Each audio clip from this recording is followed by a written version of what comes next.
Greetings, overworld, and welcome back. Oh boy, today started really scuffed. Oh my goodness. But we're gonna get fixed and everything.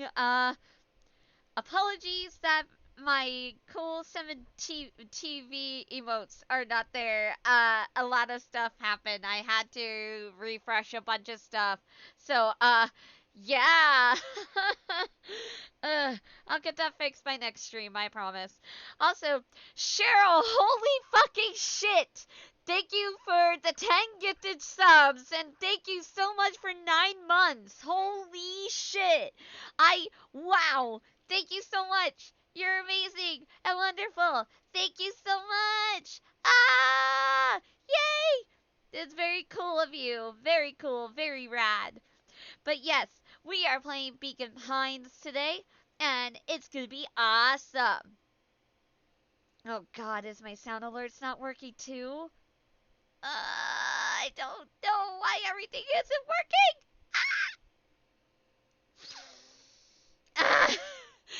Ah! Scuff stream today! Whee! Oh dear. Okay, we're just gonna have to deal with some stuff not working right now. Anyway, I'm gonna turn on the game audio now. Yeah, I'll get it all fixed by next stream, I swear. Yeah. But anyway, we are playing Beacon Pines. We are gonna begin the story, shall we? Dear reader, allow me to introduce you to my book. Though it might at first appear like many books you've come across, it is far from ordinary. Oh? You may, therefore, have some misunderstandings about its nature. The story that awaits you has not been fully told. In fact, its conclusion is not yet known, even to myself. Interesting. It is in that way that my book is special. It is in that way that you are special. Ah, shucks. Without you, there is no story. Oh. Chapter 1. Normal isn't what it used to be. This is a story about change. Yay! Nestled in a shallow valley is the town of Beacon Pines. Far from the town square, across the river, past the neglected welcome sign, a young boy walks alone at dawn. His name is Luca Van Horn, and like you, dear reader, he's here for a reason. Look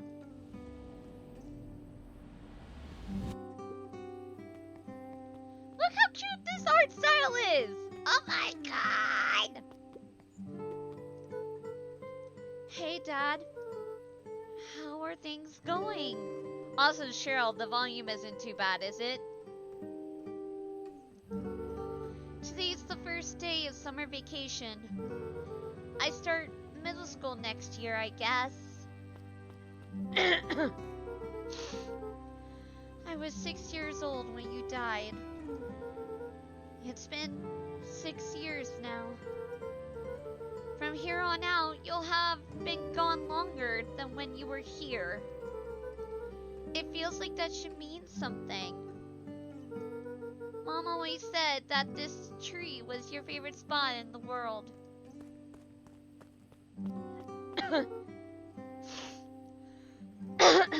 Me too.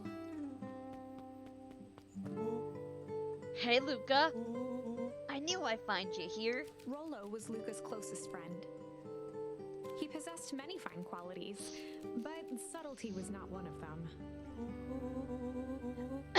Well, after I banged on your door till your gran answered, and after I checked the pond, and climbed up to the treehouse, then I knew I'd find you here. Rollo finally noticed the tears welling in his friend's eyes, and the flowers on the grave.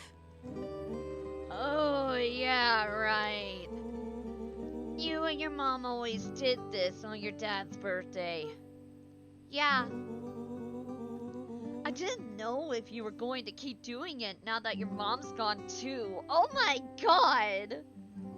That's just a double whammy! She's not gone. She's just missing. Sorry, I meant to say since she went missing. She's gonna come back, Rollo. Of course she is. Okay, Dad. See you next time.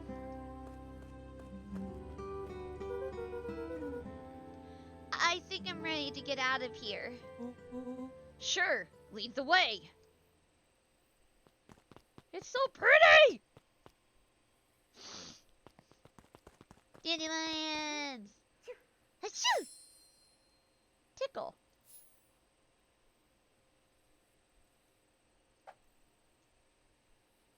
Wonderful! I had a good feeling about you from the moment you opened my book.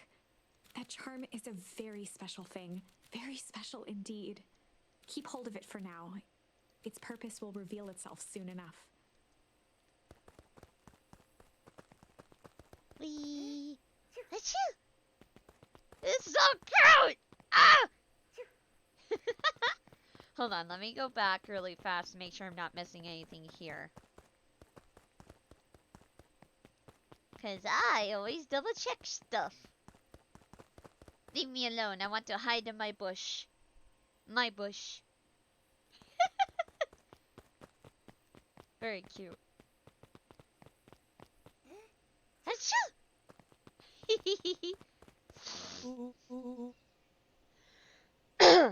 Oh yeah, I almost forgot. The whole reason I was looking for ya.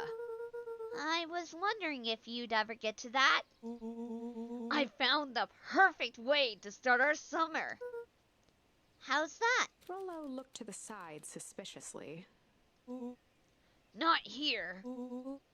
They might be watching. They who? Shh, not so loud. We need to do this in a secure location. Mission control. Alright, I just have to tell Gran and then we can head out. What are you gonna tell her? I don't know, think of something.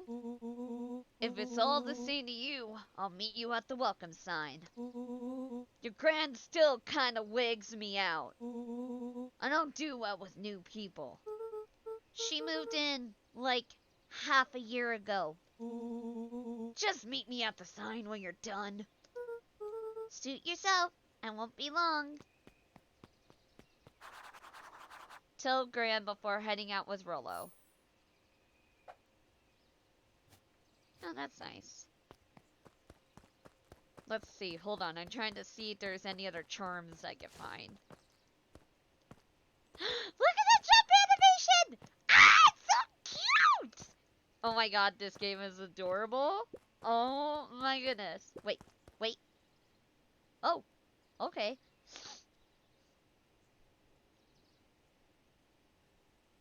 We just vibing. We're a cool kid. We lean on fences.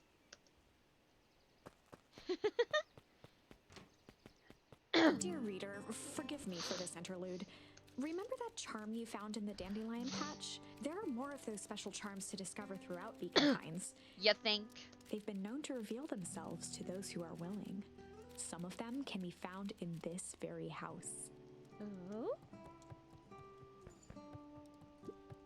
Since Gran had moved in, the house was more peaceful, more orderly, and more covered in flowery fabric. One of his father's old stethoscopes. Luca had spent countless hours listening to anything and everything with it. Not for years, though.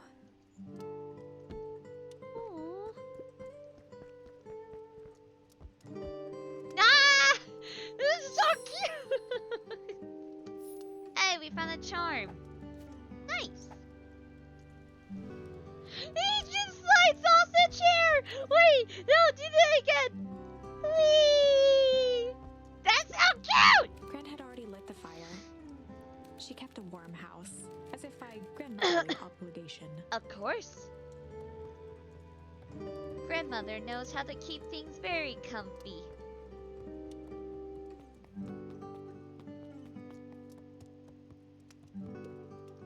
Just some dusty knickknacks. Just some dusty knickknacks. god, the jump animation is so cute. Gran had commandeered the upstairs closet when she moved in. Some things need shelter from a young boy's mischief. Oh no. Hide! Hide! Hide! I'm concerned.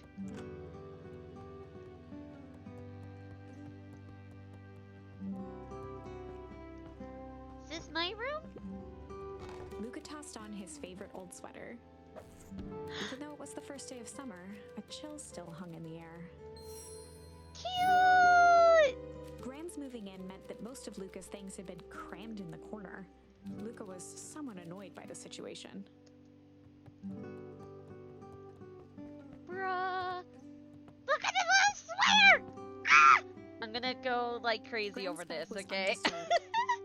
Luca didn't mind that she had a habit of falling asleep in front of the fireplace. It meant that he could read late into the night. Very cute. Oh, so freaking cute. Oh my god. Luca paused at his parents' bedroom door. He just wasn't ready to go in yet. Aww. I hope his mom is just missing and not freaking dead. I will cry. An array of prepared meals crowded the refrigerator, each labeled with the day of the week. Let's close that. A pair of dull scissors, a broken can opener, a mostly empty bottle of glue, and some loose string. Oh, we're really good at finding charms.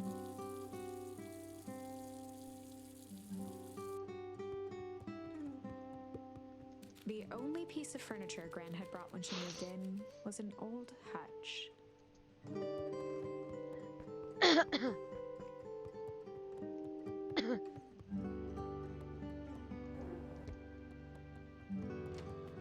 Oh my! This is quite exciting! I am now certain that you are the one I've been waiting for all these years. You'll recall I was a bit coy regarding the use of charms earlier. Excuse me, I tend to have a flair for the dramatic. You are about to encounter your first turning point. Oh? There are certain times in this tale when everything hinges on a single word. Step forth, dear reader. A sturdy old wheelbarrow. This garden is so pretty. Young Luca would spend hours hiding in the bushes, waiting for a chance to jump out and startle his mother. She always enjoyed humoring him by feigning terror. Aww. It's cute. So freaking cute. A beginner's guide to gardening laid open on the bench. Hi, Gran. Hey, Gran. I'm gonna hang out with Rolo for the day. See you later. Hold up now. Where are you and Rolo heading exactly? Oh, nowhere special. The less Gran knew, the better for everyone involved. We're just gonna go for the day. We'll ponder, hide, chill for the day. Sure. We were just gonna go chill for the day. We were just gonna go chill for the day. The best lies are built on truth. You boys are always in a hurry to do nothing. We stick to what we're good at. Well, make sure you are done chilling in time for supper. Easy. Alrighty. Impressive. You've managed to navigate your first turning point without too much of a mess. That is the power of charms. A single word can change everything. I think it's time to introduce you to the Chronicle. The Chronicle. The Chronicle is a record of the decisions you've made. You can see the turning point, which has been revealed. Any time, you can use the Chronicle to go back and invoke different charms, creating new branches. Oh? Luckily for us, this is the one and only turning point where the charms won't dramatically alter fate. Dramatically alter fate. Wait a minute. It's the perfect opportunity to experiment with rewriting things. A grand jury.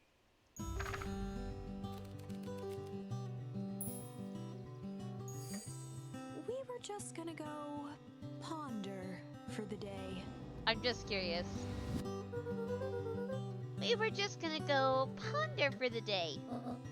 Oh, really? What are you boys going to ponder on such a lovely day exactly? This was Luca's chance to sell his alibi. You know, big stuff, small stuff, medium, mostly medium pondering? Nailed it.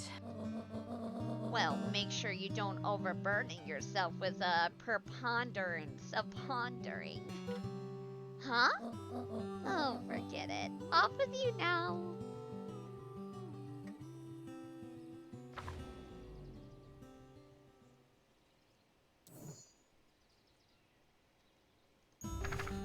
I'm just curious about Tickle.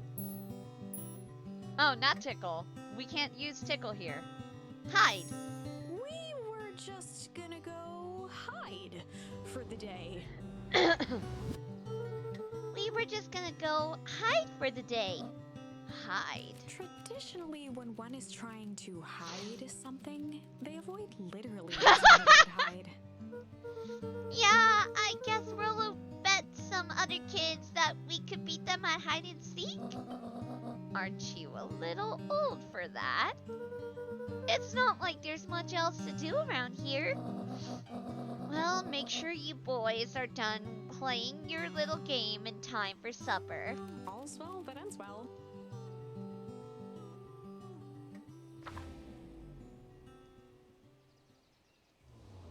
Oh, that's what that is. Okay. So let's go back and use chill again. Because chill was the best We're choice. just gonna go chill for the day. The best life. Easy. Hey. Bye, Gran. Oh, and Luca. You and Rolo stay out of trouble. I know. Get into trouble with Rolo! Oh no. That's not concerning at all.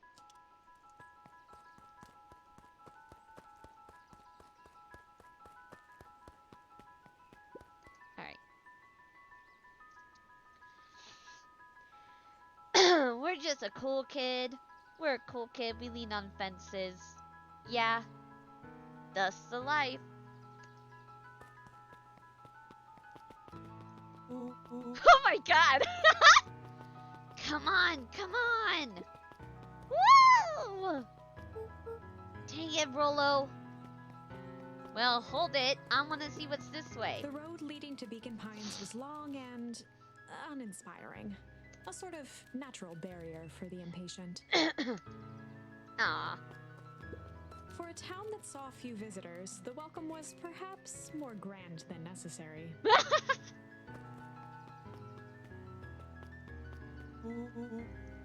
You know the drill. Don't let anyone discover our secret path.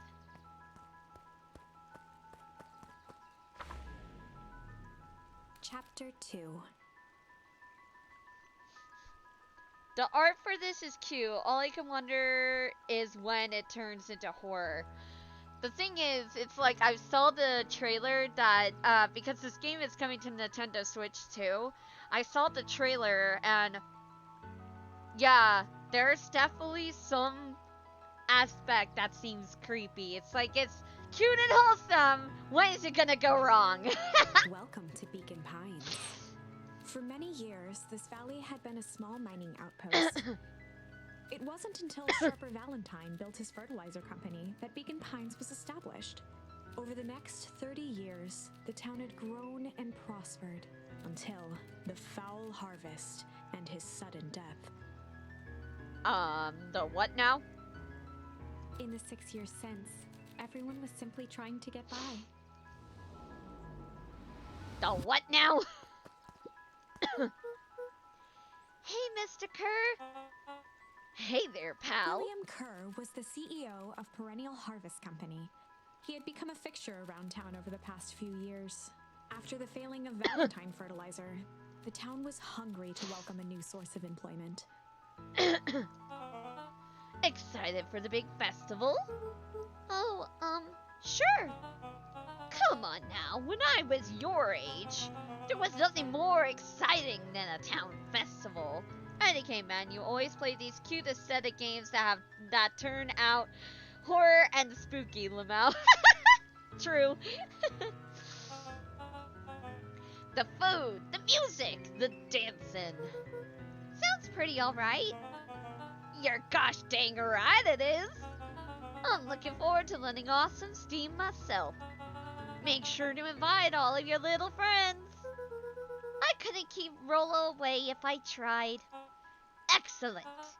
Sorry, Luca, I gotta get back to this proverbial grindstone. Our harvest awaits and all that. Oh, now! The left side's a little low. Sorry, young Mr. Van Horn, can't talk now. Very busy with preparations. Mayor Augustus Valentine was not busy. Oh, sorry, Gus. How many times do I? It's Mayor Valen... Flustered, Gus instinctively loosened his tie. Keep up the good work. I must briefly attend to a concerned citizen. Huh? It's nothing. Keep at it. Alright, what can the mayor of Beacon Pines do for you today? Oh, just saying hi, I guess. Well, good day to you too, young Mr. Van Horn. Okay, but the art style, it's so pretty! It's so pretty! Hi!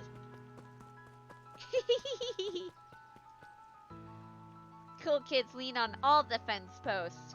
Doesn't matter where, doesn't matter when. Cute. Aw, you can't splash in the water. That's lame. Hey, Mr. Sinclair! Mr. Sinclair continued snoring and lifted one eyelid just enough to see who it was, a tactic he often used to avoid undesirable conversation. Yoo-hoo! Mr. Sinclair! Bah, don't you see I'm sleeping, boy? How's the napping today? Crummy as always. Used to have a perfectly nice view from here. Till Penorino Harvest put that monstrosity of a building in the way. Why don't you just move your chair a bit? Why should I be the one that moves? If it's a showdown they want, I ain't gonna be the one who blinks.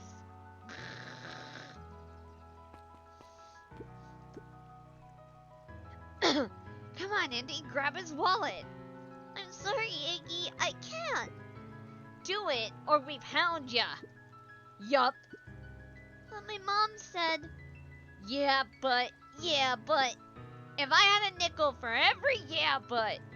I'd be the freaking king of nickels. Ain't that right, Tish? Yup. Man, bullies. Mr. Van Horn, do you have a moment? It's just Luca. Golly, I'm sorry. It's my first week at Perennial Harvest. He pulled a pen from the pocket of his sweater vest and began to frantically jot something down on a clipboard. Wonderful. It won't happen again. If we are going to be on first name basis, then you can call me Pete. I love Pete. He's so pretty. Ah! Oh, nice to meet ya, Pete. Sorry, what are you writing? Oh, just documenting. Gosh, it's exciting to be a part of something so darn special.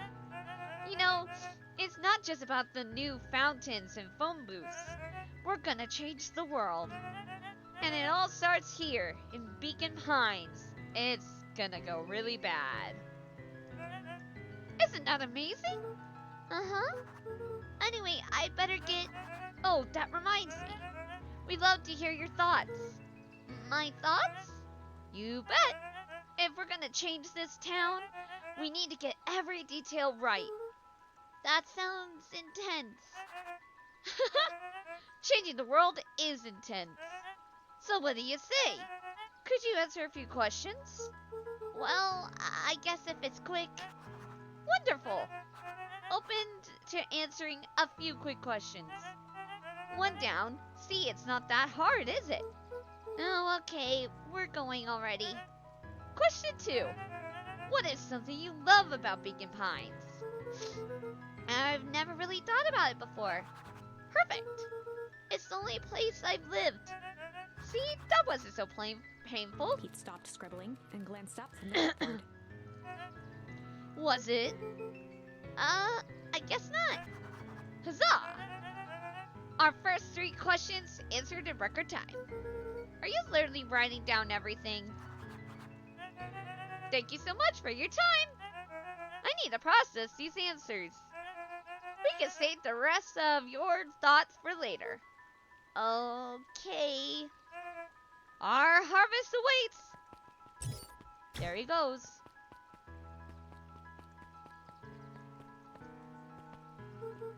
Alright, Rollo's waiting up at the treehouse.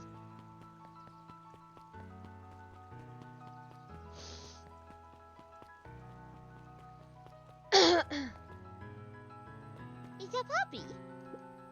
Hey, Jetson. Is the line playing any tunes today? No bites this morning, I'm afraid. Come to think of it, I can't remember the last time I reeled one in. But hey, it was never about the catch. This is where I come to think. Yeah, that's what my dad used to do here. That reminds me. If you ever want his chair back, I've taken to standing recently. Keeps me from falling asleep at the reel. If you don't mind, I think it should stay. Not at all. An empty chair makes for a great listener. Whenever Luca saw his dad's chair by the pond, it reminded him of the days they'd pack up a couple of sandwiches and fish until sundown. Oh no! My heart! Luca opened the tackle box and picked the perfect bait.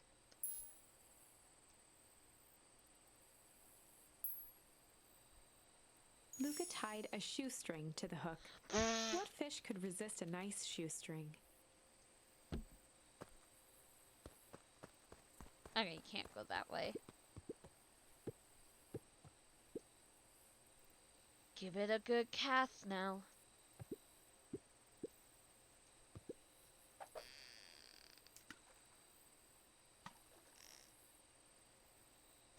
Oh, you'll have to reel it in a bit faster, or your catch will lose interest. Heh. Okay. Luca tied a shoe. What fish could resist it?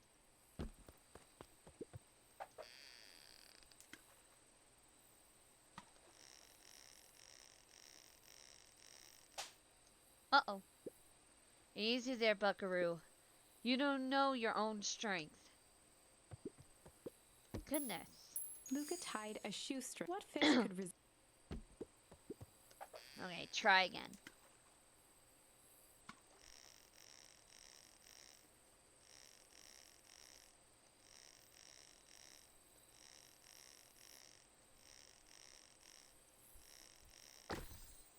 A boot! Where do you think the other one is? Hard to say. Sometimes things drift away. That's not fair. No, it's not. Well, wherever it is, I hope that the other boot at least has a sock to keep it company. Go pick out your bait from the tackle box, Buckaroo.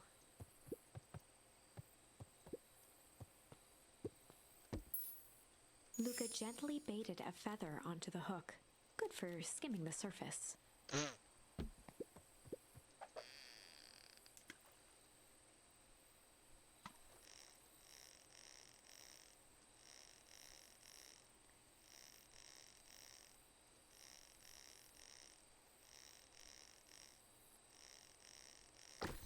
I thought I broke it again. A rubber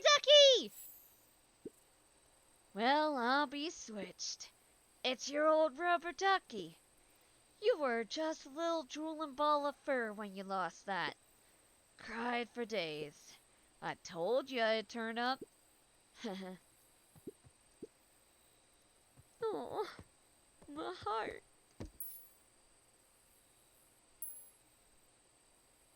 Luca tied a what fish could. Alright, let's see what else we can catch.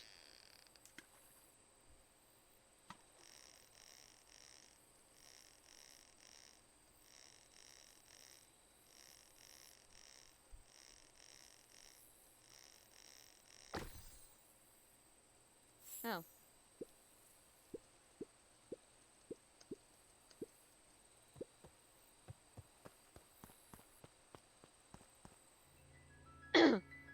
Maybe as we get more words, we'll be able to fish out more items. No, I wasn't trying to go that way! Mission control. Authorized personnel only. Hold on. Okay, I was just making sure I wasn't missing anything. The boys had a good thing going. As long as they kept old Jeff happy, they had an endless source of precious materials to add to the treehouse.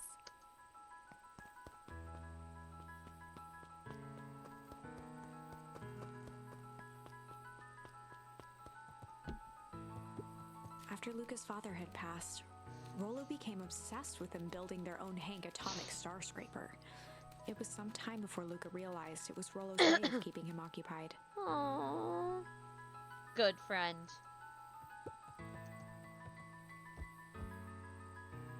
Just chillaxing on a beanbag.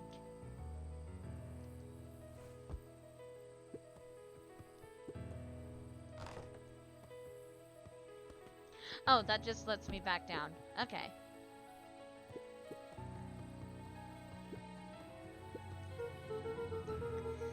Okay, what's this top secret plan to start our summer?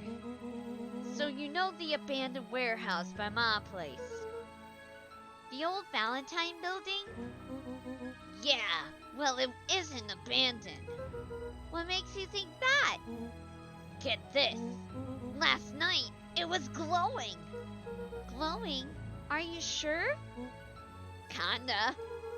That place has been empty since the Val harvest. Yeah. Who would even want to poke around that place? We would, Rollo. We would. Wait. It's just a busted old warehouse. I just meant we could do some research at the library. You wanna actually go to the warehouse? What do you expect to find? Answers. My mom's out there somewhere. And it seems like everyone wants to pretend that she's gone for good. You don't have to come, Rollo, if you don't want to. Luca, remember that time I sorta accidentally burned down the chicken coop? And you jumped in and said it was your fault before my pa throttled me? This is a flaming chicken coop sorta deal. I've got your back. Thanks, Rollo. Now that I think about it, poking around a decrepit fertilizer warehouse is exactly how I want to spend the first day of summer. Let's go! Luca's winter coat decommissioned for the summer. With the cold holding out longer than usual, he reconsidered its usefulness. Oh, I was like, what did I do? Luca looked up at the satellite dish. Rollo nearly killed himself putting that up into the tree. Pull.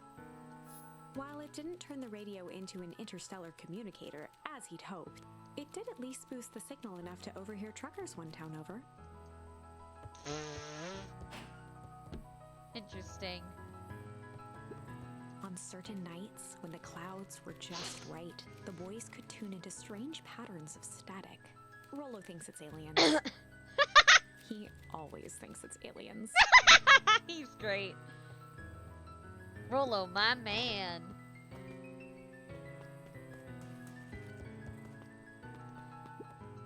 Alright, hold on. We got another word now, so let me see. Yeah, Luca pull. tied a small magnet to the line, fishing with the law of attraction. Magnet fishing is interesting. I've been seeing some TikToks about it recently. People have found some really interesting stuff.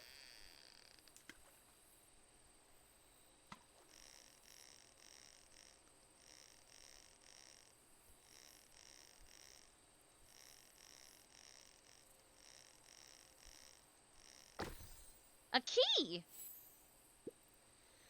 Where do you think the lock is for this key?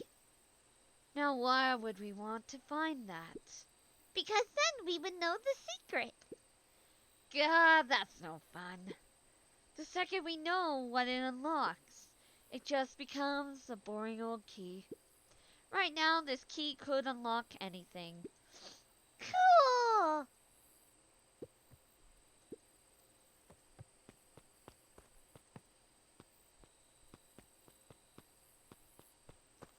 Wonder if we could get other words to fish more items.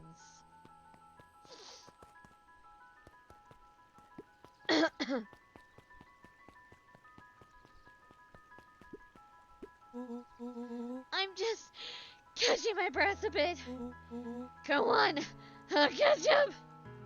Okay. God, this art style is so pretty. Hey, Mrs. Nelson. Morning, Luca. Any plans for the summer? Not really. Heard anything about the old fertilizer warehouse? Any strange happenings? Can't say I have. Either way, a dusty old warehouse is no place for a young boy. You be safe now. Luca could see the morning regulars nestled in their booths at the early bean. That is cute. Cute.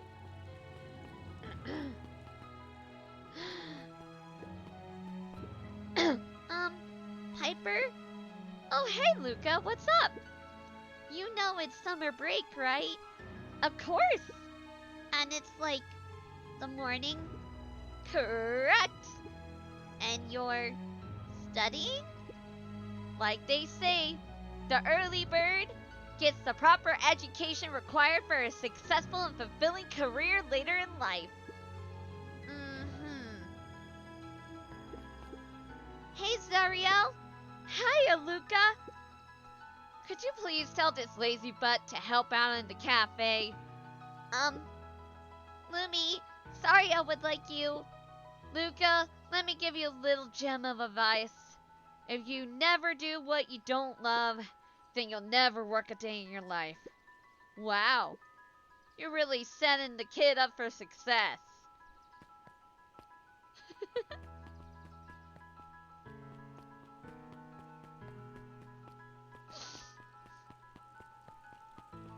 Miss Hatch could often be found near the fountain, too absorbed in a book to be distracted. The two wandered down the wooded path, unaware of the danger ahead. Oh. Oh, this is getting good. Is that foreshadowing? Is that foreshadowing? Am I in danger? Holden Wilder ran the local paper of record, the Beacon Beacon. Hey, Mr. Wilder. Morning, Luca. What's the day have in store for you? I was wondering if you heard any news about... News? The Beacon Beacon knows the news that needs knowing. Any news about the old fertilizer warehouse? Nope. Oh. Rolo thought he saw some lights there last night. Rolo ought to be careful poking around that part of town. The winds of change are blowing. And change is a dangerous animal.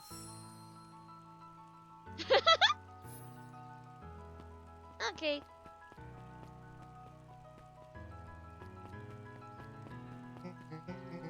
Luca, just the fella I was looking for. Hey, Roxy. What's up? Oh, right.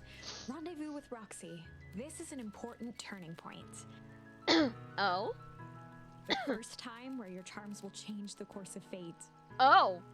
Uh-oh. And currently, we only have one suitable charm at our disposal. Oh? Have no fear, we can always return later using the Chronicle once we find more charms. Well, now I'm just rambling. Where were we? Have you seen my blockhead brother today? He skipped out before breakfast. Well, not really, no. Can't say I have. Can't say or won't say. Roxy, would I lie to you? Uh-oh. Luca, wait up! I almost forgot to tell you! Roxy might be lurking around here. This is one of her favorite places to stand around and be useless. Rolo! So we need to make sure she doesn't spot us. Rolo! Are you doing that turning thing with your body? What? You're not scared, are you? She's harmless. And a chump. And she's right around that corner, isn't she? That's what that was. Don't mind me, just over here lurking uselessly. Oh, hey, sis. Nice weather we're having, eh? I couldn't help but notice you snuck out this morning before breakfast. Wasn't hungry. Also couldn't help but notice your morning chores were left unchored. Roxy, I'm gonna level with you. I'm sick and tired of digging up carrots. Well, we all gotta pick up the slack since the fall harvest. Almost every carrot I dig up is rotten. And the rest look like they were hit with that Hank's automatic shrink array. All the more reason to keep on digging. There's gotta be more to life than puny carrots. Look, Roxy, Luke and I have places to be, so if you don't mind. Oh, I do mind. I'm not gonna catch hell again because of you.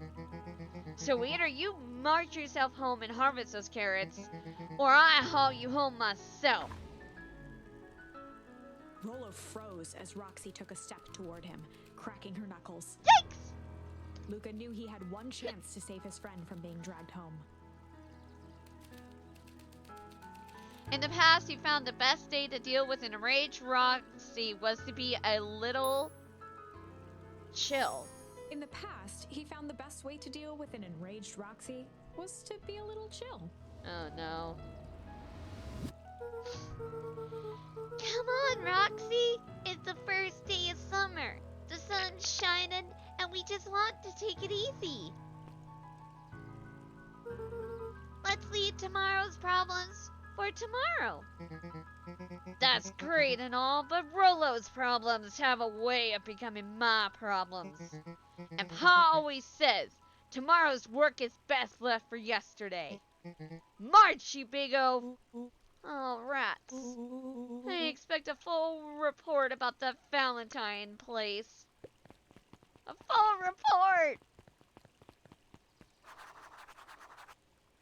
Investigate the Valentine warehouse alone.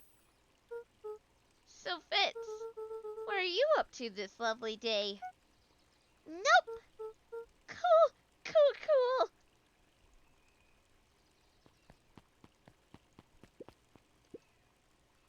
Sharper Valentine, founder Beacon Pines. Never underestimate what a great man can do given time. Sharper Valentine. A bit much, if you ask me. Indulgent.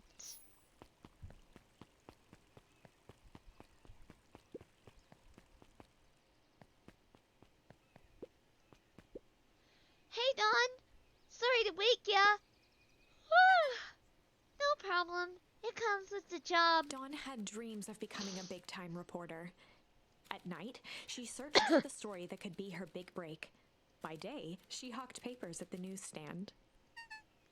What's up? Rolo said he saw something strange going on at the warehouse. You know anything about that? You might say I've heard some things. I'm working on a story about it right now. So what's going on? Can't say it quite yet. I still need to follow up on a few leads. Keep me in the loop, okay? Sure thing. seem to be a things seem to be quiet in town today. Yep, everyone is preparing for the festival. Should be back to normal tomorrow. Catch you then. Catch you then. Catch you then. Oh, and Luca, I'm really sorry I haven't been able to find out anything about your mom yet. I'm just grateful that you tried. I'm still keeping my ears up. Aww. At least he has some nice friends. That's always good.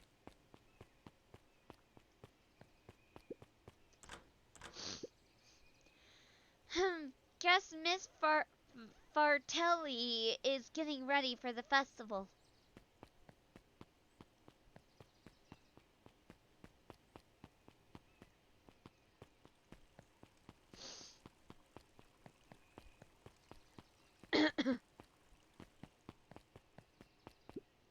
Hey, Solomon. Apologies, no time for chit-chat. Jeff's hardware closed down about a year ago. The effects of the foul harvest stretched wide.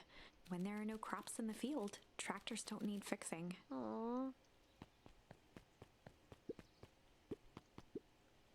Looks like the library hasn't opened yet.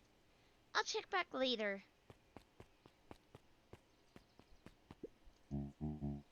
Luca, my boy, hold up a tick. Oh, hey, Mr. Nooncreed. I was just on my way to... I just sold the last jar of your grandmother's preserves. Can't stock the shelves fast enough, turns out. Hey, that's great, but I'm actually... I guess Juniper will just have to swing by with more of her lovely jam. Uh-huh. Well, don't let this old man slow you down. You just remind her that she still owes me that dance. A promise Gran regretted the second it was made.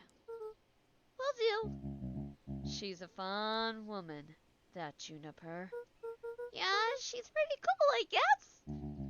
A real fine woman. Blech. Ah, gotta go. Sweeter than any jam on earth. Blech. Gross. The phone booth was brand new, part of Perennial Harvest's Beacon Pines Reborn initiative. It didn't see much use. Alright, so give me a minute. Let me backtrack really fast, cause I don't want to miss anything. Lucan knew that if he gave up now, he'd never hear the end of it from Rollo. Aw. I don't want to proceed. Meh.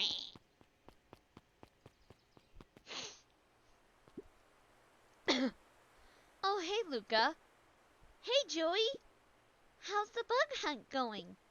Not great. Bugs have been shy this week. Bugs get shy?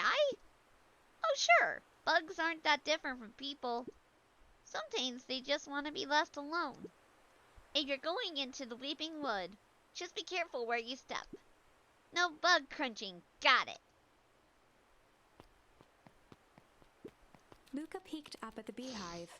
It appeared to be deserted. That's strange. Mushrooms. We can't interact with the mushrooms? How dare! After the foul harvest destroyed their wealth and reputation, the Valentines shuttered off their estate from the rest of town. I mean, can you really blame them? The Valentine mansion loomed over every other building in town.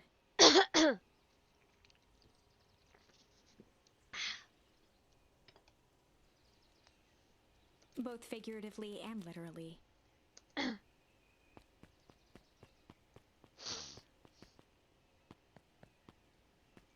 This is a pretty area. Hello? Anyone home? Okay. I guess not. Into the creepy woods we go! The path led into a small hollow at the edge of Weepwood. Okay, no turning back now. Caution, electrified fence. Is that sign new? The fence thrummed with a gentle electric buzz. Uh-oh. Okay, so what would Rolo do if he was here? Luca often asked himself what Rollo would do, so that he could rule out that option. I'm definitely not touching that thing.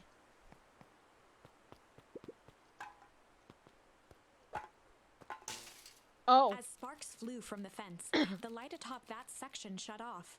2 bulbs remained. Oh. Uh-oh. Wait. That's 2. 1 more to go. Wait, hold on.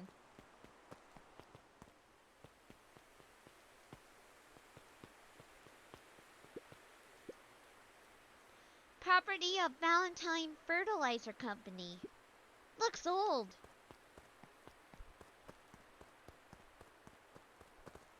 Look, I'm just ruling out stuff. And Oop! The fence's buzzing gave way to silence. heck yeah. Okay, moment of truth. Yay! Every kid in town knew the old Valentine Fertilizer building. Long abandoned, the warehouse once served as the industrial heart of Beacon Pines. Now, it stood only as a reminder of things left behind. The dormant building showed strange signs of life. Okay, so Rolo wasn't exaggerating for once. Hello! Welcome to stream! Enjoy your gifted sub!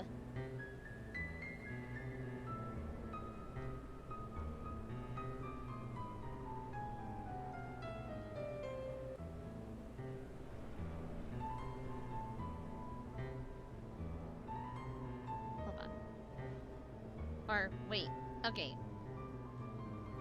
Confused. Wait. Ah! Brain! Ah! I thought you were one of the people who got gifted some confusion. Ah! Sorry. It's September. Yay! Okay, so Rolo wasn't exaggerating for once. What's going on here? There was only one way to find out. That is death. That looks like death. Why is a child here? Wow, that smells awful. Too bad Rolo's not here. He'd have no problem poking around in there.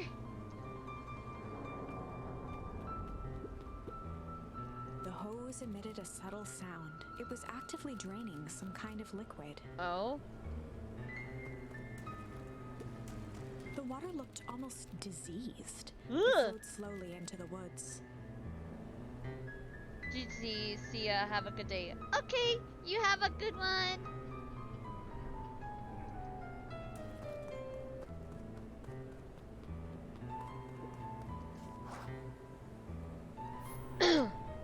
Locked. Luca thought he heard faint sounds coming from the other side of the door. He pressed his ear against the cold metal to hear better. A zipper? Footsteps? The sound of footsteps grew louder. Hide! Hello?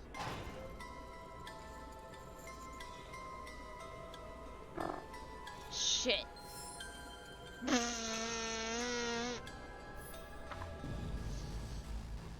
The heavy steel door knocked Luca to the ground. Disoriented, he looked up to see an imposing figure silhouetted in a green glow.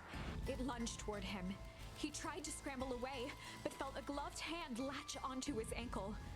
Luca watched his fingernails leave trails in the dirt as the hand slowly dragged him back through the door, into the lab, into the green light. Luca! This is a story about change. It was far from the sort of change Luca imagined for himself. But change is, after all, a dangerous animal. The end? Oh shit! I probably should have warned you about this. There are many paths that our story can take. Oh fuck! Luca's dead! He fucking died! Most will end in tragedy. But don't let that discourage you. Holy shit! We will find the ending that this story deserves. I just know it. From here on out, a charm will have a checkmark when it's been used to its full potential at a given turning point. Now, let's try something different.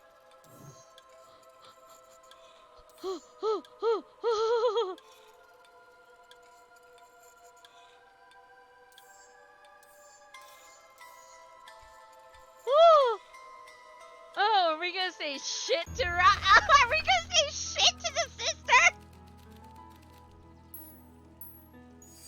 In the past, he found the best way to deal with an enraged Roxy was to be a little shit. Make a break for it! What have you done? Ah! Did that little shit just kick me? Run all you want, you little twerps. You gotta come home eventually. Sorry!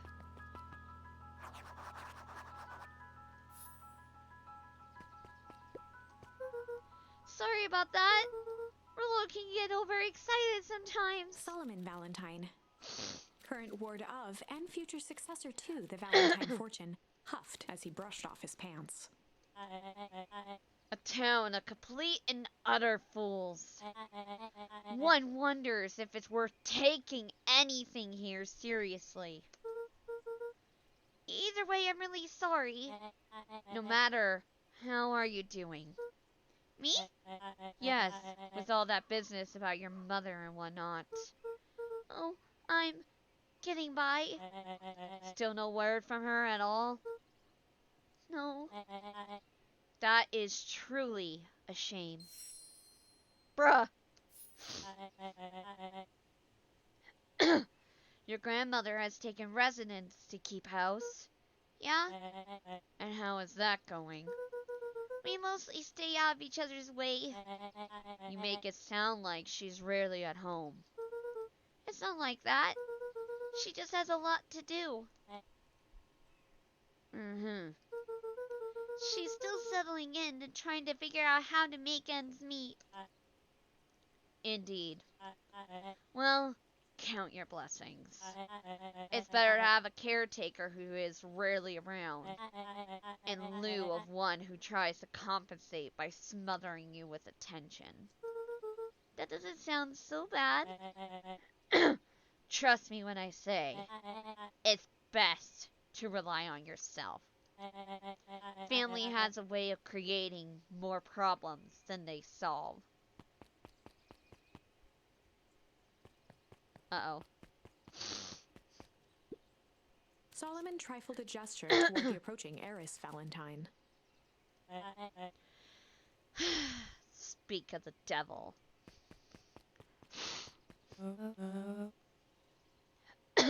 Do not wander off like that.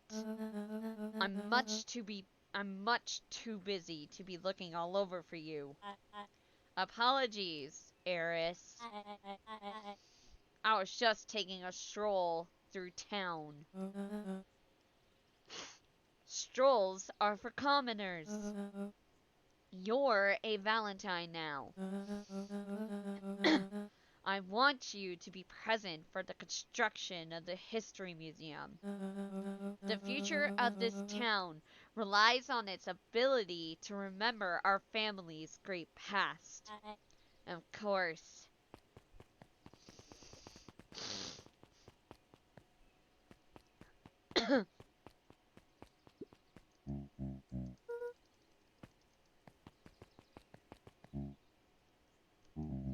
Boy's got too much of his father in him. Owen! A little help? I am the champion! We were racing. Does that road get longer? Like anything ever changes around here. It seemed longer. You're just lightheaded from the run. You really need to pace yourself better next time. Not sure why I would take advice from second place. Has this sign always been there? Wait, what? Caution! Electrified fence! No, that's definitely new. Creepy. How are we gonna get around an electric fence? Don't worry, I've got this. Oh my god! Why did you do that? I always said you could figure out what the plan was when you're done. Great. What now? Well, I did my part, establish that touching the fence is bad. I'm sure you can handle it from here. I'll supervise. From a safe distance.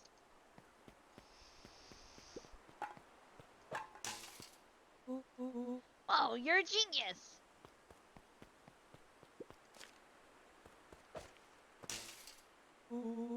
I think that did it. Luca, you never fail to impress. As the glowing windows of the old warehouse came into view, Rollo began to bounce excitedly. Check it out! Dang, Rollo, you weren't exaggerating for once. Was there ever any doubt? This definitely needs investigating. Good thing 2 ace detectives are on the case. This is bizarre. This is awesome!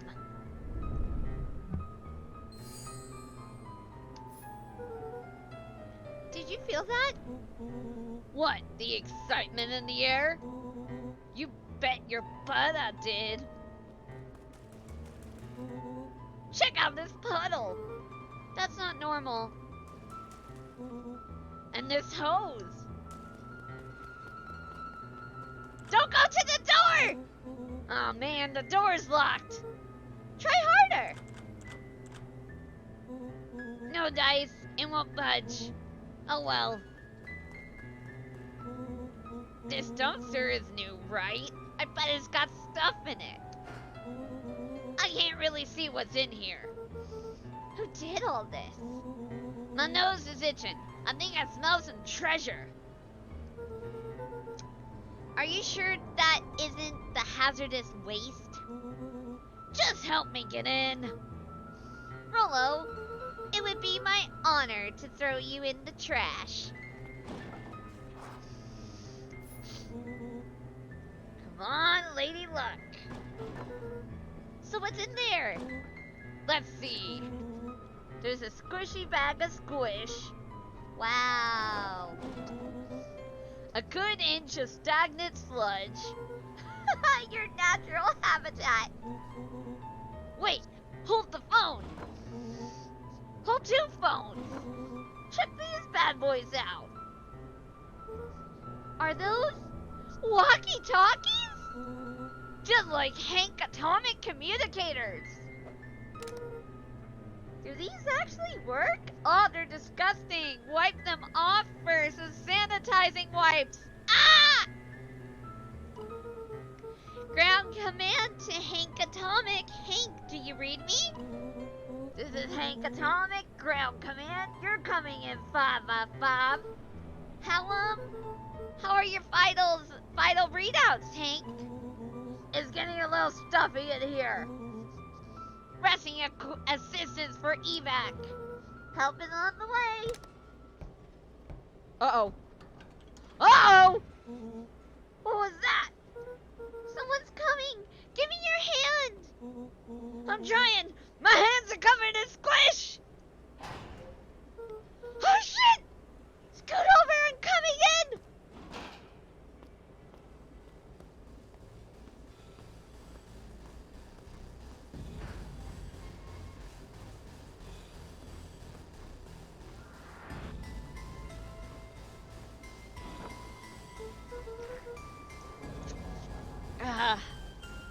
Hydrate complete. Thank you. Tell me you saw that? Dude, I don't know what I saw. He's coming back. Get down. Is that a body?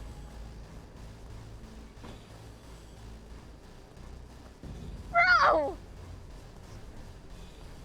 The boys solidified under the weight of the bag. Oh God, tell me that's not what I think it is! Luca, do you know what separates run-in-the-mill detectives from ace detectives? A ridiculous hat? When their chips are down, ace detectives dig deeper for clues! Rollo felt around at the large sack which burdened them. Aha! He snapped off a tag from just within a small zipper opening in the bag. It's some sort of badge or something. What's it say? Rollo held the badge up to a faint shaft of light within the dumpster. Dr. Prescott, Deep Engineering? It's a name tag. Who would throw away a bag full of slimy old name tags? That's not what it is! It's a fucking body! I think it's just one name tag in a bag full of something else. Okay. I think we should make a break for it. Stay calm, this is no time to panic. I'm not panicking! You're panicking! Rollo, calm down. You don't have to squeeze my hand so hard. Hi, welcome! Thank you so much for the raid! How are you? Dude, I am not holding your hand! Quit messing around! What other slime-covered hand would be in here? Ah! Ah! I'm doing good. We just had a body thrown on top of us in a dumpster, and now the boys are freaking out because they just stumbled upon a crime scene.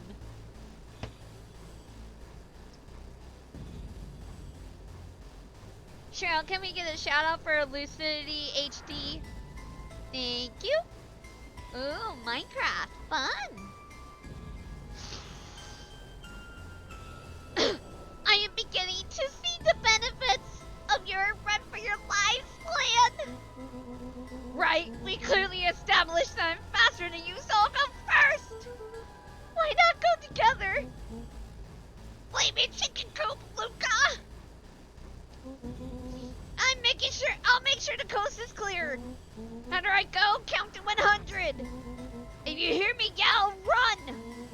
If you don't hear me yell, run. Actually, either way, haul ass. Rollo, I'll give you credit. You sure found an eventful way to start our summer. It's what I do. Well, here goes nothing. Lucas sat in the dark, tracking the sound of Rollo's footsteps as he ran. 1, 2, 3. He pressed his ear to the dumpster wall, straining to hear Rollo's footsteps as they faded away. 15, 16, 17. He tried not to think about the contents of the dumpster as he counted. 35, 36, 37. The thick stench made it hard to breathe. Screw it, that's long enough. Luca carefully lifted the lid and peered out. Nothing. No sign of Rollo. No sign of the man in the yellow suit. Time to haul ass. Luca clambered from the dumpster, stumbling to his knees. He was up like a shot and running, sprinting toward home as fast as he could. Beacon Pines flew by, blurred by the tears that welled up in his eyes. He wouldn't remember getting home at all that night. Throwing his front door open, storming up the stairs to his room and surrendering to sleep almost as abruptly as he hit his pillow. Chapter 3. Finding a Friend. The next morning, it was quieter than usual at the breakfast table. Only the sound of silverware and chewing interrupted the awkward silence.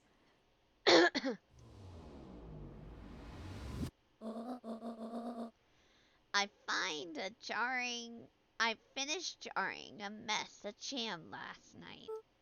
Uh-huh. So they'll need to get delivered into town today. Okay. So what did you and Rollo get up to yesterday? Oh, nothing interesting. Not gonna bullshit!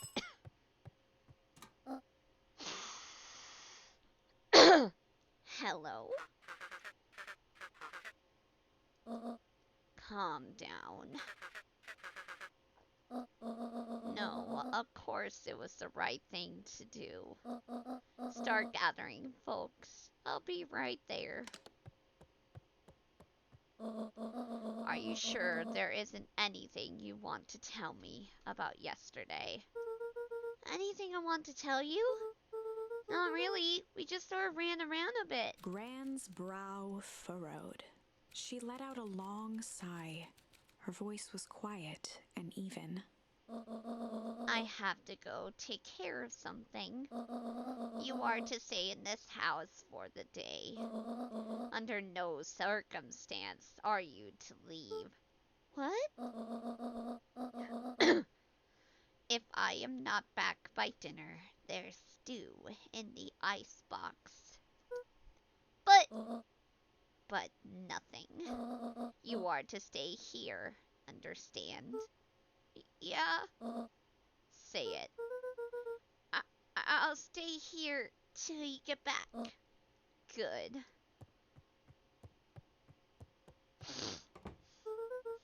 Well, that was strange.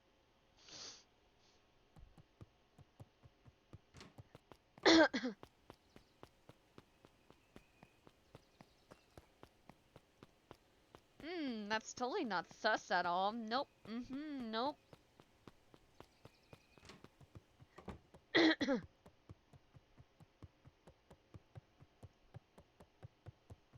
Whee!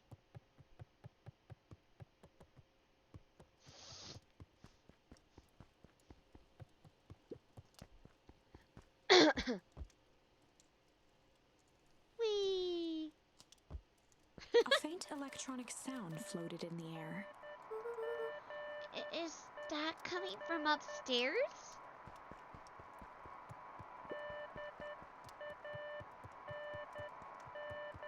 That's Morse code if I've ever heard beeping right. Hello? Is anyone there?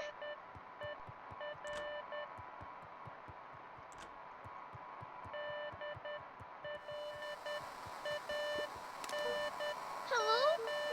Rollo, is that you?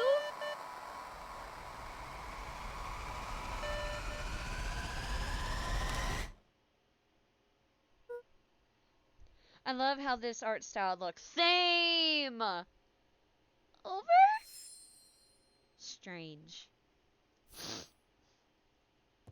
Luca glanced at the now silent walkie-talkie. He wasn't sure what to think. Ah!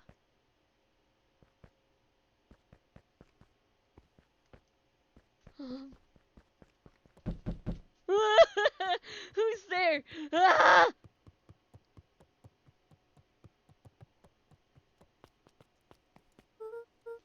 Oh, hey, Roxy. If this is about me accidentally kicking you yesterday. Is Rollo here? No? Look at me, Luca. This is serious. Oh no! Rollo! Is Rollo here?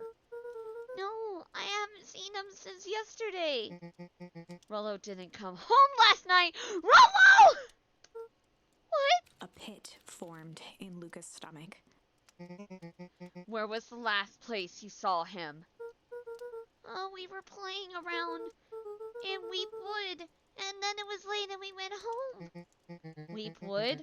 If he is alive, I am going to kill that little creep. Is there anything else? Anything that he said? Luca's mouth felt dry. Oh, we were just messing around. Okay. I need to go let people know to check the woods. You just stay out of trouble. Go see if he's hiding in the library or something. But Gran told us to stay here! Luca could feel his heart beating in his throat. Rollo? Where are you? But Gran told us to stay here! Can we bring the walkie-talkie with us? Maybe that would help. Luca glanced. He wasn't sure what. Rolo!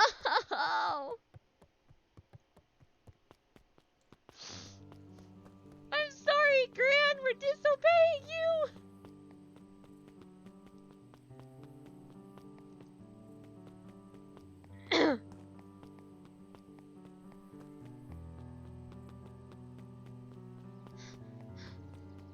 We're totally gonna get in trouble!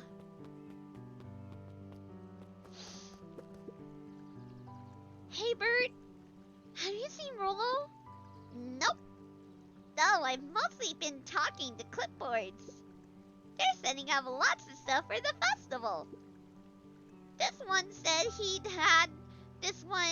he had to process some answers. I told him that was fine. I'll be right here until he gets back. Cute. Oh.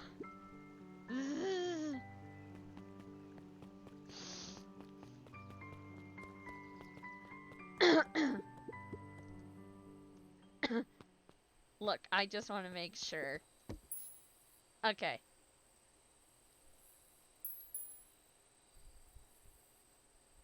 Luca tied. What fish could. Yeah, never mind.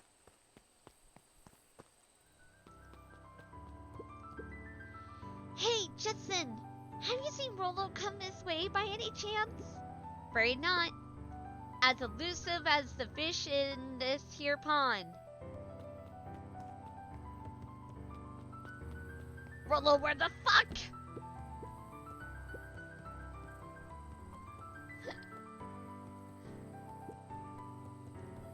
Rolo, you better be fucking alive!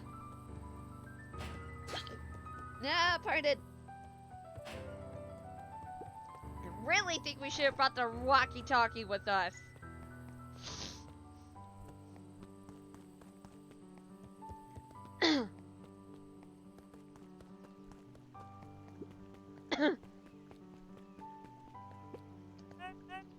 Howdy, Luca. Hello again, Pete. I'm not Pete, you silly goose. It's Toby. You could have fooled me. Well, hey, it's no problemo. The important thing is, we'd love to hear your thoughts. Yeah, I'm getting that impression. We're all a part of something special, Luca. And it all starts Right here in Beacon Pines, I got it. Toby looked up from the clipboard excitedly. That's right! So how about you start by telling me? Look, no offense, but I got my own stuff to take care of. Gah, you joker! We're all part of this together. Well, let us know when you're free to answer a few questions.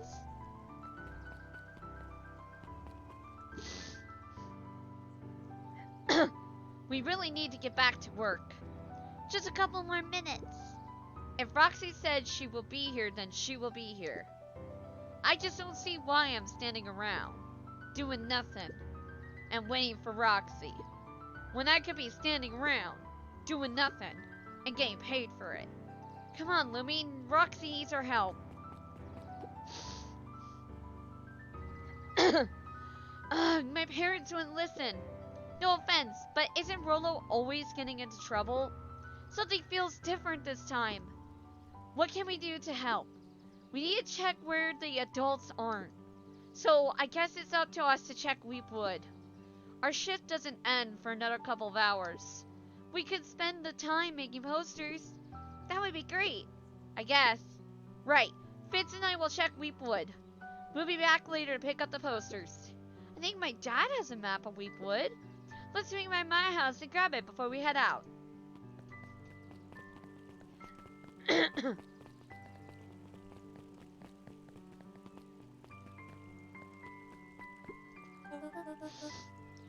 What's this about a missing child? I must stress that the situation is completely under control. It just all seems so terrible. And you're sure that there's nothing we could do to help? Nonsense, young Mr. Cotter. Nonsense. Young Mr. Cotter will turn up safe and sound, I am certain. You just focus on settling in. I trust my sister has supplied you with suitable lodging. Oh yes, Miss Valentine has been more than accommodating. We were just telling our daughter Beck that. Now where did she run off to? Hell yeah, lesbian couple cute. Last Chance Diner.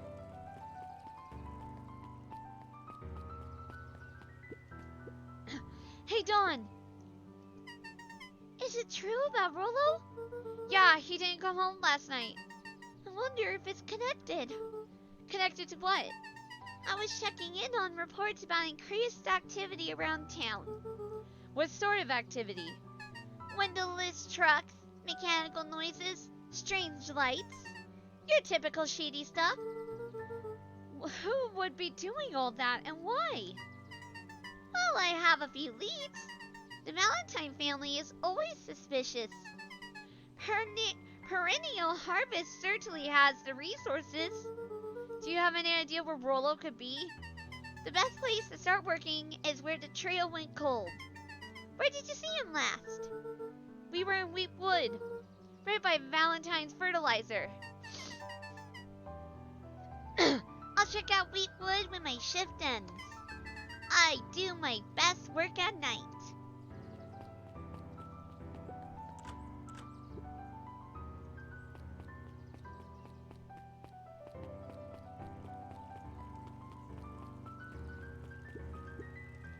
His eyes went wide in disbelief. What do you mean, vanished? That's impossible. Oh my. He doesn't even see the danger he's in. Bruh.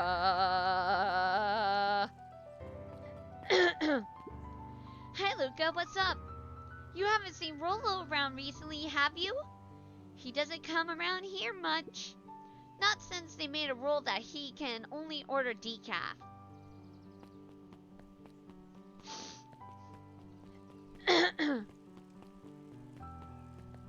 Yeah, I missed this area yesterday. Hey Yuzun. History Museum. It's laughable, really. Did you happen to see Rollo in there? No, just the shadow of a family. Clinging on to a town. Clinging on to the past. Feel free to check for yourself. But don't expect to have your mind blown.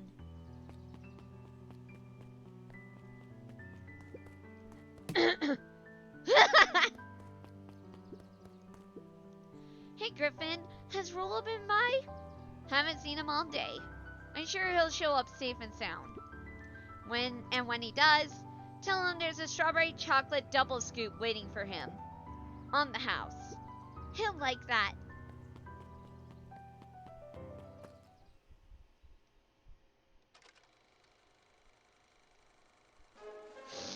We all know Beacon Pines is a great town. What you may not know is great towns grow from mighty roots. And that is why you cannot tell the story of Beacon Pines without telling the story of one Shopper Valentine.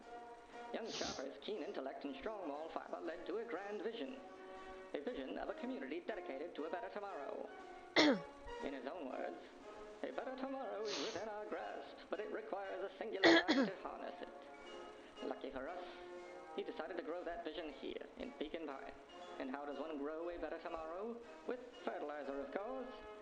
Valentine's Fertilizer Company became the lifeblood of a town yearning for purpose. But then tragedy struck. A scientific experiment gone wrong. An accident which took Shopper away from us far too soon. To this day, we struggle to pick up the pieces. But one foul harvest isn't enough to stop the people of Beacon Pines.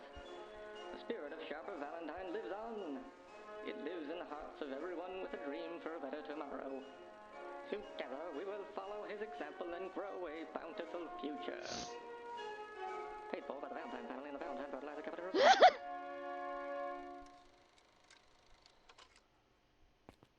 That was stupid.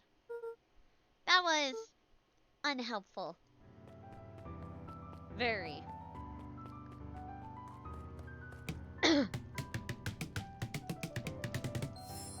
Smacked.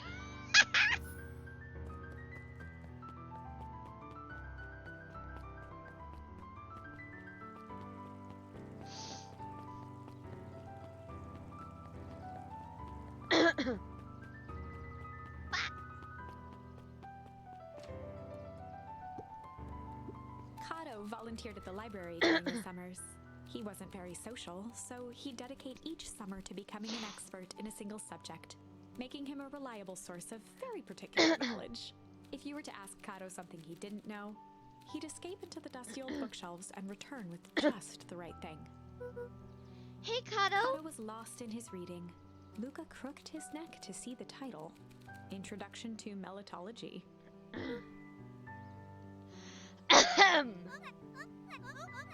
Mr. Cute! Oh, hey, Luca! You snuck up on me! Good book? Don't know. Just started it. He gestured to the shelves. I'm really running out of books I haven't read yet. So now it's on The Wonderful World of Bees. I'm probably going to take a nap at some point with the stream in the background, so Spy replies on my end. No worries! Turns out, bees are pretty cool. For instance, did you know around 70% of bee species actually live in underground tunnels? Or that if there are two queens in a hive, they will fight to the death for supremacy? Message me if needed. Of course! That's interesting, but you haven't seen Rolo around here recently, have you? Not since yesterday. Keep an eye out for him, okay? Sure thing. If you see him, you'll be the first to know. Oh, the cobs I've eaten. A salad-centric travel guide for the mildly adventurous. Yuck. Sally Seashore's simple, succulent sundries. Luca brushed off a smudge of dust. Or maybe it was flour. 30 recipes so easy you'll doubt it's even edible. A peek behind the curtain. The methods and ruminations of Patrick C. Montesquieu. One of the greatest acting minds of our time. By Patrick C. Montesquieu.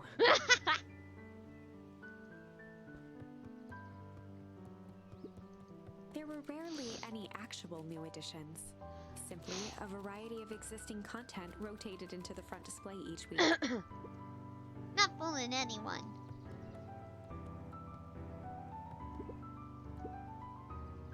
Hey, Jace. Oh, hey, Luca. Did Rolo come by? No. I was actually surprised. He's usually here early on days when a new issue drops. Rolo's the biggest Hank Atomic fan I know. Besides myself, that is. Well, if he does swing by, tell him to meet me you know where. I don't know where. No, he knows where. Oh, roger that, Space Cadet. The bottom corner shelf was a dusty array of thick science books. Only one binding was clean enough to read. Cellular Biology and the Chemistry of Mitosis. Boring. Mycological Phosphorescence. Ugh. More like complete loss of interest. The entire top level of the library was devoted to comics. Most of which were Hank Atomic and the myriad of lesser revered spin-offs.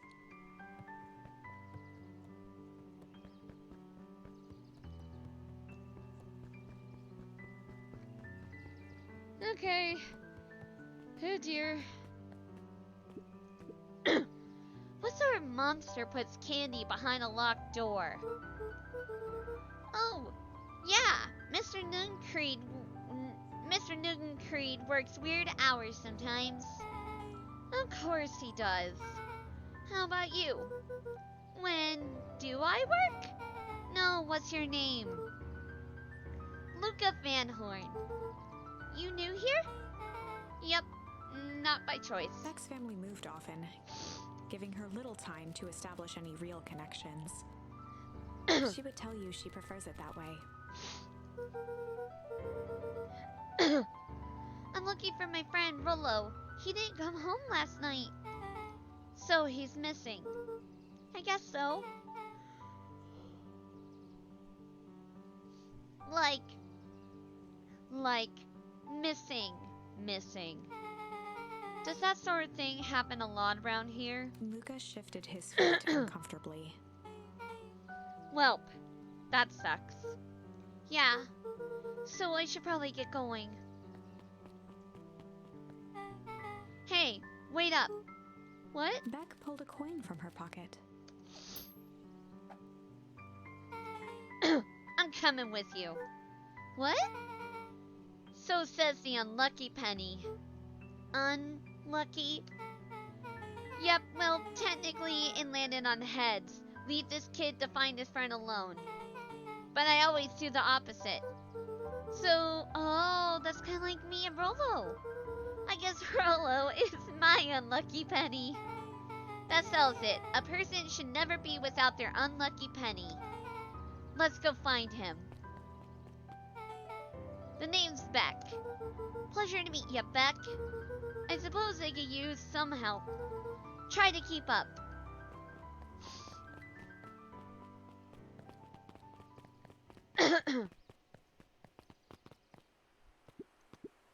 Joey, have you seen Rolo around? No, sorry, Luca. I had my eyes in the dirt looking for beetles. I can't seem to find any. He never came home last night. Do you think it's because it's been colder than normal? I don't see why that would have anything to do with Rolo. No, the beetles. Do you think the temperature confused their circadian rhythm or something? Who's to say? I'm no beetleologist. Just keep an eye out for him, would ya? Of course. After the foul harvest destroyed the Valentine's shop.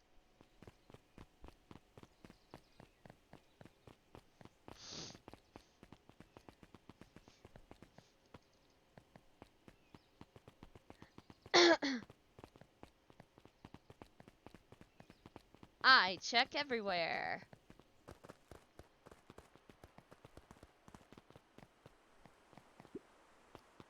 Uh-oh.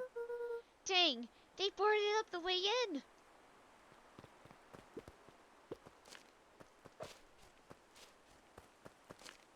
I don't think I'll need it, but I'll grab it anyway.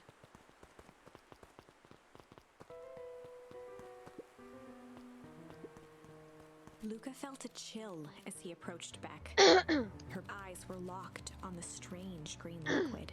The nearby grass was coated in a fine layer of frost.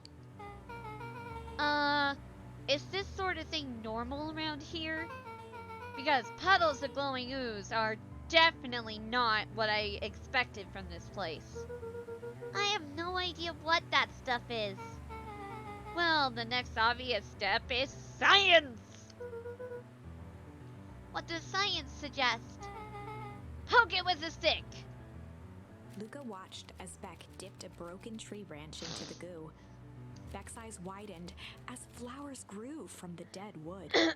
First small buds, which quickly bloomed into vibrant petals.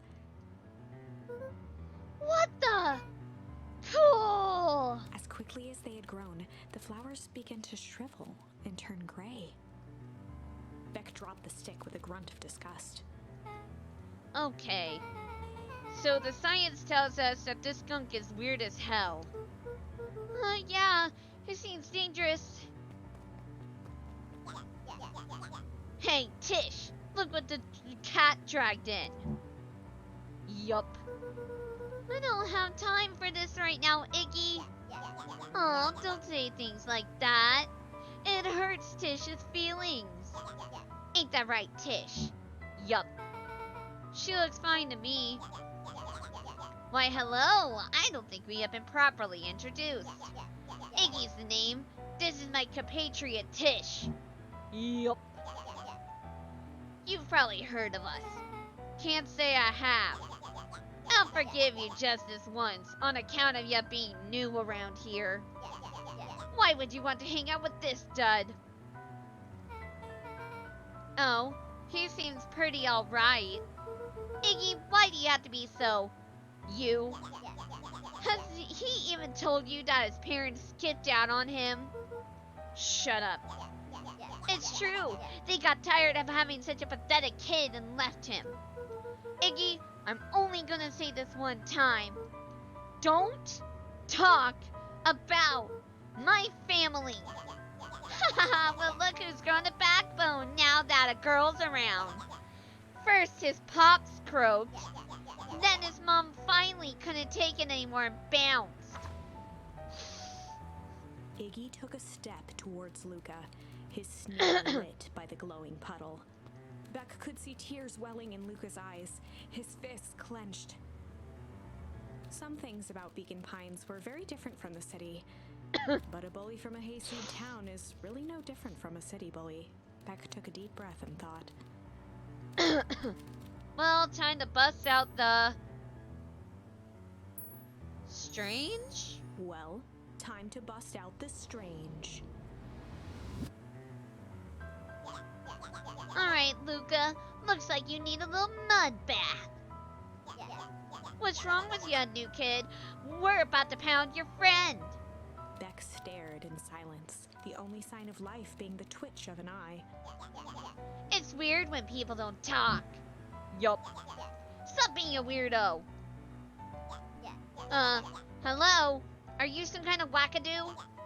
Makes sense. Wackadoos travel in packs, dud. At the sight of Iggy taunting Beck, something in Luca snapped. Iggy's smirk shifted to a look of shock as Luca launched himself into his stomach. Ag! Oh Iggy's shit. clothes were drenched in the glowing ooze. You jerk! My clothes are ruined. I'm gonna. Iggy's voice began to slur as he struggled Oh to get up. shit. I don't feel so good. Oh shit. I'm sorry. I just. Oh shit. Yup.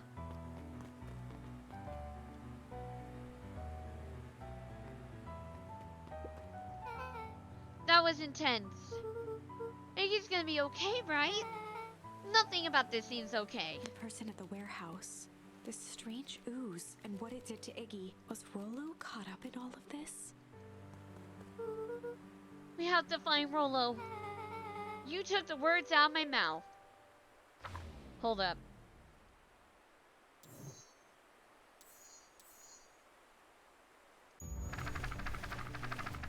Look, I'm gonna see what Tickle does. Well, time to bust out the tickles. Hey, Tish. Wanna see something cool? Yup. Check it. Beck lunged forward and began to tickle under Tish's arms.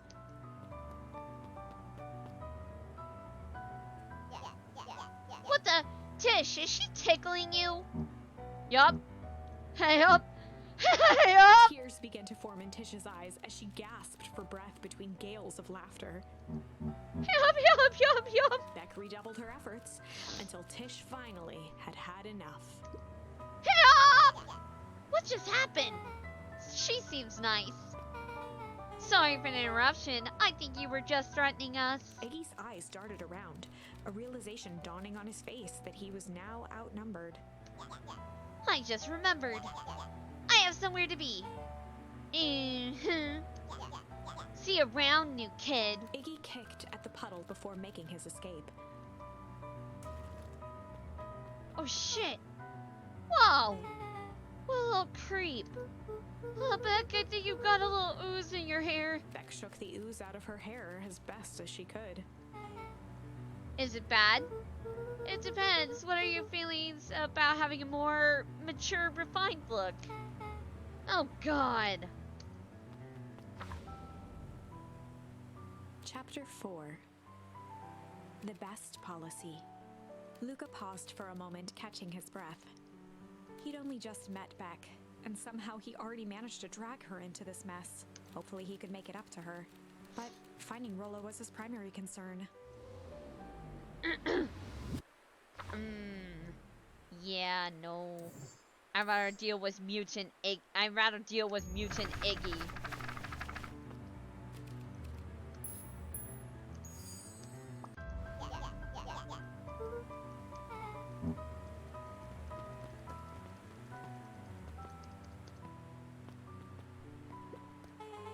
That was intense. Iggy's gonna be okay, right?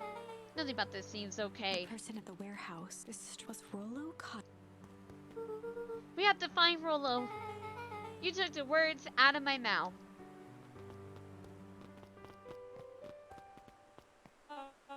Whoa there, little buddies. You startled me. What in the dickens are you up to in this part of town? We were just helping look for Rollo. No, you haven't heard the good news? Rollo showed up safe and sound a bit ago. Really? So where was he? It's funny, really. He just got a little turned around in the woods. They can be disorienting, you know. I am starting to get that impression. Rollo's at his house now, getting some well-deserved rest. Well, that's a relief. You two should scurry along before you get lost yourselves. Yeah, come on, Beck. I can't wait to introduce you to Rollo. Oh, that reminds me. Luca. Oh, no. She was worried sick. You should march straight home. I guess. Beck, your folks might be getting worried too. I'll walk you home. I need to talk with Nellie about work anyway. Beck glanced toward Luca. I guess all's well that ends well. I'll introduce you to Rollo tomorrow. Sure. Glad he's okay.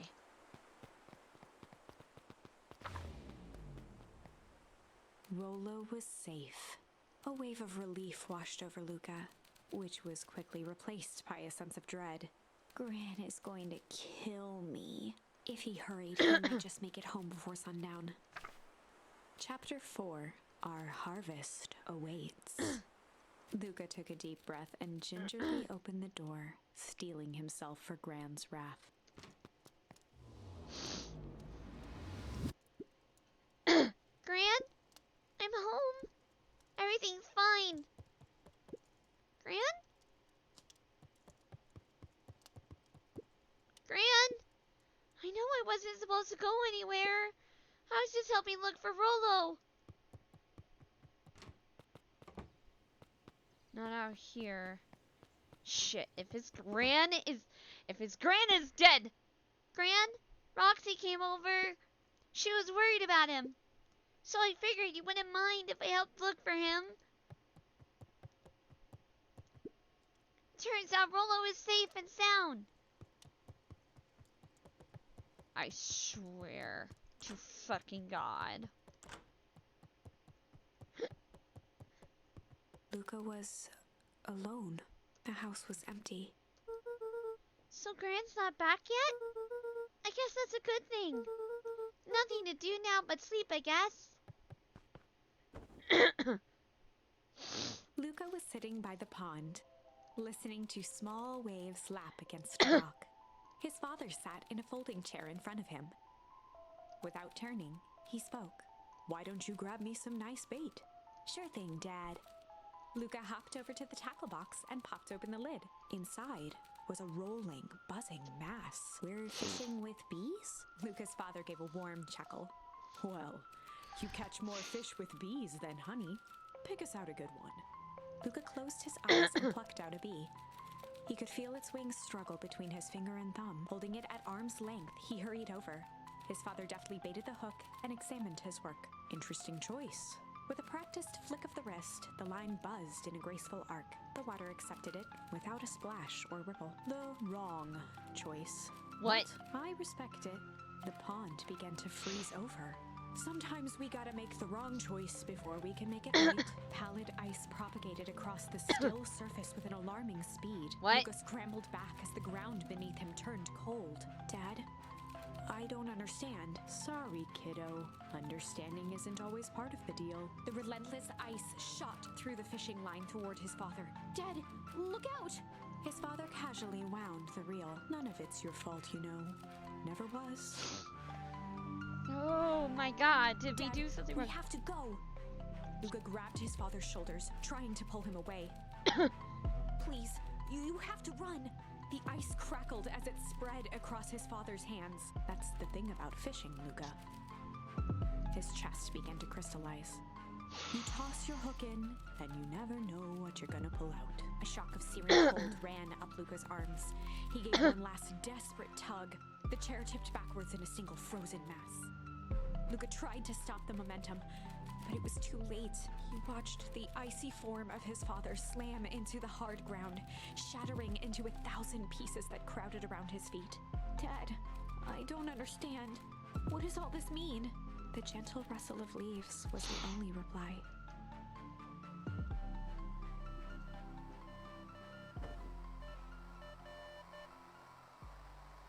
Luca's eyes struggled to focus on the walkie-talkie.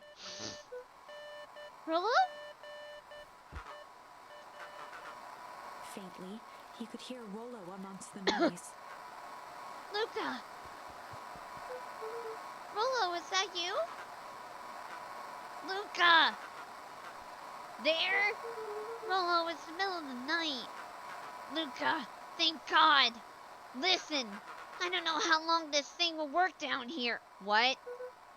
Down here? Rollo's voice was coming through more clearly now, but some words were still just static. Listen to me. Someone grabbed me yesterday. What? The man in the hazmat suit? It was. Took me to some sort of. I think I'm underground. Underground? Are you okay? Kinda. They seem more interested in. For now, at least. Mr. Kerr said you made it back home safe. Kerr? No. Trust. He's. Hold on, someone's coming. The signal went silent. Rollo? Rollo, where are you? Luca held still, waiting for a response. His pounding heartbeat marking the passage of time.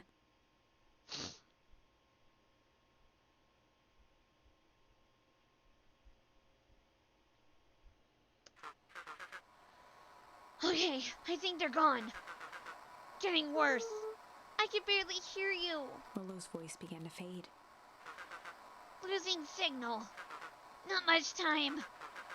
Mission control. You need the treehouse. The treehouse! With that, the signal died for good. What was he trying to say about the treehouse?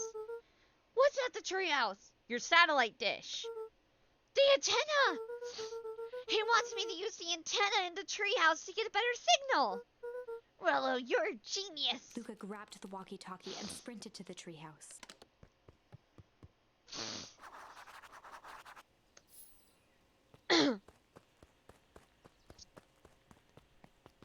Luca heard a group of footsteps approaching. He dashed behind the bushes to avoid being spotted. Gran.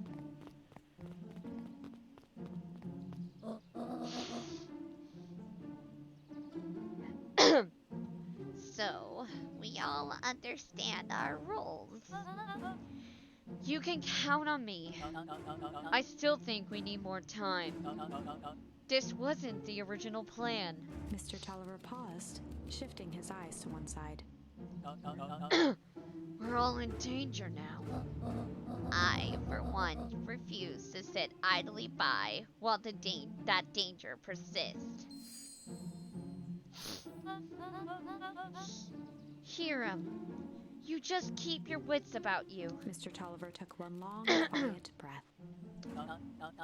You're right. You could count on me. I just wish we could have made that deal with Aerith Valentine.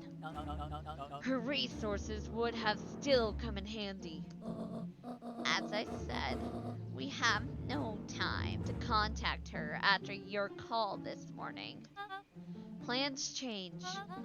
How is Luca holding up? He's fine. We shouldn't lose sight of the fact that this is all... I know very well what all of this is for. We have no choice. Operation Sparkplug has a new objective. Are we in agreement? The three shared a determined look. Good. We'll reconvene after the festival.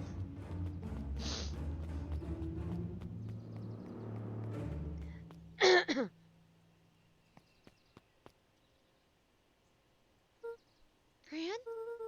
Why are you meeting with Miss Fratelli and Mr. Tolliver late at night? Hi, Luca! Yeah!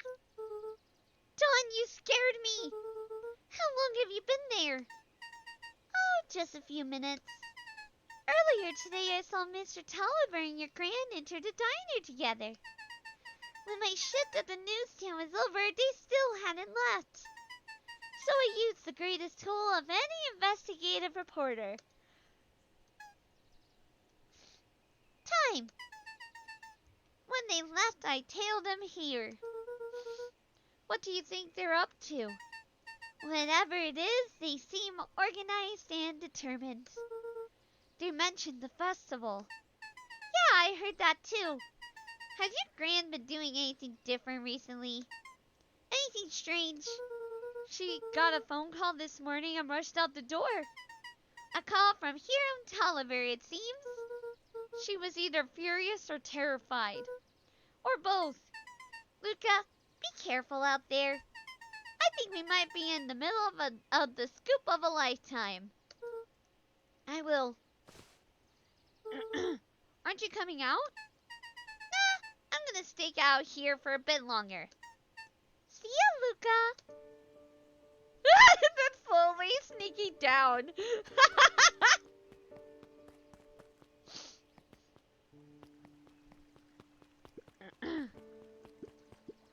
I did it. I changed the sign. Splendid. Did anyone see you? I don't believe so. You were right. It was simple enough to rearrange the letters. Odd choice for a prank, though. In situations such as these, odd is good. The two boys shared a mischievous grin. I can't wait for everyone to see the big reveal. It should be quite memorable. Let's make ourselves scarce for now.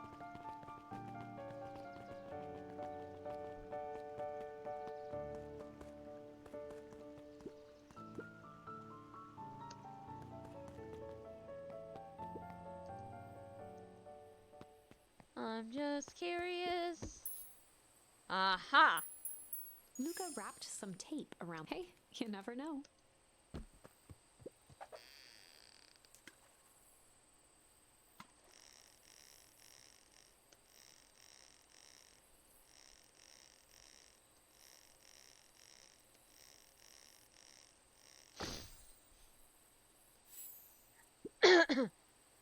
It's got a bunch of big words written on it.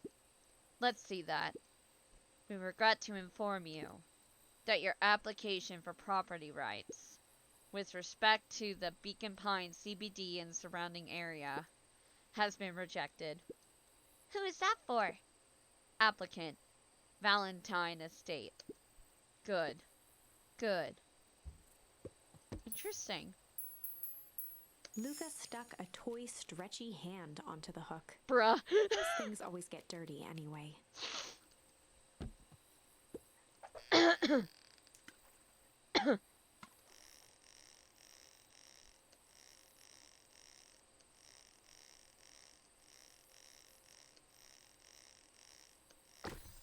A bracelet. Should we give it to Mom? She likes jewelry. That's a sweet thought, Buckaroo.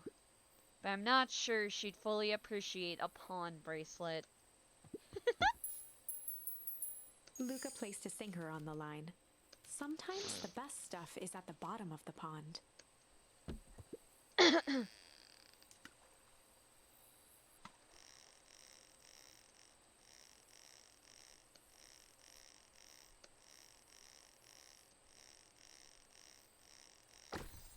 A bottle. A message in a bottle.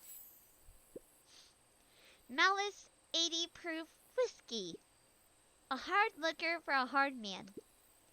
Best leave that be. Takes a real piece of work to leave something like that lying around. Luca good first.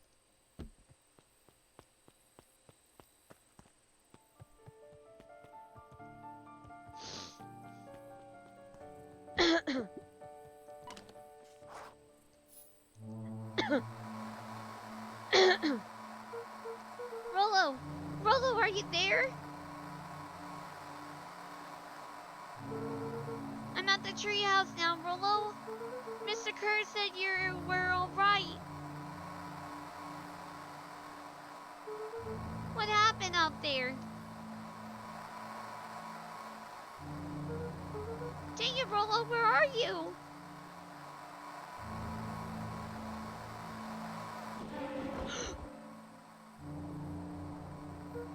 Who's there? Luca could only see a cloaked shape behind the rocket. I got weapons in here. So you'd better come out right now. He strained to hear as a muffled voice began. Weapons? How could you hurt something that's already dead? Fear gripped Luca's throat. Who are you? What? You don't recognize me? I guess I don't even recognize myself anymore. Luca stared at the ground for a moment, trying to place the dampened voice. The figure shifted slowly from behind the rocket. It's fucking revealing Iggy. itself to Luca. I'm a monster. And now they hunt me like the beast I am. Iggy? Luca reached over empathetically. Iggy's tone jolted to dejected anger. Don't touch me. This is all your fault. Luca slumped to the ground, overwhelmed by guilt. I'm so sorry. I didn't mean to. I lost control. So you couldn't control yourself for a second. And I get to be like this forever? There must be a way to fix this. Oh, you gonna be my savior. Perfect little Luca saves the day. With his positive attitude and the power of friendship. None of this matters. There's no time. They're after me. They chased me all through the Weepwood. I only came in here to hide. Hide from who? Who's after you? Luca! Luca! Rollo! It's not safe, Luca! Rollo, where are you? The treehouse! I'm at the treehouse, Rollo! Where are you? No, Luca! The treehouse isn't safe! They said they were going to the treehouse! I was trying to tell you to stay away from the treehouse! Who said they're going to the treehouse? The clipboards! What did I tell ya? Those proverbial harvest wackadoos are after me! They've been chasing me, yelling questions at me! What sort of questions? They were saying the same stuff they always do. But it's different now. Less asking, more threatening. We're gonna figure this out, Iggy. Yeah, well, thanks. Hello? Is anyone present in this arboreal domicile? Crap, they found me! Look at what's happening. Don't panic. You stay here and I'll see what they want. Holy shit! Hello, Mr. Fanhorn. We would love to hear your thoughts. Do you have time for an informal chat? We will be brief. Your time is valuable to us. Be down in just a second. Of course, of course, of course. We have a problem. Luca, you gotta get out of there. Who's out there? Is it them? Yeah, it's the clipboards. A bunch of them.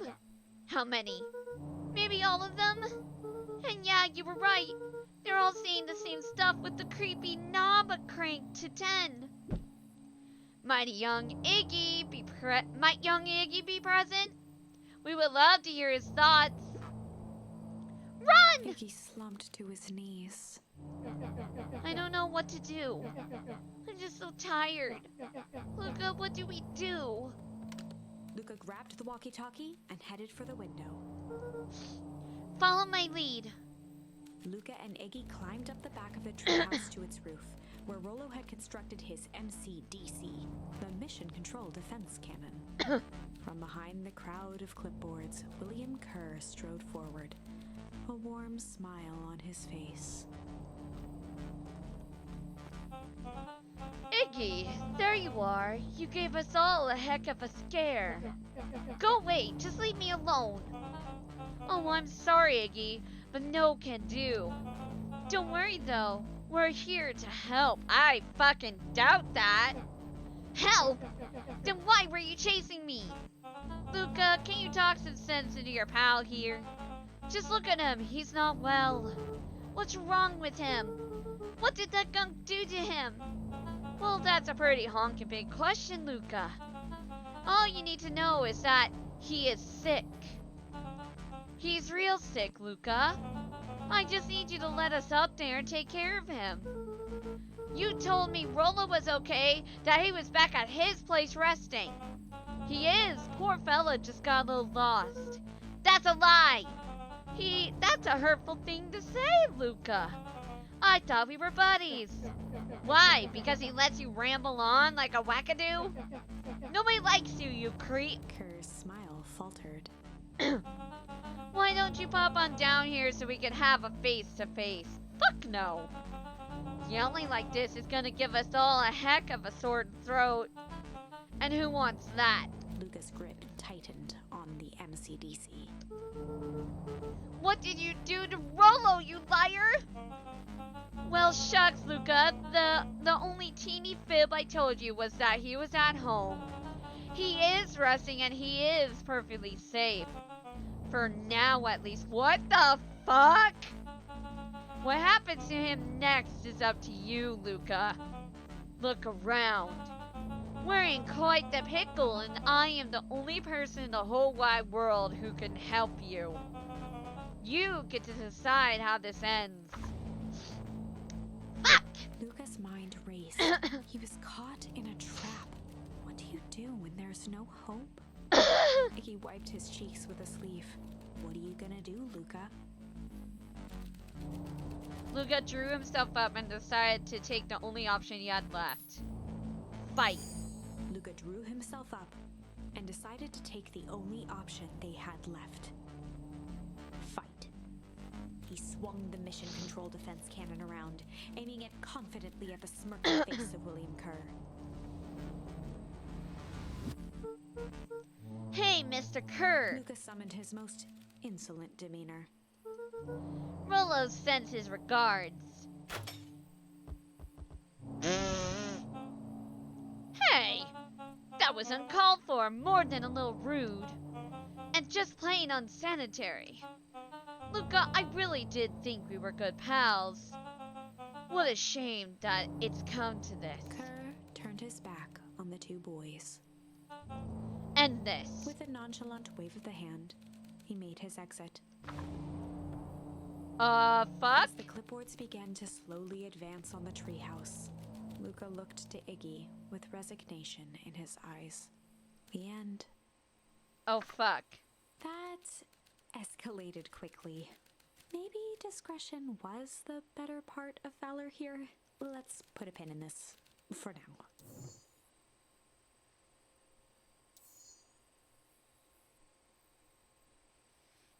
So it's better to have Beck.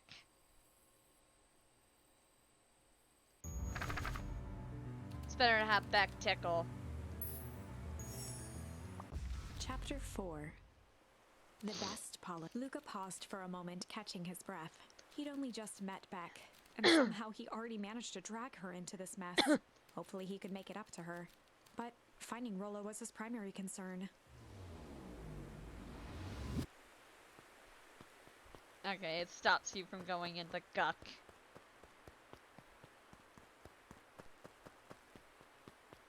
Jesus. Looks sold. Luca, what the hell are you doing out here? And why did a kid with gray hair just run past us in a panic? Roxy and Fitz looked drained. It was clear they'd spent all day searching. That's Beck. I don't care who she is. What happened? We were just helping look for Rollo.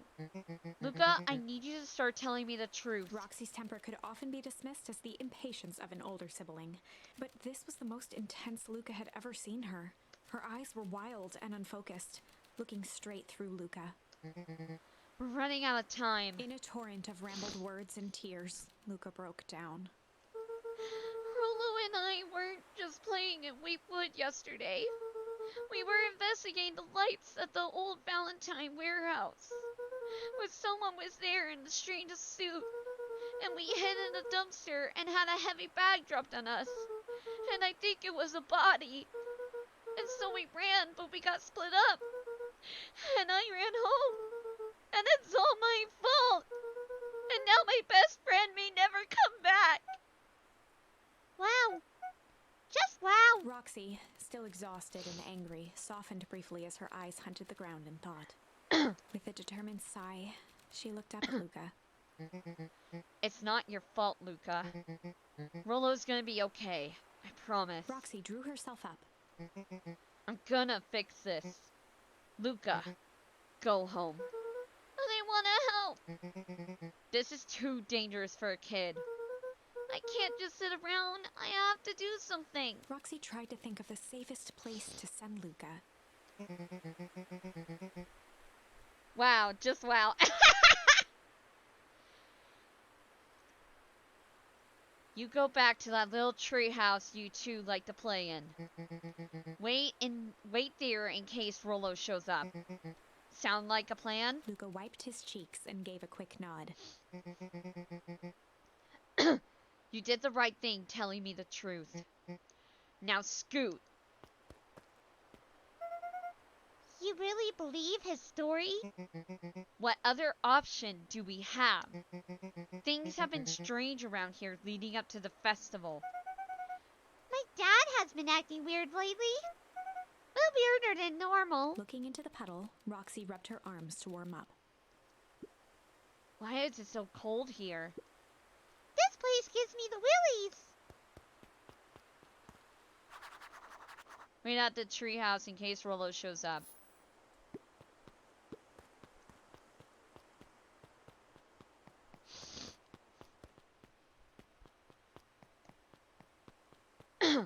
Look, I'll do that, but I want to check something first. The Valentine Mansion loomed over every other building in town, both figuratively and literally.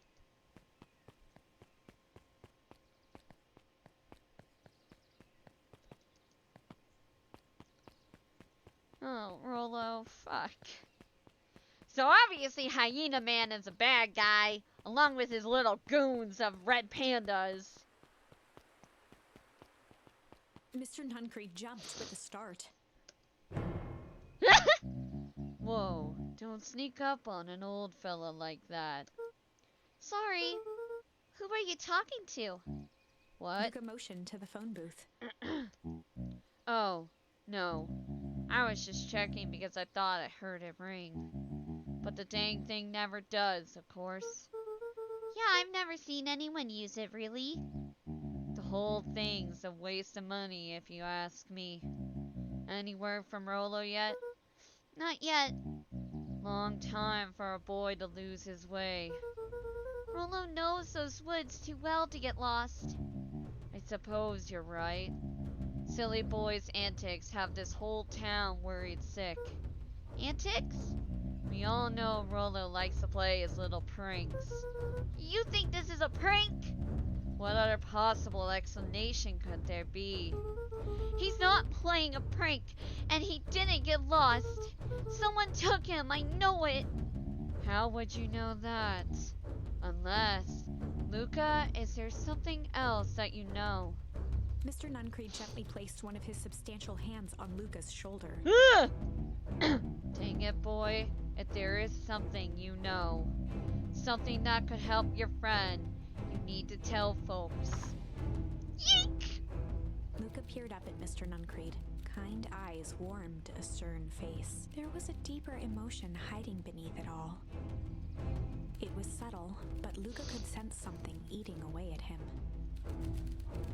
There was a something lurking behind those eyes. There was a shame lurking behind those eyes. There was a shame lurking behind those eyes. A deep sadness. If Mr. Nuncreed was that worried about Rolo, maybe he could help. Oh no. Yesterday, Rolo and I were messing around at the old Valentine my warehouse. Mr. Nuncreed raised an eyebrow. Both of you? You were with Rollo when he went missing. Not exactly. I was hiding in the dumpster. The dumpster. What were you doing in there? At first, we were just looking around. Then someone in a strange yellow suit came and dumped something on us. We both got scared and ran. That was the last I saw of him. You got scared by some garbage. Well, that's why you don't go skulking in someone's dumpster. But it wasn't garbage. I think it was a body. I'm sure it was just some trash. No, there was a name tag.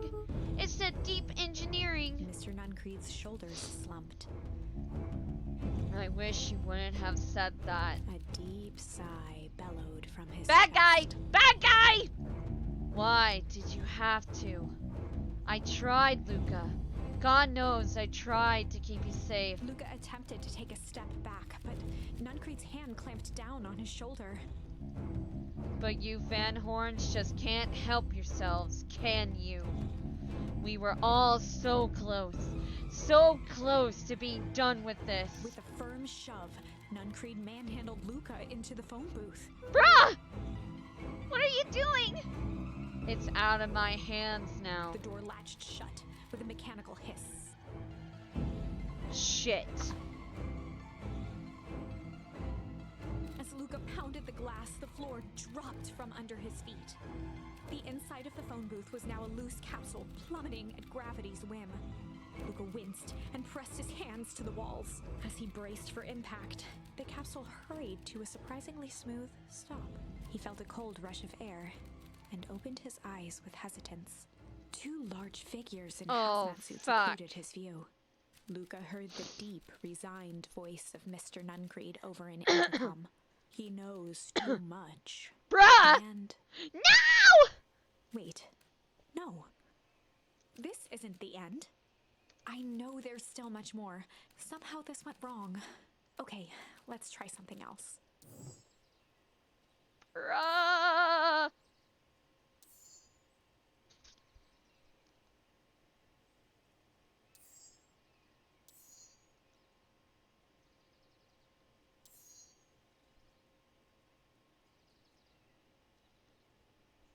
Okay, hold on. Chill. In the past, he found the best way to deal with an enraged Roxy was to be a little chill. Because I missed this on the first day.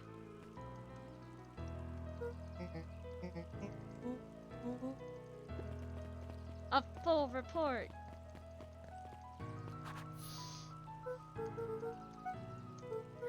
Because I missed this area on the first day. Maybe there's something I missed down here. Hey, Bert. Hi, Luca. I'm doing some fact-checking for the town history exhibit. Look, kid, I'm just here to put up the lights. But did you know? When the town was founded, there was only 7 citizens. And they all worked for a mining company?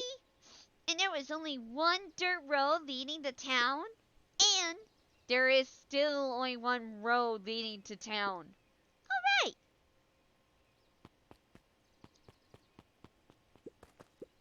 Hey, Griffin. How's the ice cream gig going? Not great. It's still pretty cold out. I'm in the business of selling cold. I'm sure things will warm up soon. Mr. Tulliver's not at his grocery stand? He's preparing for the festival, I guess. Gotcha.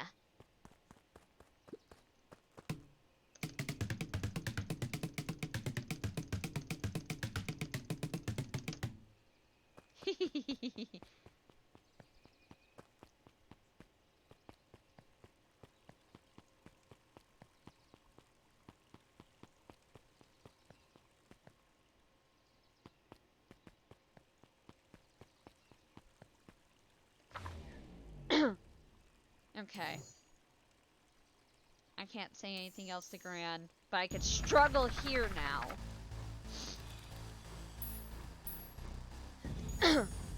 This is a story about struggle. Luca could hear a machine humming somewhere nearby. He felt around wildly, searching for something, anything that could help. His hands found a hard object, maybe a tile? He yanked it free, lifting the cold stone. Let me go! Lucas swung the tile as hard as he could at the shape that still held fast to his leg. He heard the crack of glass as the stone hit the assailant's mask. With a muffled yelp, the hand let go. He was Run! free and scrambled to the door. He never looked back once on the long run home. Chapter 3. Oh shit! Everything's fine. The next morning, it was quieter than usual at the breakfast table. Only the sound of silverware and chewing interrupted the awkward. I finished the jar, so you need to get this delivered, okay, so what did you Rollo? Oh, Rollo had things to do, so I just sort of poked around town. I've set the jam down by the front door. There's 2 batches to drop off. Oh, one for Mr. Tulliver at the Bag and Wag. Deliver jam to Mr. Tulliver. Another for Miss Fartelli at the diner. Oh, and Mr. Nuncreed. He said he wanted some more. I suspected as much. Yes, he seems to have taken a particular interest in my jam. There's some extras in the basket for that enthusiastic gentleman. Just make sure Fartelli and Tulliver get the ones on top. No problem. Off with you now, while the day is still young.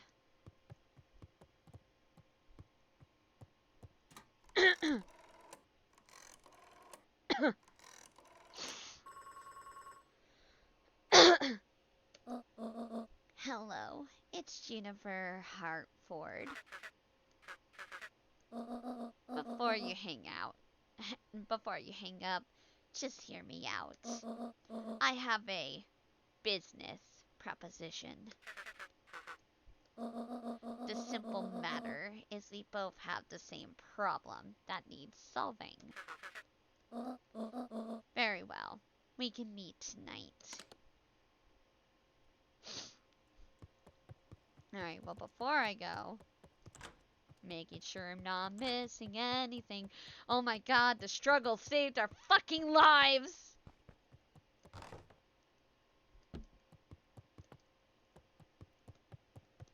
See, because we couldn't go in the dumpster though, we don't have the walkie-talkie.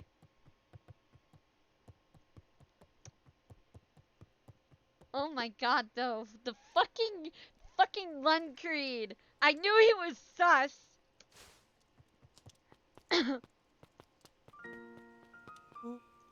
Okay. Sorry, 1 second.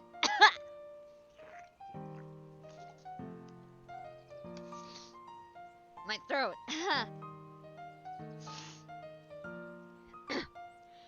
Sorry about yesterday. Roxy can be so annoying. But good news, no more boring chores for me today. Do you make it to the old Valentine warehouse? So, what did you find? Give me the dirt. Something happened. There was someone else there. What? Who was it? Was it aliens? I knew it would be aliens. No. Zombies? No. Alien zombies? What else could it possibly be? Rollo, I gotta deliver these into town first. We can catch up after. Oh, is it a whole thing? Sounds like a whole thing. Yeah, we shouldn't talk about it here. Meet me at the treehouse tonight. I'm not sure what this treehouse is that you speak of. Meet me at Mission Control. Roger that, Space Cadet.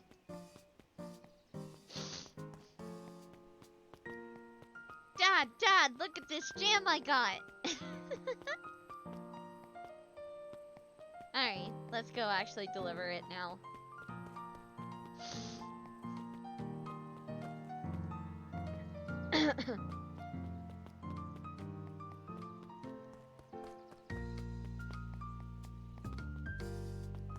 already. Oh, hi. Wait, what's your step? Oh, sorry. There was a whole family of beetles here. They've gone missing. I thought they just sort of wandered around. Everyone has a home, Luca. Even beetles. Luca checked the soles of his sandals. I think we're okay. It's weird that they're gone. They went missing when the festival preparations began. You think the noise scared them away? Something like that. Just watch where you step, okay? Do you think jam would make good bait? I guess it depends on what you're trying to catch. At this point, anything. Just making sure. Luca checked first.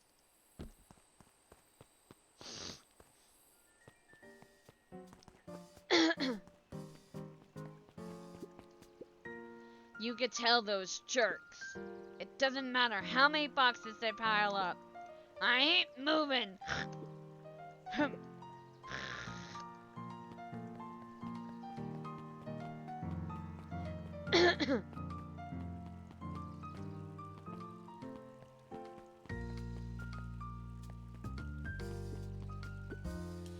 Anger from the past, mistakes not yet made, and a glimmering hope for the future.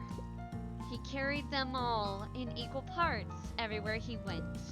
Oh heavens, what a burden to bear.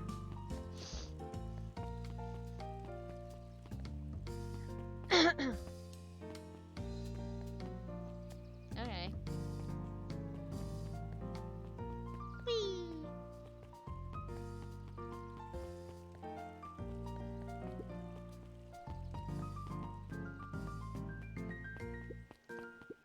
Hey, Dawn. Hey, Luca. What's up? They got you on jam delivery, eh? Yup. Have you seen the new kid around yet? New kid? Yeah, came in from the big city. Her parents both got jobs here. But get this, one of them is working for William Kerr in Perennial Harvest. And the other is working for Eris Valentine. And the Valentines represent Beacon Pines past.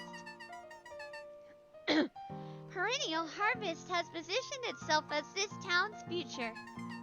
Must make for some interesting dinner table conversations. I can imagine. Last Chance Diner. Well, if it isn't my favorite little jam runner. Hey, Miss Fratelli. Look at She you. leaned forward and pinched Luca's cheek. You're all skin and bones. Is your grand not feeding you? She is. It's just... I understand. You know, I taught your mama how to cook back in the day. You may not even remember, but you and her used to help out in the diner. See that picture over there? That's you helping your mama back in the day. So cute, running around in your little apron taking orders. The whole situation just breaks my heart. What happened with Eleanor? I got a feeling she's out there somewhere, yearning to be with you again. Few things in this world can keep a mother from her son. Luca shifted the basket uncomfortably. Oh yes, let's see here. Mrs. Fratelli lifted the cloth and inspected the jam. Ah, they even have my name on them. How thoughtful. She carefully lifted out her jars of jam. You tell your grand hello for me, Luca. Will do.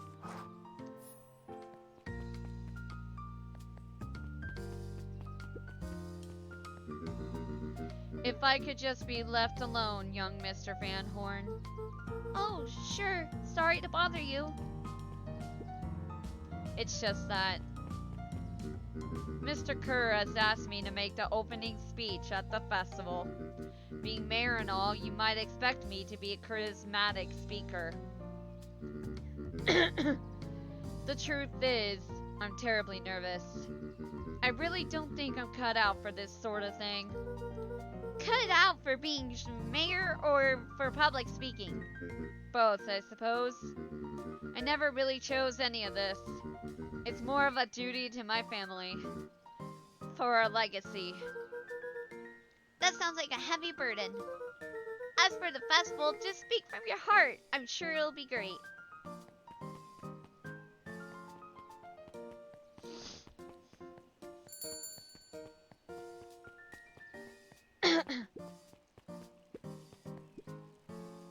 Mr. Wilder, I trust you have time to chat. Eris Valentine, oldest of Sharper Valentine's children, and heir to the Valentine fortune, had a way of making questions seem like demands.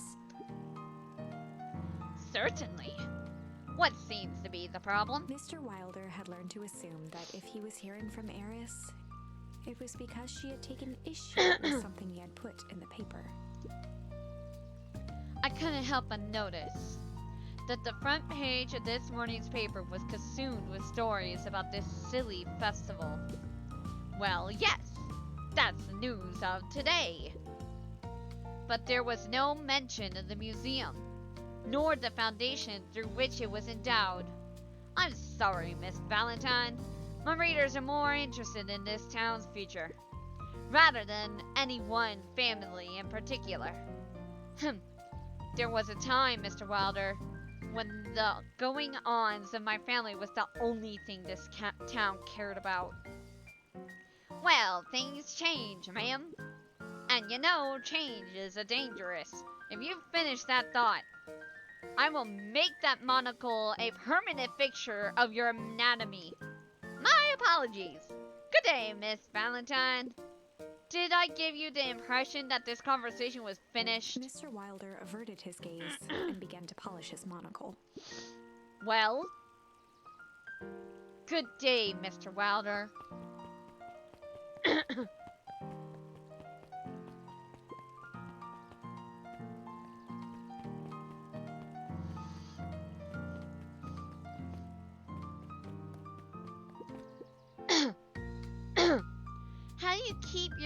How do you keep the ice cream cold? We keep them on ice. Where do you get the ice from? I don't know, somewhere cold. How do they keep somewhere cold cold? Look, Bert, do you want some ice cream or not? No, I'm good. Huddled at his counter, Hiram Tolliver was meticulously shining apples. More accurately, Hiram Tolliver was meticulously shining one apple. Hello? With a yelp, Mr. Tolliver fumbled the apple, flailing at the air as it fell. Oh, sorry. Ah, no bother, no bother. He leaned forward and lowered his voice. I see you have something for me. Yeah, Grant had some jam. Grant had some jam I'm supposed to give to you. He leaned in a bit further.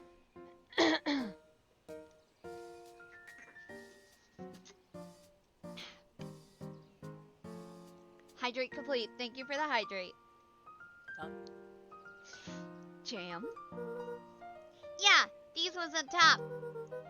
She wrote your name on them. Mr. Tolliver leaned back, speaking loud enough for anyone to hear. Ah, yes! The jam! Thank you so much for delivering this jam to me. He reached forward and snapped up the jars of jam, giving Luca a little wink. I shall put it on my store shelves post-haste. Okay, I should finish my deliveries. Of course. Of course. He leaned in for a final whisper. Of course.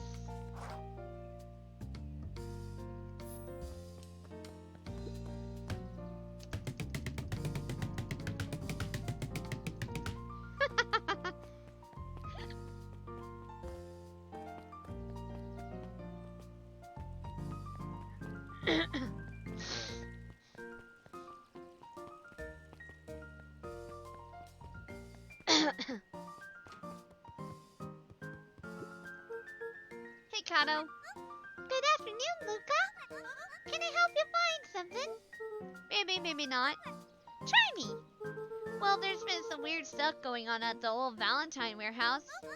Can't say I know anything about the warehouse.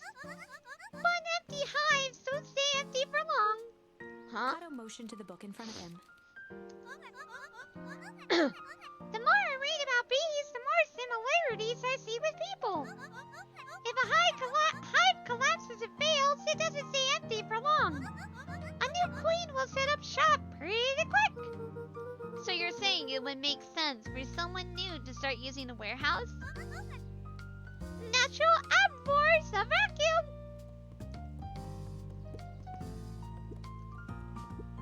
Hey Jace. Oh hey Luca. Have you seen this new issue of Hank Atomic? Not yet.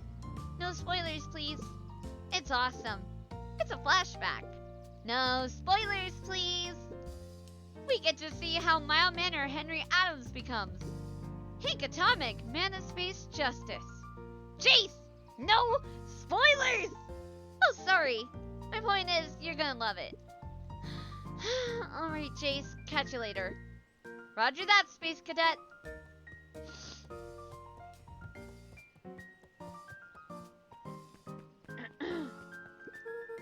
Got some jam for you, Mr. Nuncreed.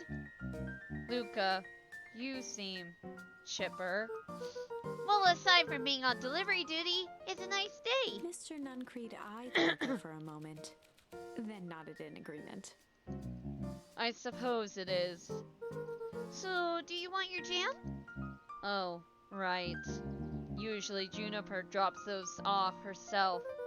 I guess she's busy today. Anyway, this is my last delivery for the day. Oh, in that case, Nuncreed snatched the basket from Luca. I'll hold on to the basket until the next time I see your Gran.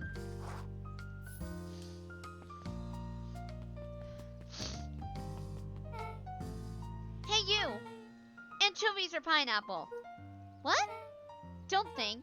Just answer. Pineapple. Why? How old are you? 12? Perfect. Follow me. Who are you? Anyone ever tell ya you ask too many questions? Just try to keep up, okay? That just happened. Well,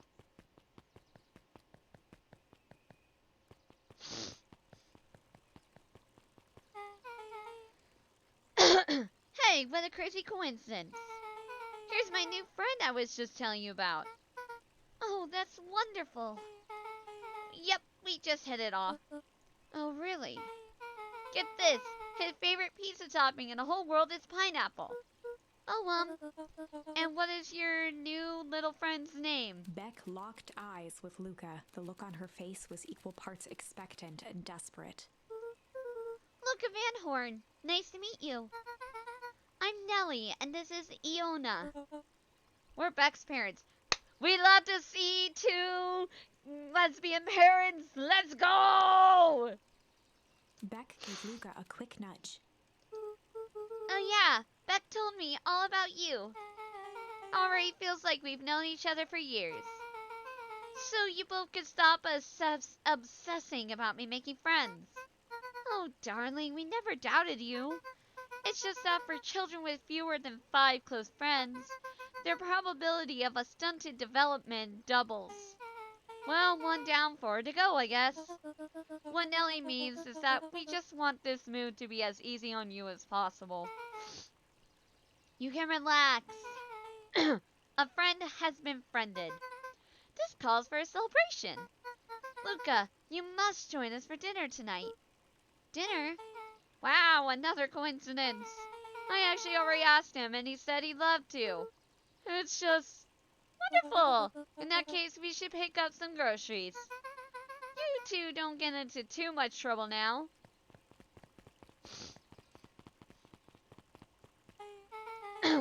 Wow, I can't believe that worked. Thanks a ton. You're welcome? I owe you one. My moms are great and all, but they can be a bit much sometimes. Our house is a little cottage next to that big mansion place. Wait, you live on the Valentine estate? Yeah, that's the spot. Meet me by the big creepy gate. Don't be late. Or I'm back to square one on this whole friend grift. Great. See you there. Oh, fuck. But Rollo! Rollo! Rollo, though.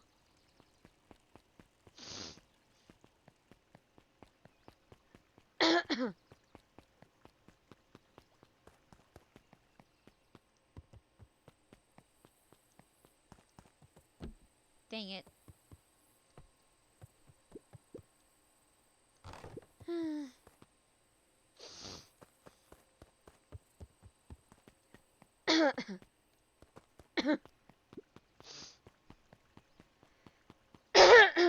Oh my goodness.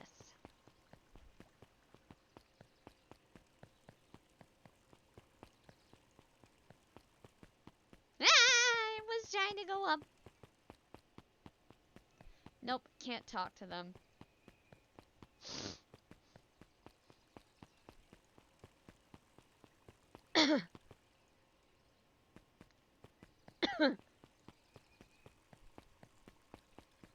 Wait, I'm watching through.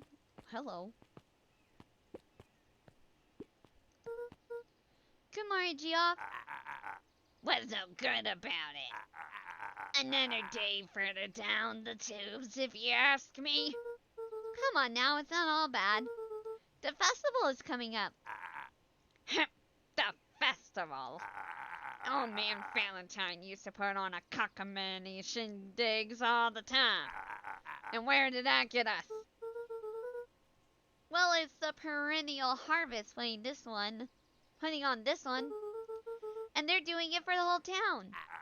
As far as I can see, the difference between old Valentine Company and this new perennial harvest outfit. Jeff dug through his pockets for a bit. It's a difference between this empty soup can and this brown banana. But those are both garbage. Exactly. Okay.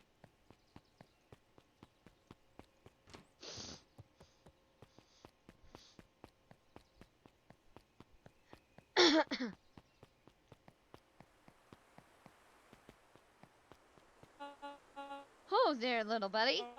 What brings you to this neck of the woods? Oh, I was just wandering around a bit. Wandering? How wonderful. Children and their wonderful wandering. Oh, to be young. You're a bastard. Anyways, I can't let you pass just now. Tough secret business that away. Mr. Kerr winked with a wry smile. I'm just yanking your chain. Perennial harvest is just making a few improvements. He gave Luca an energetic thump on the shoulder. Better head home now. Our harvest awaits.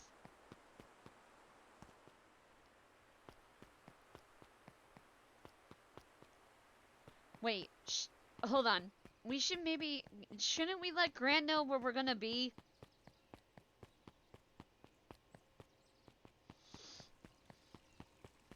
Let me just make sure we're not missing anything. I want to make sure we don't miss telling Gran because I don't want us getting in trouble. Not happening. Ah!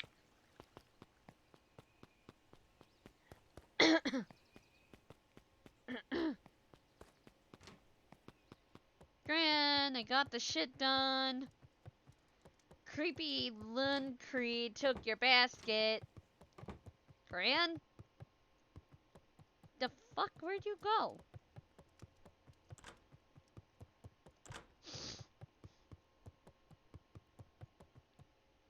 Well, I don't know where Gran is, so, not my problem. Off to the mansion we go. Wait, hold on. Double check the grave. Just to be sure. Nope. Okay. We're good. Let's go.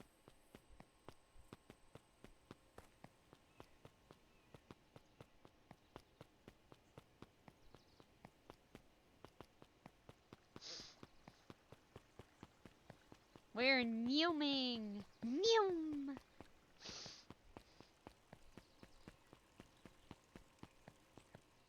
Right, I already talked to her.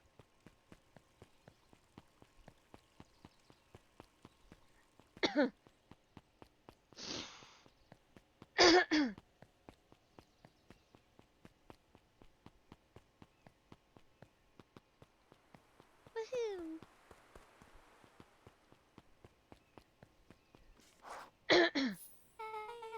So, who all lives in that house?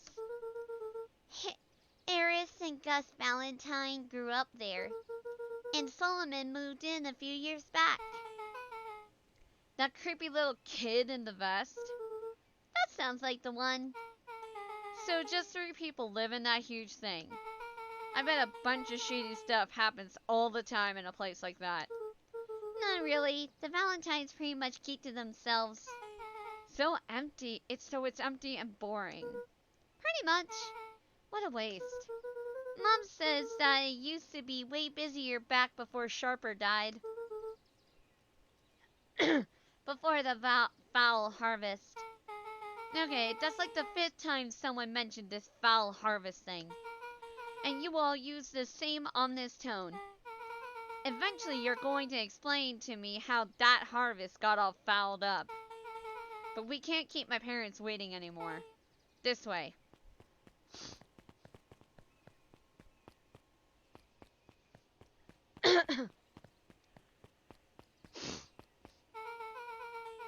Most kids would have just ditched me by this point. Why are you still here? It looks like you could use some help. You know what, Luca? You're not so bad. Let's get through this as simply as possible. Just eat, smile, and nod. Fun. Great. Whatever you do, don't bring up their work. I think I can handle that. Beck took a long breath, then gave a firm nod. Here goes nothing. Chapter 4. Dinner with the Moodwills. Ilona Moodwill was worried about change. A gardener at heart, she understood the necessity of change, relied on it even. But there was a difference between the controlled world of her plants and this cluttered cottage in a strange town. Almost done. Nellie was a blur of activity, digging through boxes. Sorry, love. Couldn't find the dishes. We'll have to make do with paper plates. Dinner went by without much conversation. As she watched Beck and Luca finish up their pizza, Ilona let herself relax into the chair. The things she cared about were still here. Nellie finally had the job of her dreams. Beck was beginning to take root. Ilona's task was simply to tend to them. She could do that.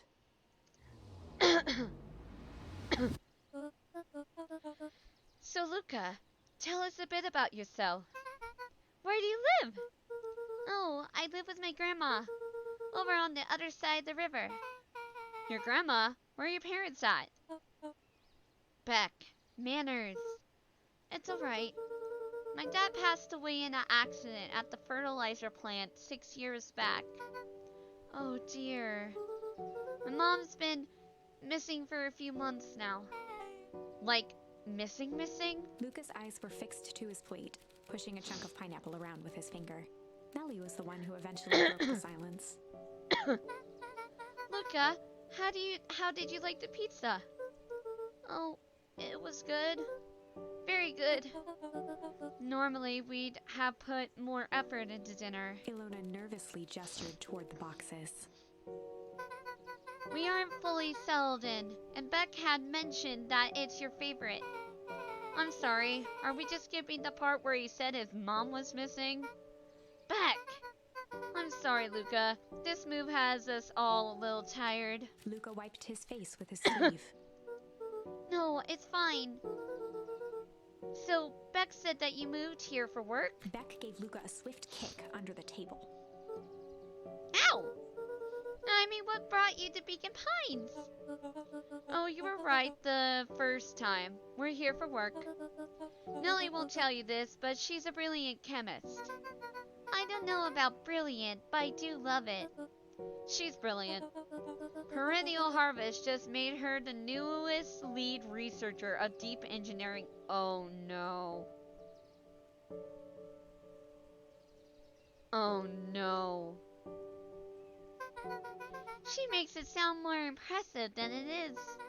I'm just happy that I get to make a difference in the world. Perennial Harvest is at the forefront of evolving agriculture into something more useful than sprinkling water and excrement on the ground. Luca glanced over to Beck. She seemed to be holding her breath. What Nelly means, Luca, is that there's a different ways to grow plants. Yes, some people talk to their plants and hope for the best. And some people happily leave their job to allow a loved one to pursue their dream.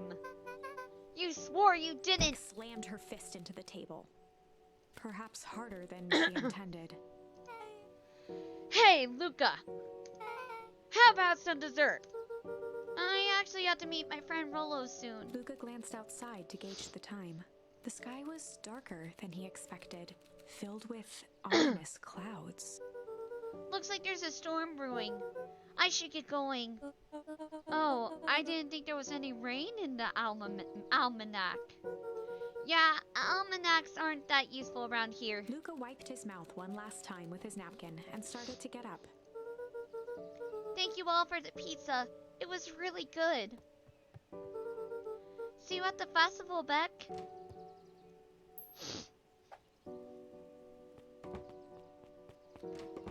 Wait up. I'll walk you home. Surprised, Luca turned around. He knew Rolo could be prickly around new people. But Beck seemed cool. Rolo would warm up to her eventually. Probably. Luca began to respond, but the sky answered him as the clouds above began to rumble Luca began to respond, but the with ominous thunder. You sure we can make it home before this storm kicks off? Luca surveyed the roiling clouds. I'd say the odds are good. Maybe you should stay here. I'll just make a break for it. At that moment, the heavens opened up, unleashing torrential rain. Care to recalculate those odds? Hurry inside, you two, before you catch cold.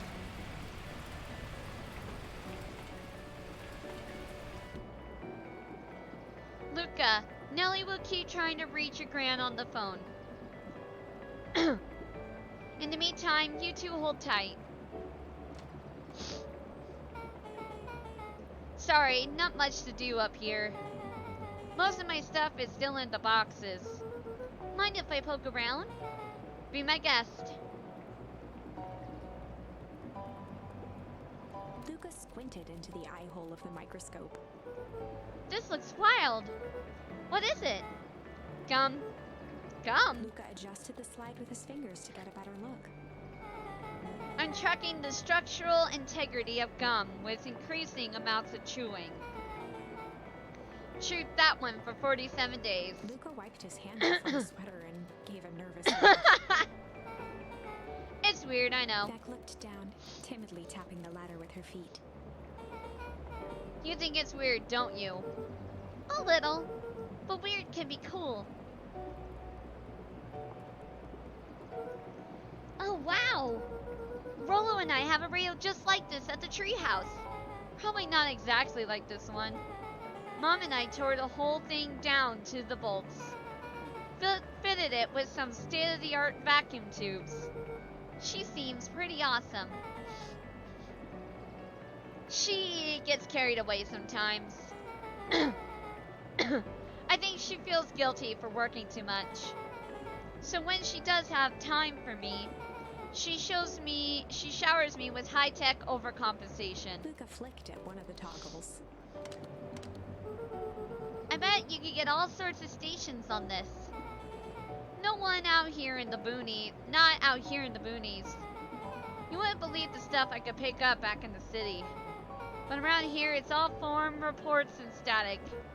Ah, shucks. Luca bent down to examine the bouquet of wilting flowers. Judging by the odor, they were well past their prime. He flipped open the attached card. Happy trails from Coach Walker and all the very few condors. Boy, you weren't kidding about poking around, huh? Oh, sorry, was this from your old school? The most recent one, yeah. Some schools gave me going away cards. Some did flowers. When they're really trying to feel good about themselves, they do both. So you moved a lot. Yeah, that's the thing with having a brilliant parent. There's always a better job somewhere else. These flowers will last longer if you put them in some water. That's the sort of thing I would do if I cared. Well, you cared enough to keep them is all. Luca, can I ask you something? Of course. Dang, didn't that hurt? I'll be honest, that hurt more than I expected. Well, at least you looked cool doing it. Beck took a moment to watch the rivulets of water running down the window. Do you ever feel alone? Like, even when people are around? Well, Rolo can be pretty absent-minded sometimes. I'm serious.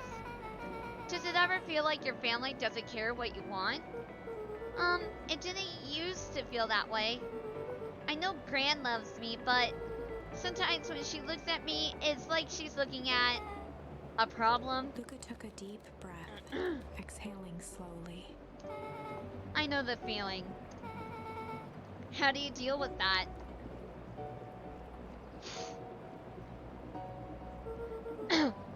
I guess I haven't yet. One thing my dad told me when I was little: don't hold a grudge, especially against yourself. If you try to hold it all in, you're gonna pop. So then, what do you do when you don't know what to do? Dad never got to that part. Something I figured out on my own though. You gotta do something. Anything. Here. What are you doing? I don't know, something. We're gonna register our complaints with the storm. Listen here, you miserable universe! Stop jerking me around! I just want things to go back to the way they were! Everyone tells me it's gonna be alright, that things are gonna change. Luca let out a feral scream that echoed into the night. I'm not actually gonna scream, not happening. Every time something changes, everything gets worse! Screw this town! Whoa! Let me try! Moving sucks! I hate it! I hate that! I hate it! Why can't I just deal with it and be happy for my mom? Why can't we just stay somewhere? Her voice dropped to a trembling whisper. I just want to be a normal kid. Beck brushed off her shirt and straightened up. There. Wow. I actually feel a little better. As abruptly as it began, the storm abated. Thanks. I needed that. Me too. I should head out before the rain starts up again. Sure. I'll walk you out.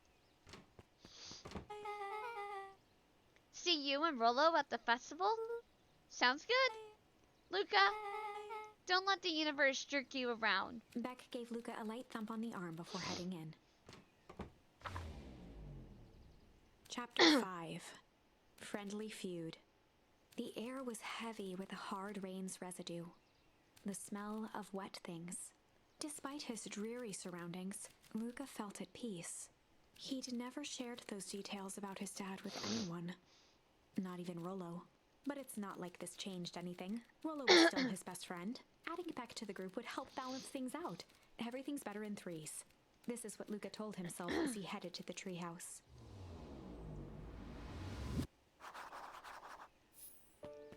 God, if he's not at the treehouse, I'm gonna scream. Hi, Dawn. Hey, Dawn. Tracking down a lead? You bet. I heard a juicy new rumor. Turns out when Sharper Valentine died, he left behind a peculiar last will and testament. Peculiar? How? He didn't just give his kids an inheritance, there were conditions. Like what? The document stipulated that Eris had to take on a child as her ward. Oh, that explains the kid. That explains Solomon. A kid our age who just showed up to town one night with a lawyer. Solomon? Bingo! So Eris was forced to take care of him. Yep, or she would have lost everything. Why would Sharper care so much about some random kid? Rumor has it, old Sharper sowed some wild oats. That explains why the heiress treats. That explains the way the heiress treats him. Poor Solomon. How did you find all this out? A good reporter never reveals her source, Luca. Alrighty, bye. Ooh. Glowy mushrooms. I'd better not dilly-dally. Gotta get to the treehouse.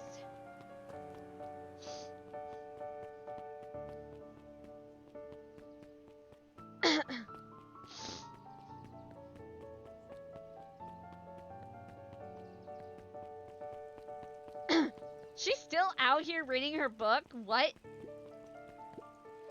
He met his old friend's eyes and was greeted with nothing but ice-cold anger.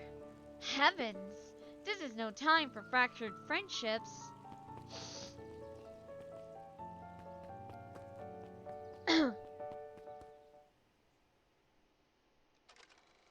Oh dear.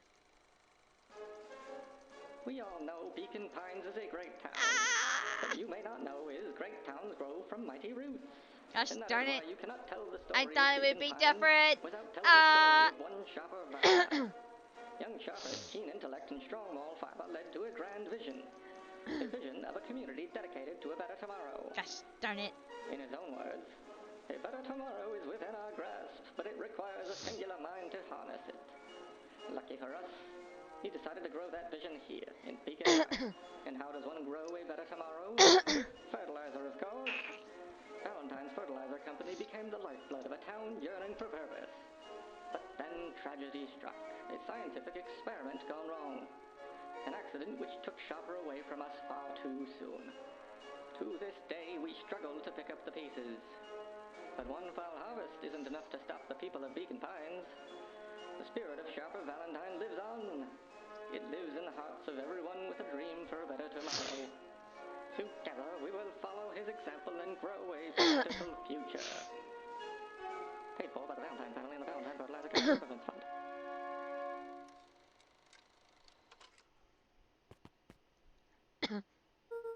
That was unhelpful.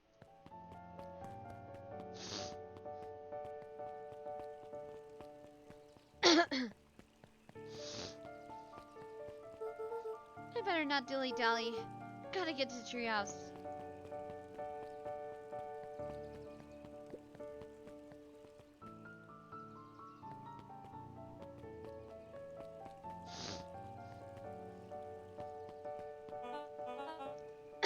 Excuse me, what are you doing? Just locking up for the night, sir. Oh, wonderful. I can only assume this means all festival preparations have been completed ahead of schedule.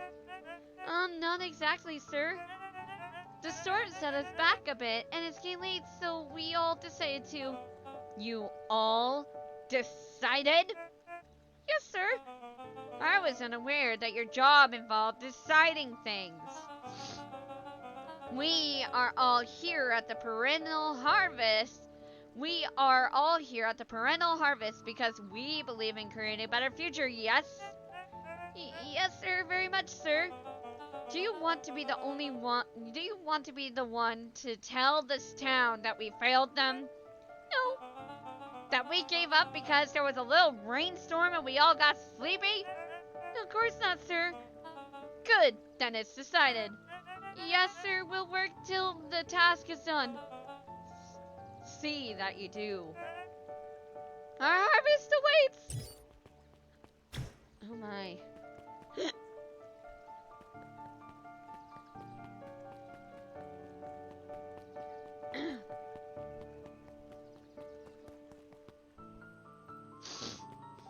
Hold on.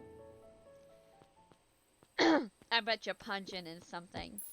Aha! I was correct. Luca wrapped a twig of thyme around the hook. Some fish have refined taste.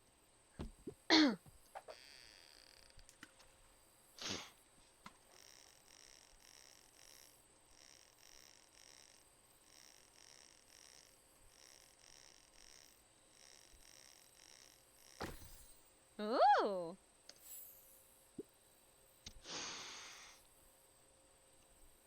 Property of Sharper Valentine.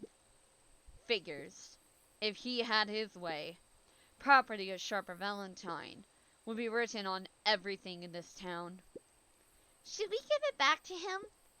He may not even want it back. The man's got a contentious relationship with time. We'll keep it here in case he ever wants to pick it up.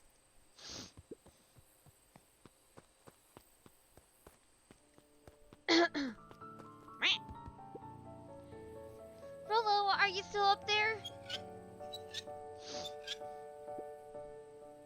I'm sorry, Rollo isn't accepting visitors at the moment.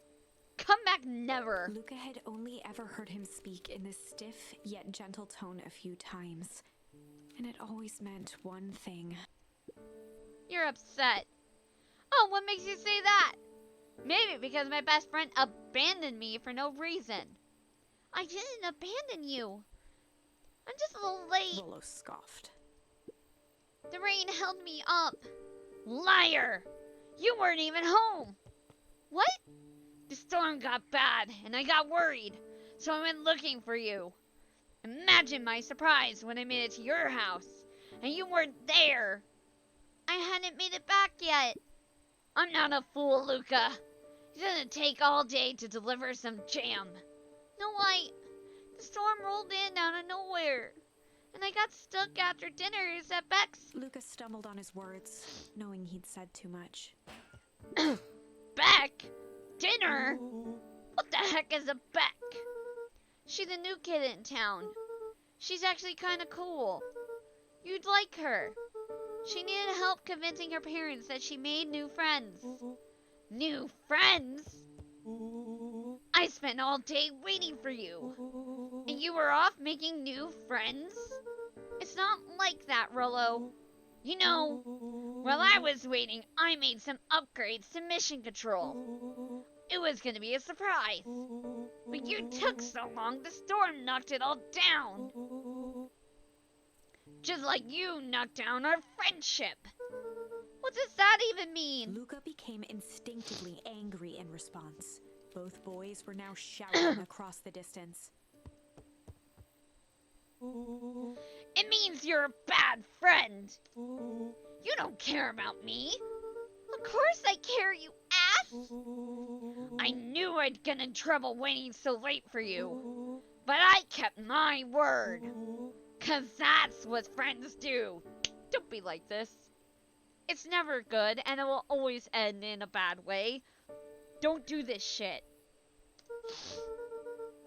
Oh wow, what a noble sacrifice you made. Easy for you to say. Your grand doesn't even care. That is uncalled for. You can stay out as long as you want. And you wouldn't even get in trouble. Seriously? You're acting like I chose this? If that's what you think, then maybe you're the bad friend. Rollo's tone changed to a calm, yet more intense anger. Maybe Pa is right. Storms bring more than water. This one brought out the real Luca.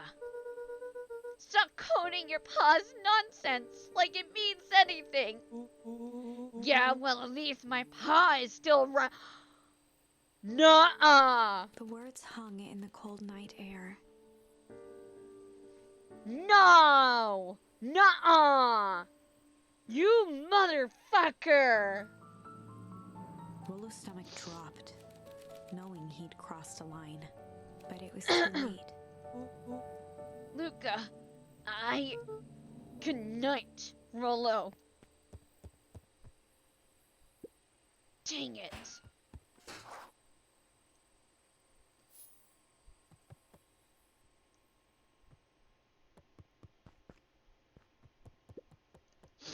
Luca dug through his old stuff, not even sure what he was looking for.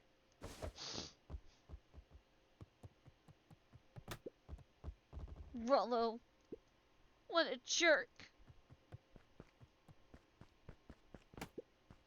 Call me a bad friend. Oh, I'm Rollo. Look at me and my amazing family.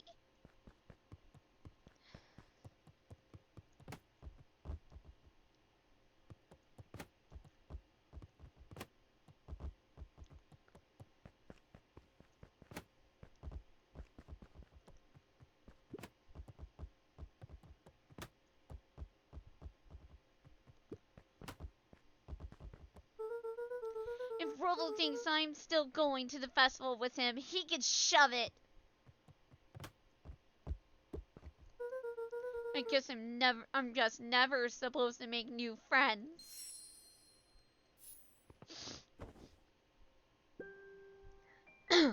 Luca? Gran cooed gently from the hallway. Luca. You slept straight through breakfast. Luca, are you alright? I'm fine. Just don't feel like getting up yet. Okay, I'll leave this oatmeal by the door. I've gotta run out and take care of some things. Okay. I'll be back later to check in.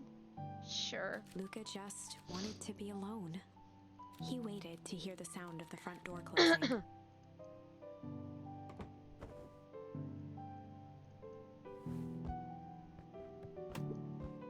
But Rollo's still gonna go to the festival.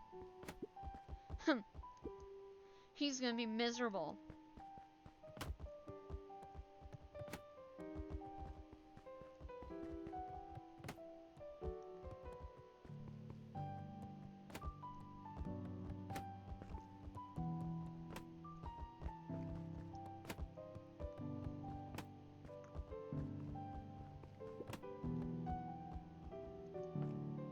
Luca dozed off again. Luca, I see you didn't eat your oatmeal. Wasn't hungry. Well, just in case you get hungry, I'll leave a sandwich here too. Thanks. Rollo came by. What did he say? He wanted to talk to you. What did you say?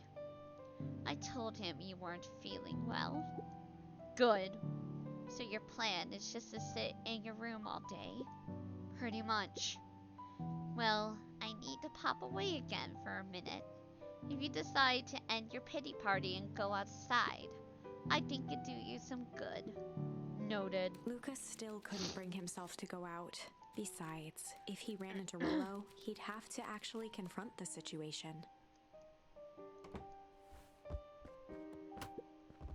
There's never anything interesting at the festival anyway.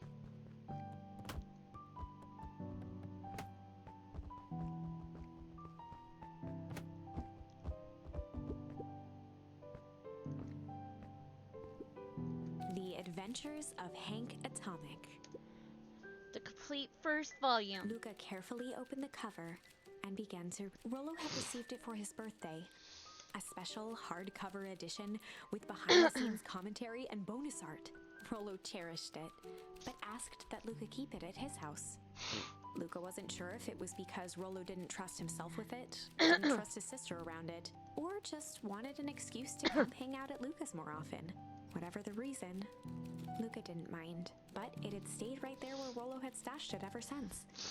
Now, at the foot of his bed, Luca lost himself in the pages. He'd read it all before, but at this moment, it somehow felt sentimental. He was well into issue number 5 when he heard soft footsteps from the hallway. Luca, another little friend came to see you. A girl named Beck Modwell? She said you met yesterday. What did she say? Is she here? She was just dropping by.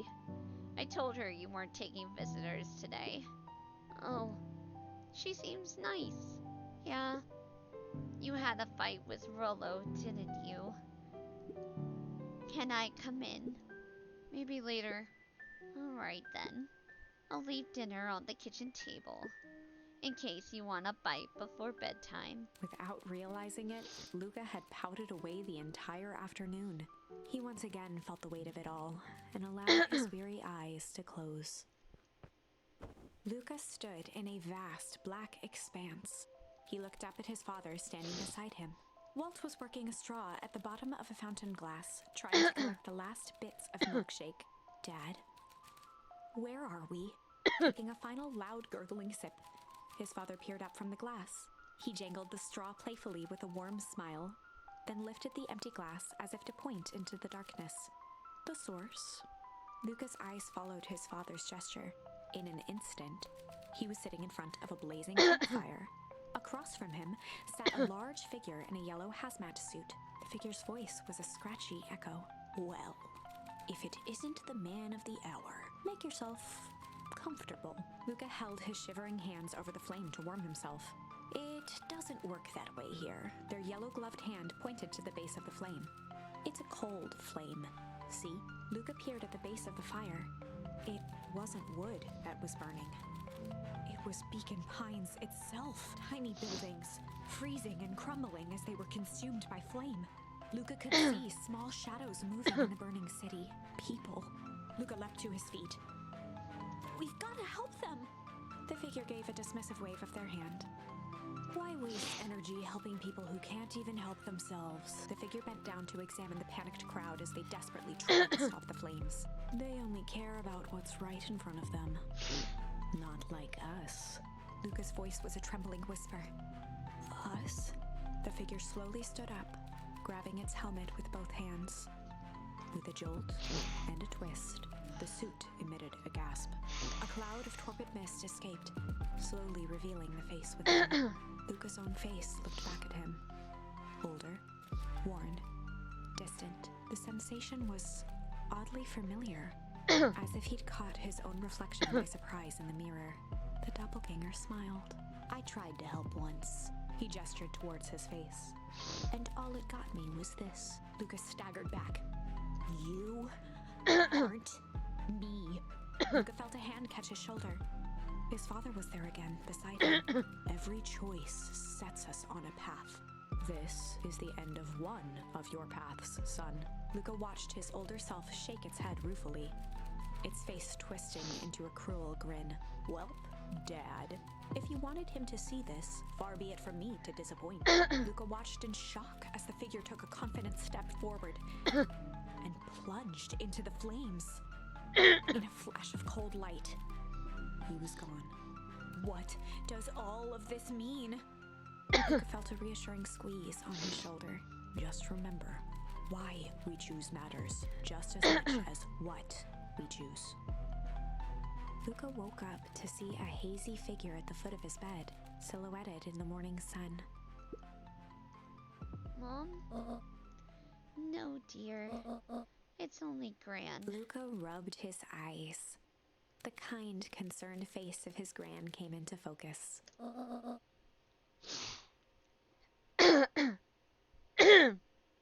How are you feeling? Fine? Anything you want to talk about? I don't feel like talking. That's just as well. How about you sit there and listen a bit? Whatever you and Rollo fought about doesn't matter. But he... Gran silenced Luca with a gentle pat on the leg. Fights between friends happen. What was said doesn't matter.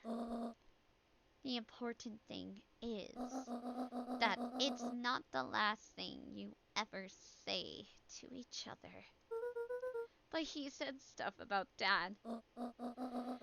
Well, do you think he meant it? No. He was just mad.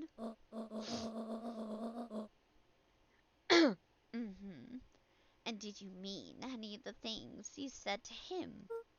No? Good. One must appreciate friends in their best moments and accept them in their worst.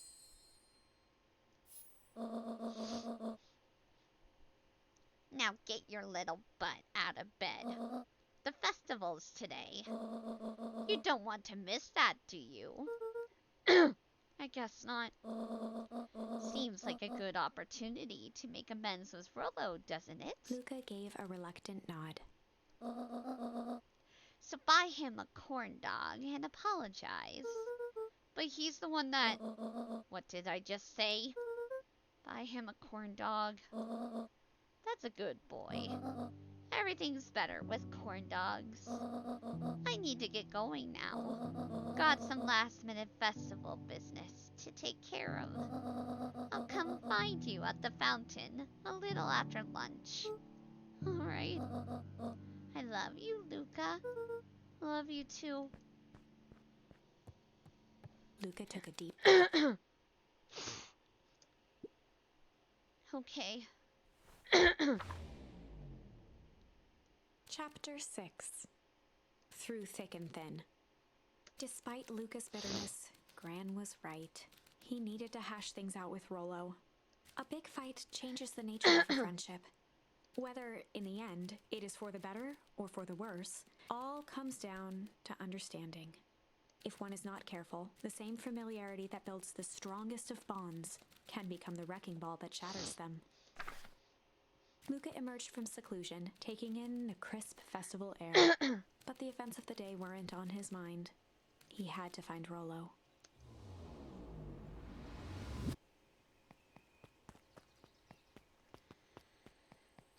First we go visit Dad's grave.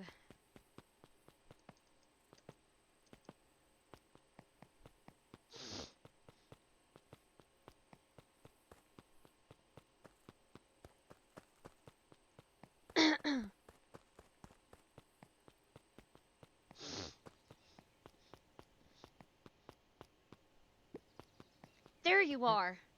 Luca, Rollo wanted me to tell you something.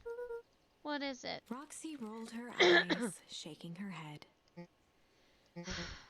A space adventure, so you needn't buy it. If ye brave, go somewhere quiet. Roxy, I don't... It's a riddle, Luca. My goofy little brother wants you to find him. Luca looked down and kicked at the dirt.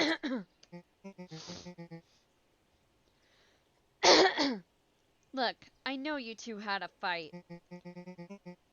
The only thing more annoying than my little brother is my little brother without his best friend. So I'm doing him this one favor. Now, I need one favor from you. Whatever it is that went down between you two, squash it.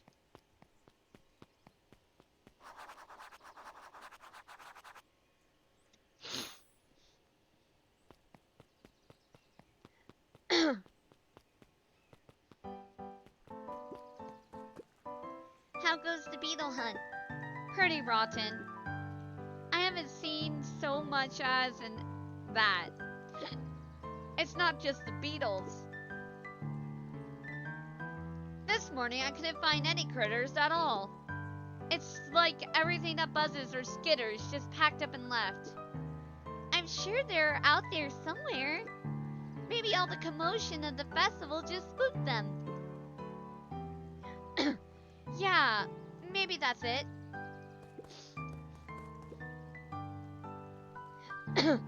Welcome to our festival. Don't forget to come back later for Mr. Kerr's speech and the perennial Harvest Festival sign reveal. You don't want to miss it. I don't know who Perennial Harvest thinks they're impressing with this ridiculous festival. Totally. The town's still falling apart. The weather's still cruddy. And this season's harvest looks like it's gonna be worse than last year's. You said it. No amount of corporate pandering is gonna change any of that. exactly. But the lemonade at the drink stand over there does look very tasty. Fits. I'm still gonna be mad at them. But I'd rather be mad while sipping some delicious lemonade is all.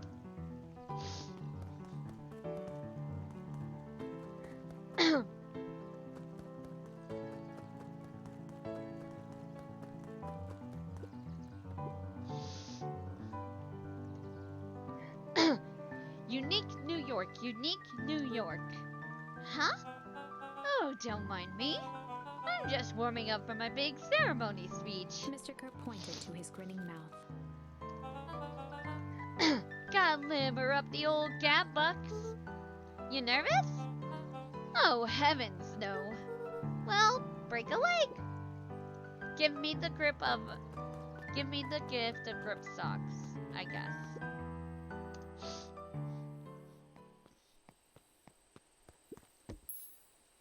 Good job first.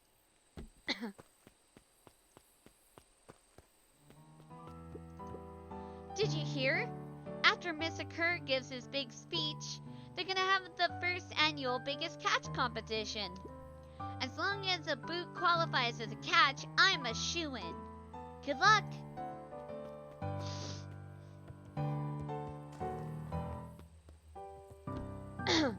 Huh, so he's not up here. I would have thought.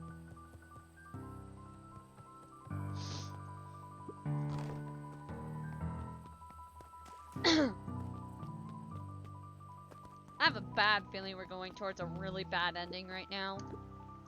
Ain't moving. Jeff was staring into the distance with a wistful look. Hey, Jeff, everything alright? Huh? Yeah, everything's fine. I mean, used to be fine. Just ain't right these days, you know. I really do, actually. Jeff turned to Luca with a furrowed brow, then gave an understanding nod. You do, don't ya? For a moment, the two now shared that same wistful gaze.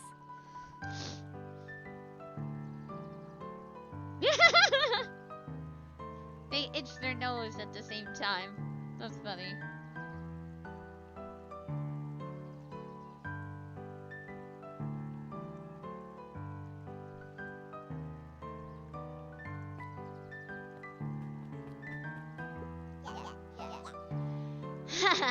Every single time.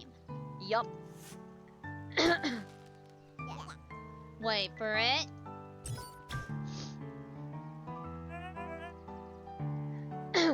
Unexplained sound once again noted. Like clockwork. What a bunch of drones. Huh?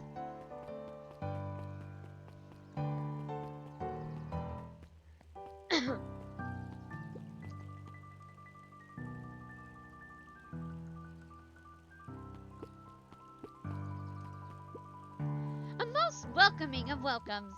Would you like to share your thoughts? We always strive to improve. Nope.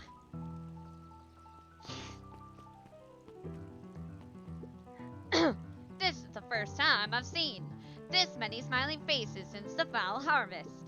I had my doubts about perennial harvest, but I must admit, they do put on a nice party. No foreshadowing story today, lady? Piper, you're actually taking a break from studying? I wanted to see what what all the festival fuss was about. But I can't help but notice, you still brought your backpack full of books. Luca, backpacks can carry a lot more than just books. True. So what you got in there? Books.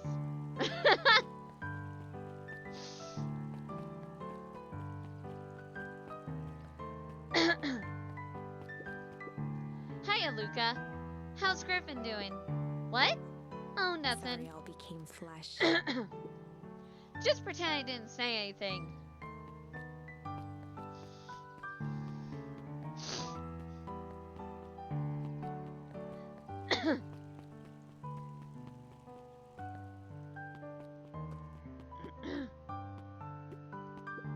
Luca, did you know? The Beacon Pines is actually unincorporated. A lot of people don't know that. Wow, yeah, I didn't know. What's that mean?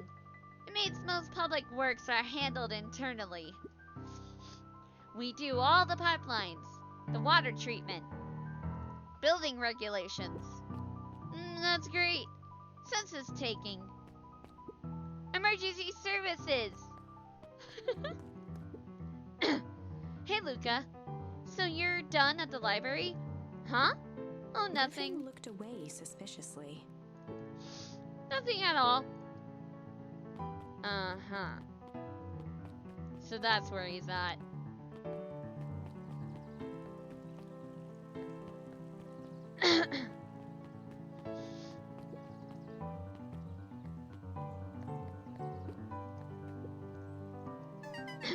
I've got a question for ya. What do you think this whole festival is for? The way I figure it, perennial harvest is trying to win over the town. Like a bribe, but with balloons. Cynical. I like where your head's at. That's what I assumed at first too, until I eavesdropped on a couple of gossipy clipboards. What if I told you that this whole thing is really a special shindig for a super secret guest of honor? A special guest? Who? I haven't dug that deep yet, but whoever it is, PH thinks they're a big deal.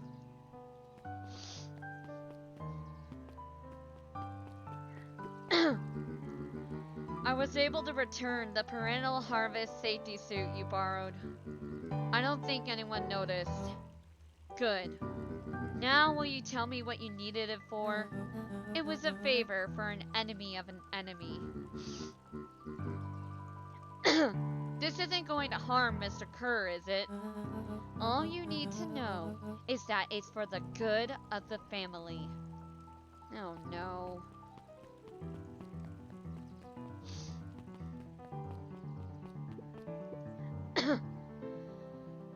The library. Somewhere quiet. Yes, I know, but let me go look at stuff really fast.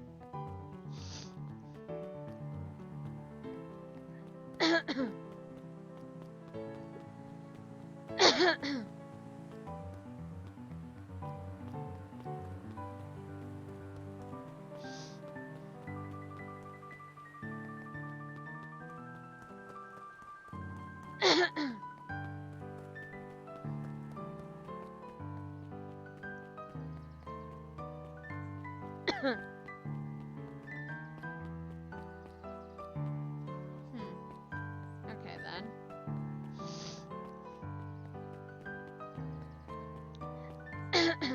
Back to the library.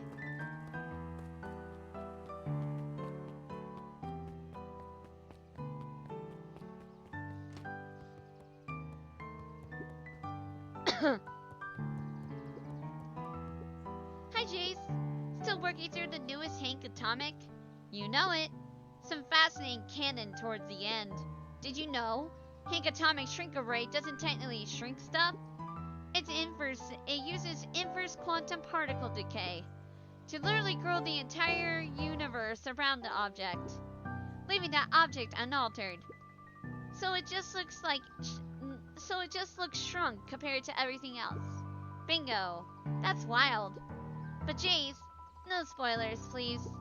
Oh, right, sorry. Hey, Luca! Kato's eyes lit with excitement.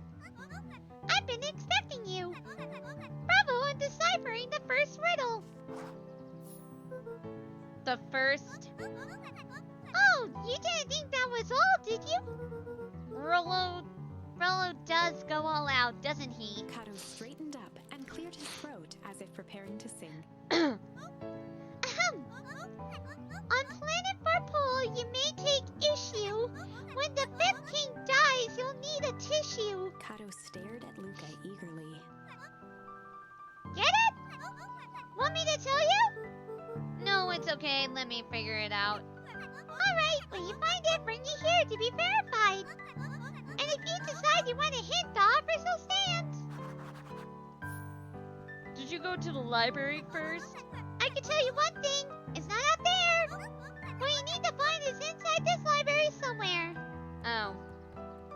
Hey, can I have that fucking book? Luca grabbed the Modern Science of Atomic Radiation from the shelf. Once you've got a book, you can either bring it here to me, or just grab a different one. Let's see, what do we have here? Modern Science of Atomic Radiation? Nope, I'm afraid that's not the correct book.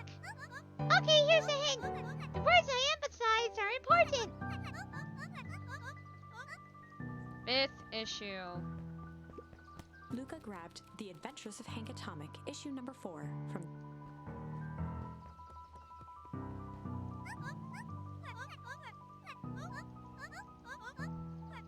Yeah, pretty sure the... Luca grabbed The Adventures... Okay, there it is. I was like, isn't he reading it? Ah, you found it! Kyle removed his book from the desk and replaced it with Luca's, turning on the lamp. As he slid the book under the purple light, 2 words glowed. The Adventures of Hank Atomic, issue 5.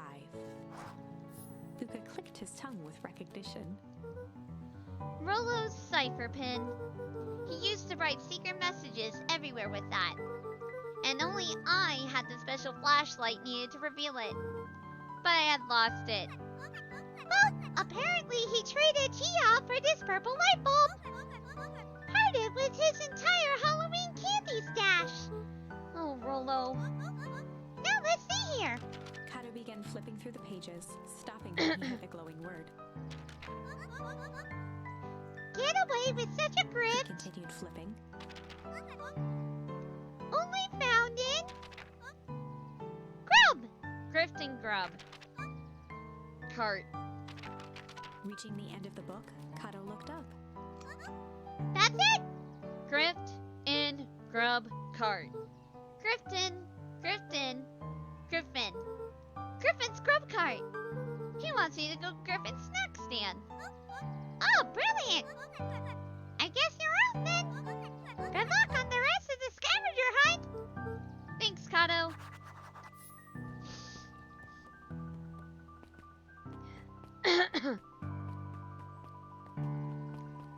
I knew I would have to eventually go there, considering he's like, have you gone to the library?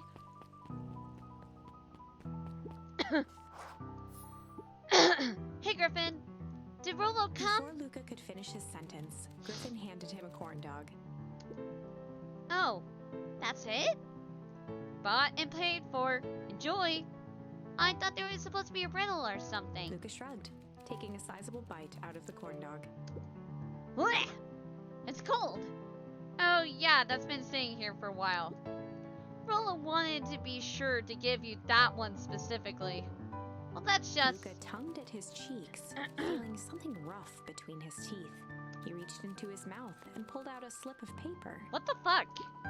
Oh, come He on! shook off the bits of corn dog to read the slip. A pickup when you need some pep, near the fountain, up the step. Luca finished off the remainder of the corn dog. This is going to be a whole thing.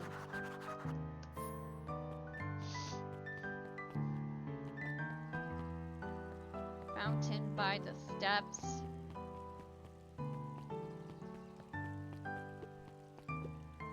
Last Chance Diner.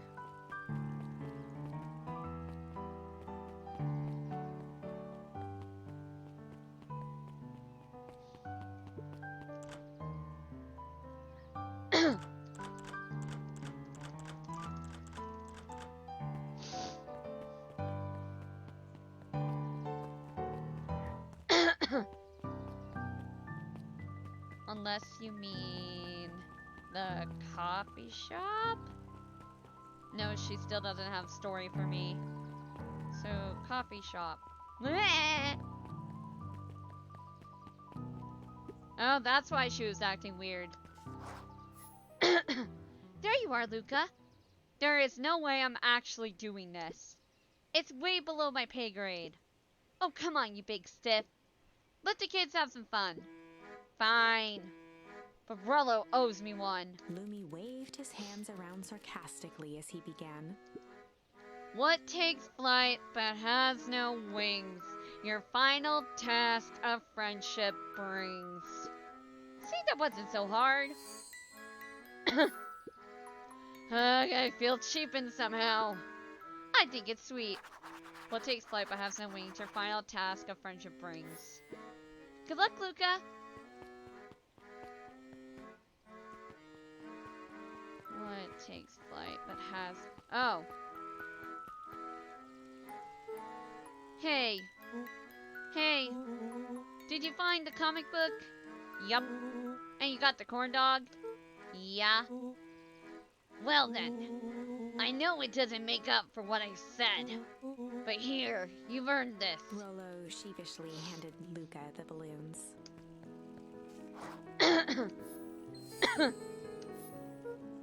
Thanks. You didn't have to go through all this trouble. I'm sorry I got so mad. Dang it, you were supposed to let me apologize first. Oh, sorry. Now you've apologized twice before me. Just let me do this. Luca, I'm really sorry. With everything that happened, with your mom and all, I've always wanted to be there for you. Be a good friend, you know. When you said you were hanging out with someone else, I kind of freaked out. Rollo. Still my turn. I felt like if you needed some new friend to help you, it meant that I wasn't good enough. But that was selfish and wrong. I was wrong. I'm so sorry, Luca. Okay, apology over. You can talk now. Luca threw himself at Rollo, hugging him as tightly as he could. Rollo, I don't deserve you. I don't deserve you either. That's why we deserve each other. So, what else do you want to do today? We can snoop around and try find some info about your mom. Snoop where? We could probably sneak into Perennial Harvest HQ while everyone is at the festival. Aren't you curious about all the stuff those clipboards write down? What if we get caught? I think we've had enough excitement for 1 week. Let's just make the rest of the day about us. Really? Yeah, the rest of the world can wait 1 more day. You know, I have been wanting to get some work done on the MCDC at Mission Control. The aim is a bit unpredictable. That sounds perfect.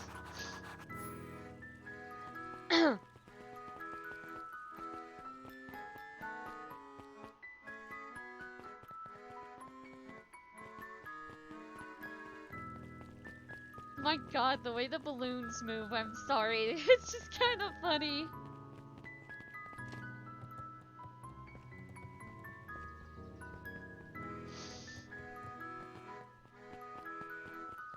Dang it, they talked about corn dogs and I'm like, corn dogs sound yummy.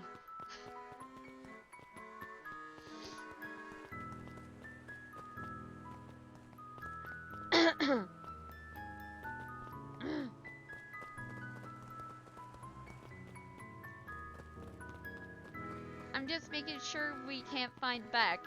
Maybe she'll be back at the Perennial HQ area. Okay.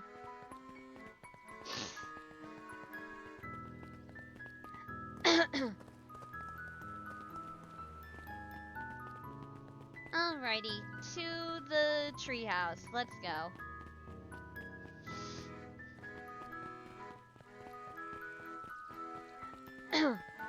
Double checking. Yep.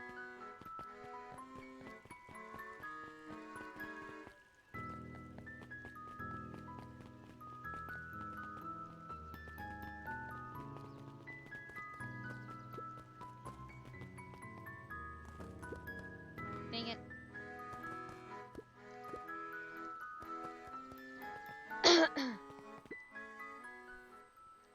Give me a second, just checking.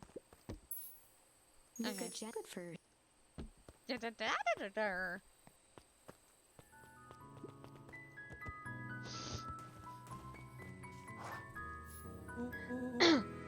Oh, I almost forgot. I ran into your grand this morning. She asked me to give you this. Rolo handed Luca an unopened letter. I'll wait for you inside if you want to read it now. A letter? Luca, some things are going to happen that might be difficult for you to understand. If I am honest, I hardly understand them myself. But whatever happens, I need you to know that I love you. Oh, fucking hell. None of this is fair to you. You have already lost so much. Oh my god! We both have. I wish there was a simpler way forward. But if there is, I haven't thought of it. God knows I've tried. Everything I've done, I did for you. I hope someday you can accept that. Bro! Are we literally gonna become an orphan? Because of Gran? What the fuck? Love, Gran.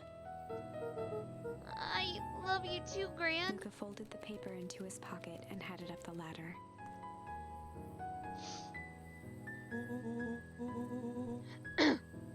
What's up with the letter? Anything you want to talk about? Maybe later. Sure, whenever you want.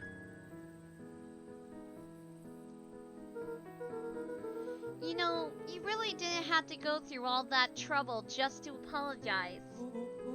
I know, but we've been looking forward to the festival for weeks. After I ruined everything with my big mouth.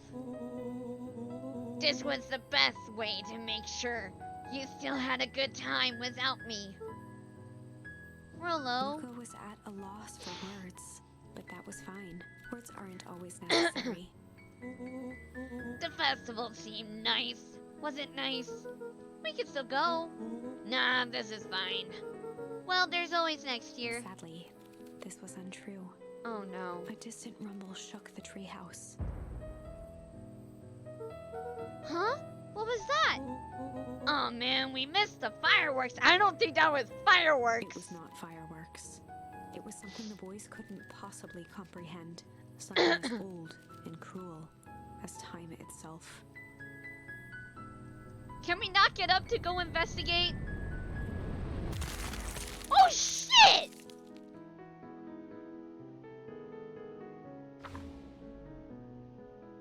A shockwave of cold tore through the room.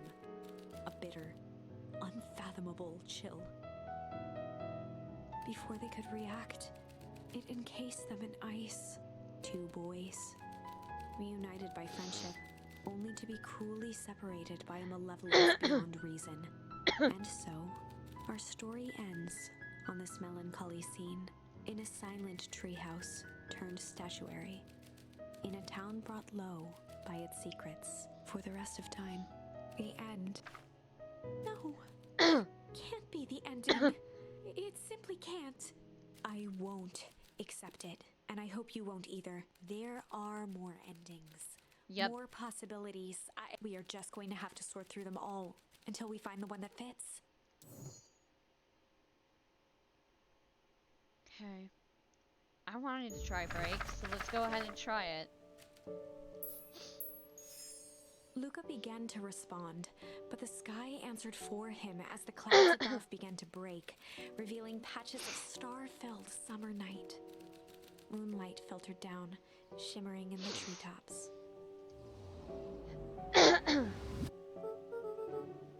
Sure, you can eat, Rolo. You're not going home? No, I promised Rolo I'd tell him about... Luca stopped himself mid-sentence. Promise you tell him what? Spit it out, bub. We're thick as thieves now. If there's a juicy secret, you've gotta tell me. Okay, you could come to the treehouse and I'll tell you both what happened. Heck yeah! Luca saw Beck skulking by the gate. So you're telling me there's nothing mysterious or creepy about this place? It's mostly boring and empty. I refuse to believe that. big spiked gate, looming mansion, rich reclusive owners. It even smells shady. Beck grabbed the wrought iron bars and shook the gate. Mark my words, you decadent nightmare house. You will reveal your secrets to me.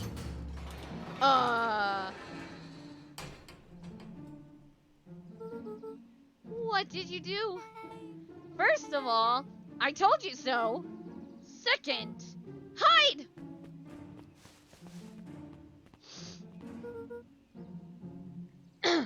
That's Eris Valentine. Who is she talking to? Shh! I expect you to return that suit in working order. Of course. As long as everything proceeds as planned, there's nothing to worry about. The only thing I'm worried about is what's rightfully mine. If that means making some unsavory alliances, so be it. I couldn't agree more. There comes a time to suspend hostilities. I'll deal with our common threat. Now this is what I'm talking about. Beck's voice was an excited whisper. Proper shady stuff. Someone in a suit like that tried to grab me yesterday. Seriously? Shh. You do understand that when this all inevitably fails, I will deny everything. I wouldn't expect any less of you. You just worry about your part in this and let me handle the rest. I can't wait to see the look on that Rube Kerr's face. Yes, the truth will come to light. I'm still surprised you're so comfortable with the potential collateral damage.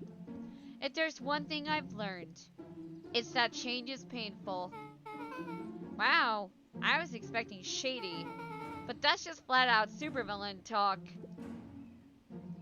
If you don't mind me asking, why? Why are you doing all this? The mysterious figure retracted their mask, hair pushing out from all corners. Gran! Gran! Family. A chill ran down Luca's spine. His vision blurred. Beck stifled a sharp wince, and Luca looked down to see himself wrenching her hand. An answer I can certainly respect. Gran tousled her hair back under the face mask. Just remember, keep everything nice and normal until the festival. I don't need lessons in arousing suspicion. Gran gave Eris a curt nod and disappeared into the night. What the fuck? Gran! What the hell? Chapter 5. What big ears you have. Luca sat shivering in the bushes, staring at his feet. After checking to make sure the coast was clear, Beck gave him a gentle tug on his sweater.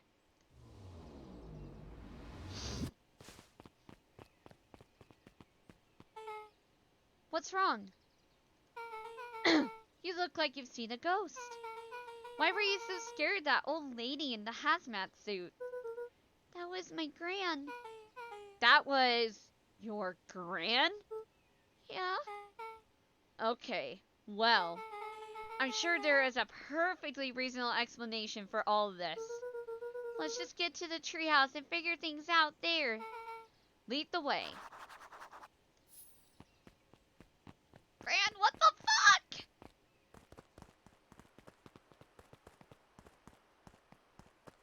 Okay, can't go that way.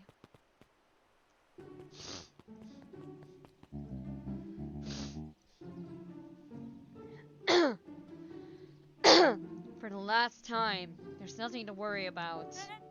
Of course, we're not The worried. clipboard finished writing with a scratchy flourish and looked up. Just dotting our I's and crossing our T's. We'll maybe try minding your P's and Q's. Mr. Nuncreed, arms crossed over his paunch, gave an exhausted sigh. If there's anything you need, if there's anything you need knowing, you'll know it. Absolutely.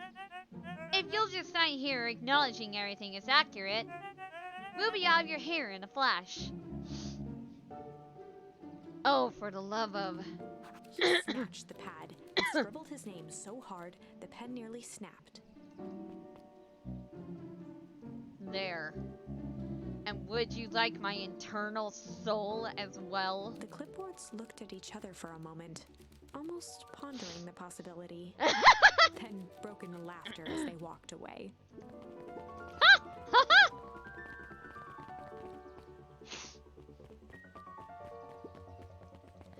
Hi, Mr. Nuncreed. Luke, let me give you some advice.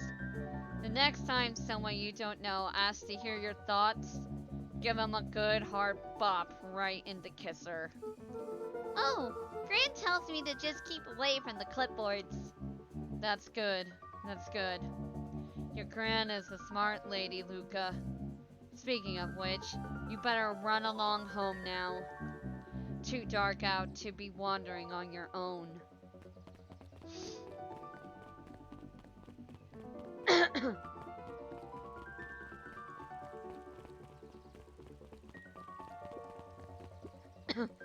The answers you seek will be revealed to you in due time. The question is the figure and tone. Are you prepared to live with the truth?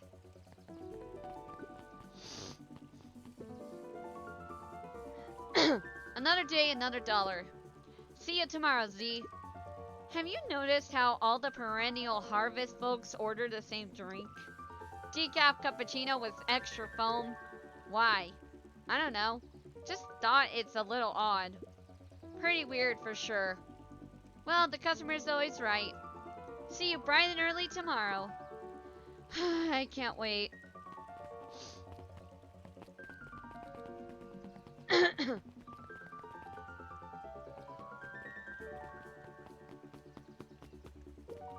William Kerr and Gus Valentine proudly surveyed the half-covered festival banner.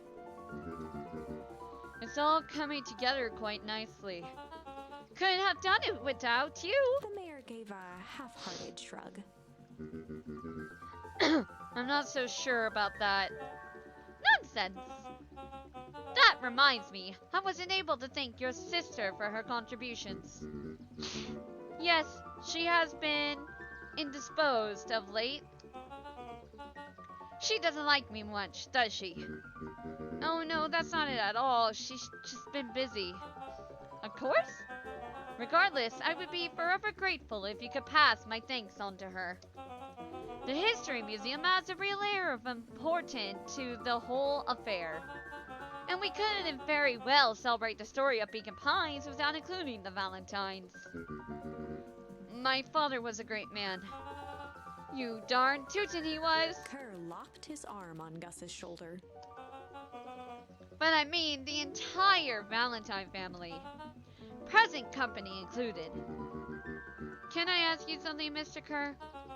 Call me William. Ask away. William, why are you doing all this? Gosh, I never felt one needed a compelling reason to throw a party. Not just a festival. All of this. There's gotta be 100 down on their luck towns out there. Why Perennial Harvest why is Perennial Harvest so invested in helping Beacon Pines? You know, that's what I love most about the agriculture business. Seeds. Seeds? Yep, little bundles of potential. With a glimmer in his eye, Kerr gestured grandly toward the horizon. You treat a seed right, nurture it, feed it, and it can grow into something truly spectacular. You see potential here. Undoubtedly. The seed of greatness is already under our feet. All it needs is a little nudge. And the right leadership, of course. Oh. Good night, Mayor Valentine.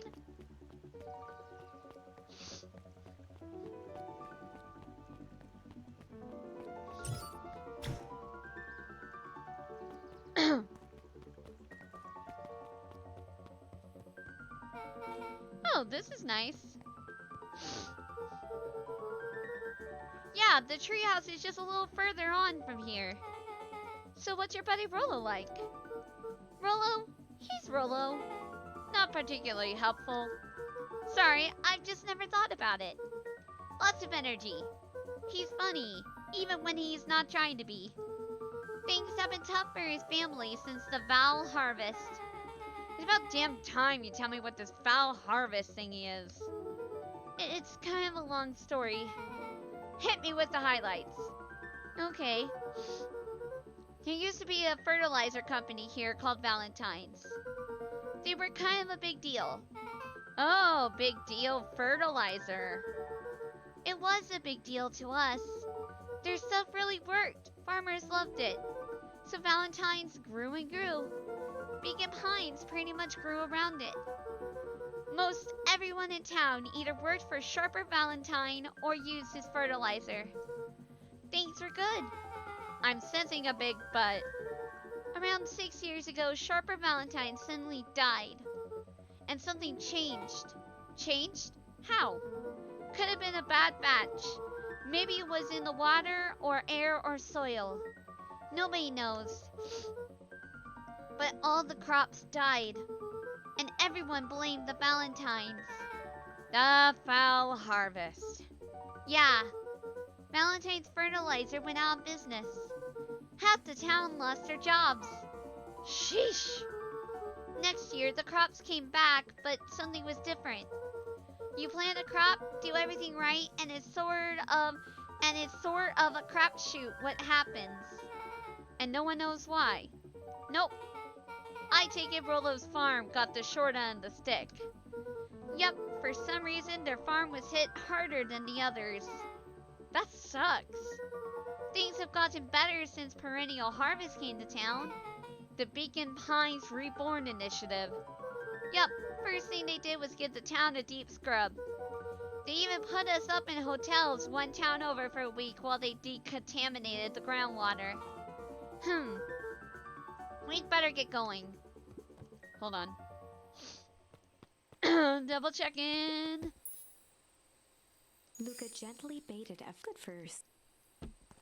Nope. Let's go. It's about time. It's about time. I was about to give up and go home. Who's the new kid?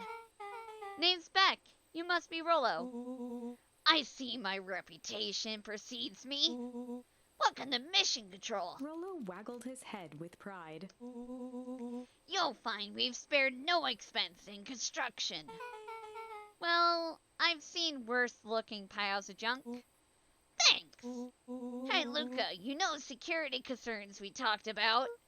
Yeah. While I was waiting, I made some improvements. Let me lock this baby down for a little test infiltration. Can't be too safe these days.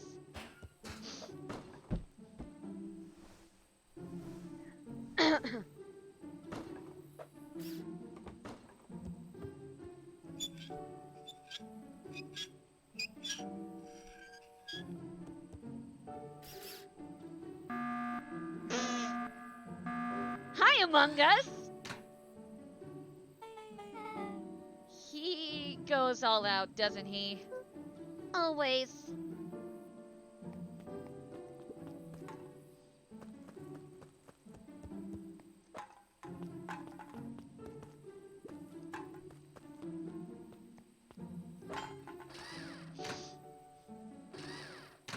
Oh my god.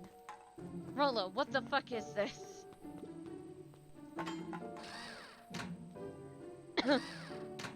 Oh my god!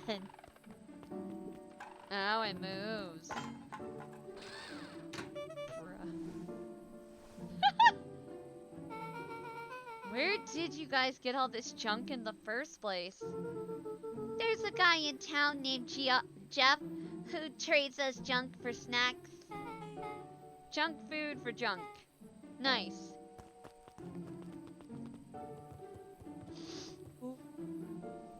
So, pretty sweet security, right? It wasn't imaginative, I'll give you that. Luke, are we sure we can trust the new recruit? I'll vouch for her. Thanks, I guess.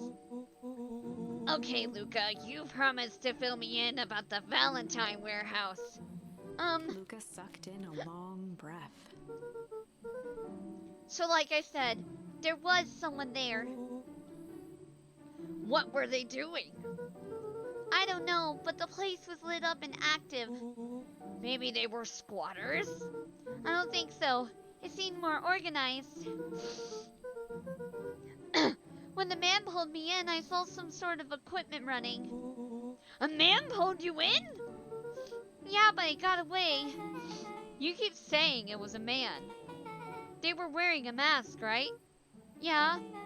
Then it could have been a woman. How did you get away? I grabbed a rock or something and broke their mask. They let go and I ran. Dang. That's intense. No wonder you freaked out when you saw your grandma. Yeah, that's the other part. On our way here, Beck and I saw Eris Valentine meeting with Gran, wearing the same sort of hazmat suit. Rollo let out a low whistle. And they weren't there for idle chit-chat. It was proper clandestine meetup. It was a proper clandestine meetup. Yeah, I'm gonna say that. So let me get this straight. There's an operation in full swing at the Valentine warehouse. You were almost abducted by a strange man or woman in a protective suit. And then you saw your gran in the same suit talking to Eris Valentine? Pretty much. I'm beginning to think this town is kinda awesome. Rollo and Luca shot back a look. No offense. And so we can logically conclude aliens or alien zombies have infiltrated the town. And their leader is your gran. She's trying to murder you. First of all, and for the last time, there are no aliens. Second, it could have been my gran at the warehouse. I broke that person's mask to get away. The mask Gran was wearing wasn't damaged. But she's definitely hiding something. Maybe. Your gran is weird, but she might be the most boring person in the universe. All she does is sit around all day making jam. What can she possibly have to hide? I don't know. We haven't talked much since she moved in. Moved in? Your gran isn't from here? No, she came a few months back to take care of me after his mom went missing. Did you know your gran before? Not really, no. It's been years since I'd seen her. Luca, don't take this the wrong way. But are we sure your gran is on the up and up? Luca gazed out the window. I'm just saying. It sounds like strange stuff has been happening since she showed up. You could say the same thing about your family. But you're right. Luca, your gran is hiding something. And Ma always says, folks only bury stuff worth digging up. We need to investigate your house. If my gran really is hiding something, don't you think I would have noticed by now? That's kind of the whole point of hiding something. It's probably hidden in your parents' room. I guess you're right. Gran's been leaving the house for hours at a time this week. I'll call you two tomorrow when the coast is clear. And we can start getting to the bottom of this. I'm always game for a good snoop. You can count me in. So much better than what happened previously, oh my god. Chapter 6. Secret Lair. Secret lair! Secret lair! Summer forged ahead, but the nights only seemed to grow colder. Luca walked home slowly under the pale starlight, cautious to avoid any more surprises lurking in the shadows.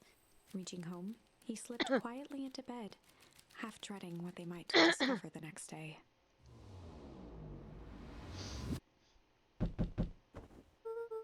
What time is it?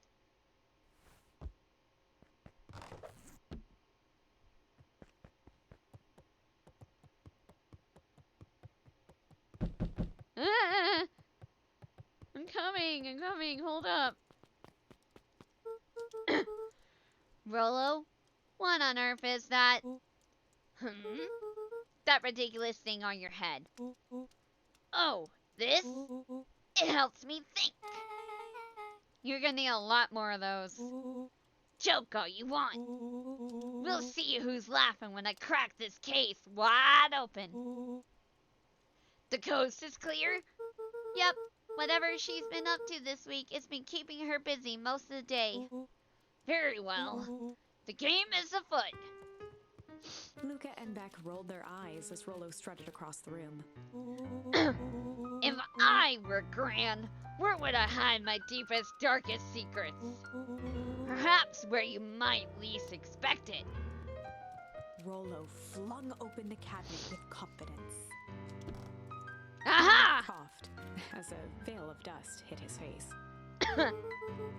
I think it's safe to assume anything that's dusty isn't what we're looking for. Or maybe that's what she wants you to think. Then again, any good detective knows not to trust their first hunch. First hunches are for suckers.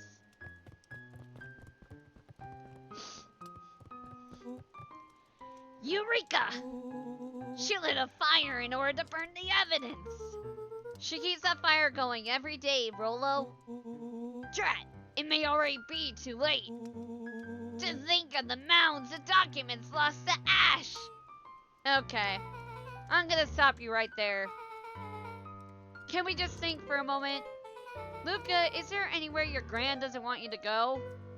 Yeah, the closet upstairs. So maybe it stands to reason that we should check there first. No dice, it's locked. Well, well, well. Look who stands to reason now.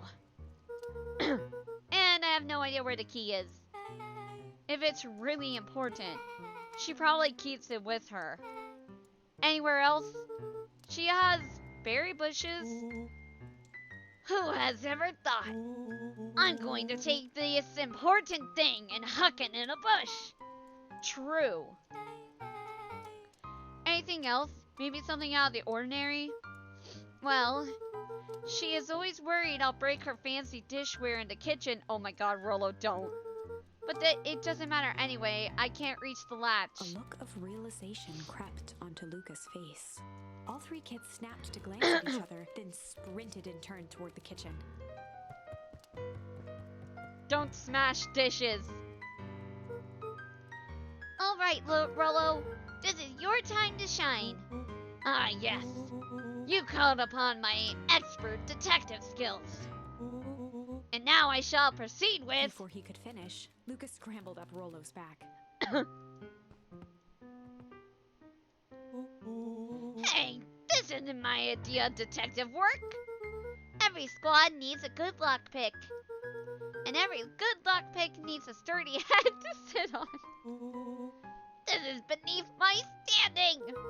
Stop playing hold still. Got it. The three crowded around the hutch to peer in. With the glass doors opened, a perfect porcelain display gleamed in front of them. Their eyes searched for anything amiss. But the only distinct feature was its impeccability. Well, that was anticlimactic. Yeah, I don't really know what we were expecting. Like, oh hey, let me just yank on this random teacup and... As Beck pulled on one of the teacups, it slanted forward with a hollow click. What? The entire hutch began to rustle and slide under its own power. Secret tunnel! Secret tunnel! Looks like your Gran has been doing some remodeling. Dude, only 2 types of people have secret lairs. Even masterminds. And superheroes. So which one do we think she is? We're about to find out.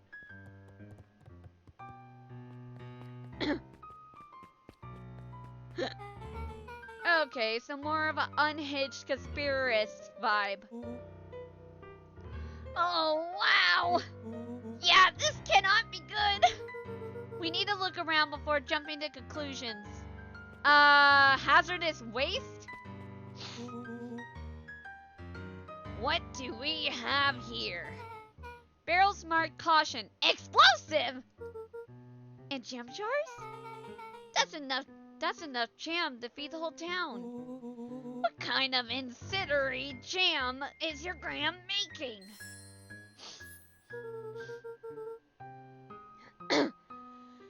She would have had me walking around town delivering bombs, right? Only one way to find out. Rollo casually spun open a lid and dipped his finger in the jam. Bruh. Huckleberries. He smacked his lips. A hint of brown sugar. And ink. What? Rollo plunged his hand in the jar, fishing out a soggy slip of paper. Aha! Rollo offered the slimy note to Luca and licked his fingers clean. It's addressed to Miss Fartelli? A grand jam, Graham? It says last night I used the disguise Eris provided to scout the location. The timing window should be possible. Operation Spark Plug is a go? Oh man, are they doing a heist? Whatever it is, it can't be good. So more of a bombshell than a bomb, am I right? You're new here, so I'll let it slide. But I'm the bad joke guy around here.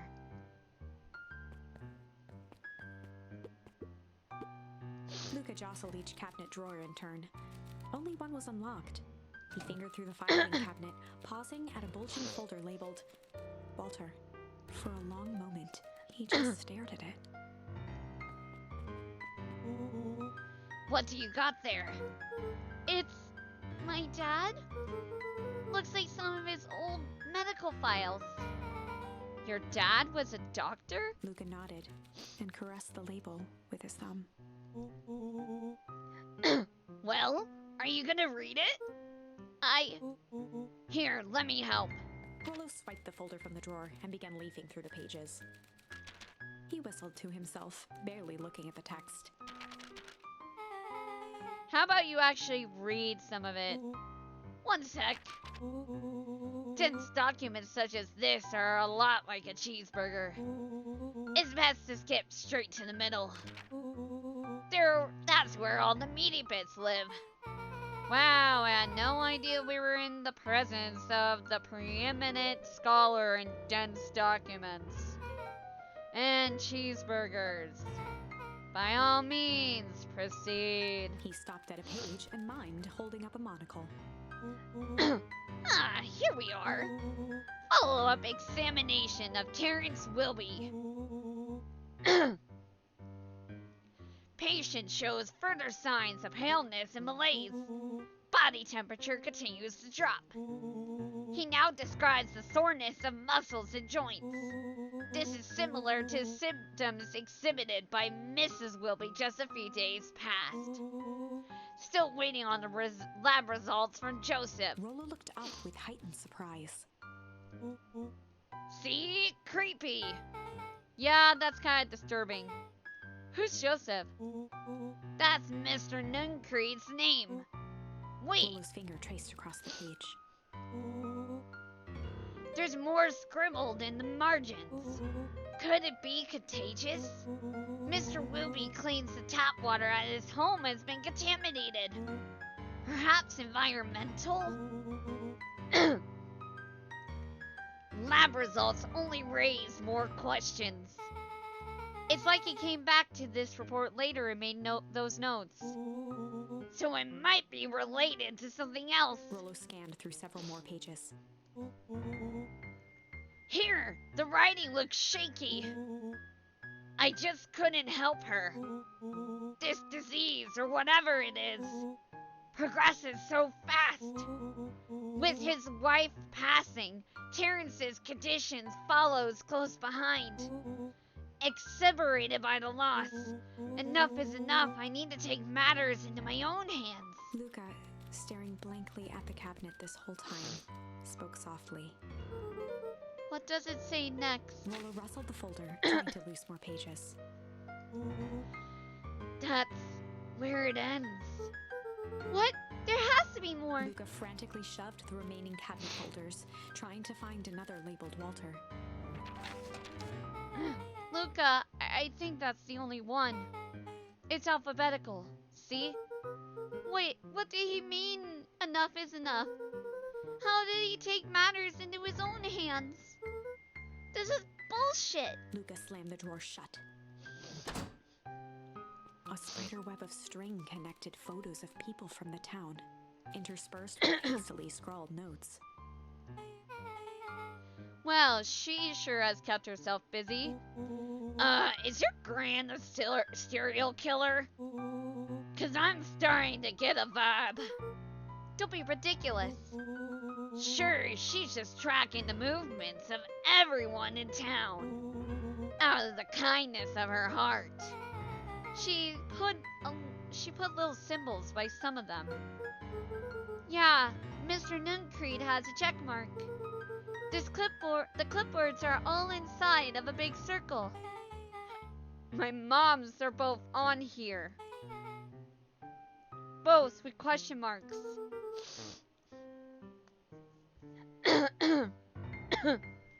Gus Valentine has a question mark.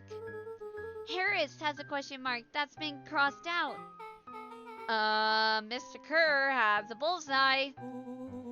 The killer has chosen her next victim!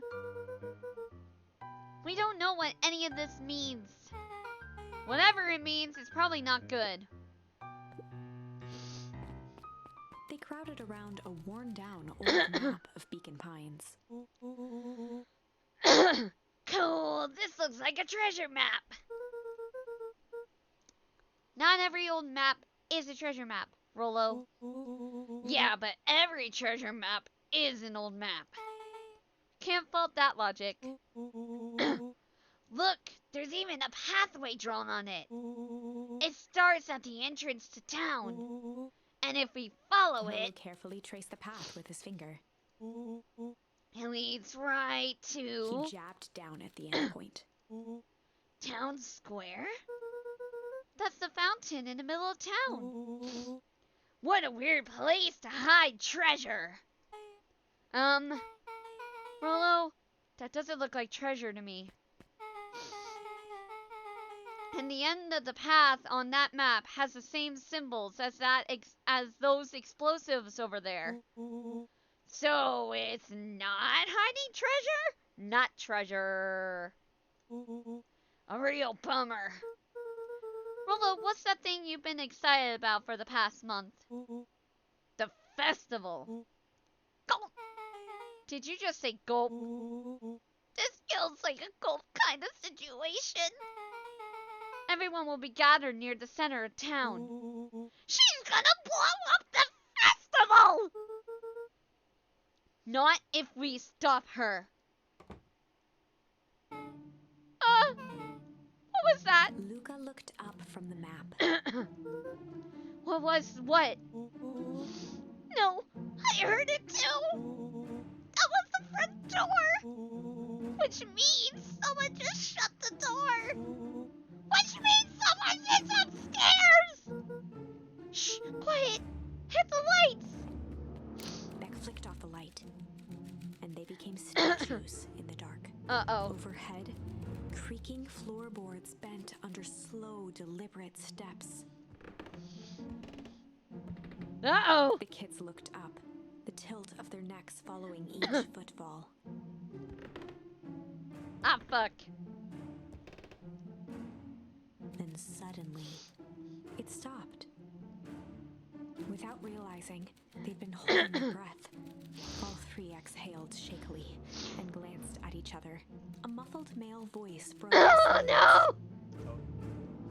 Hello? A final few footsteps reached the entrance above them, and the voice now echoed down the stairs. Anyone down there? The three kids shuffled to the corners without a peep.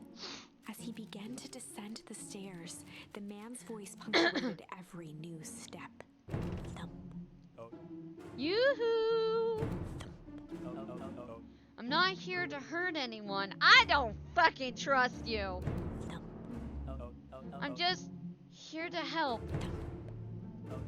Just At the bottom step, the man paused, squinting to search the room for signs of life.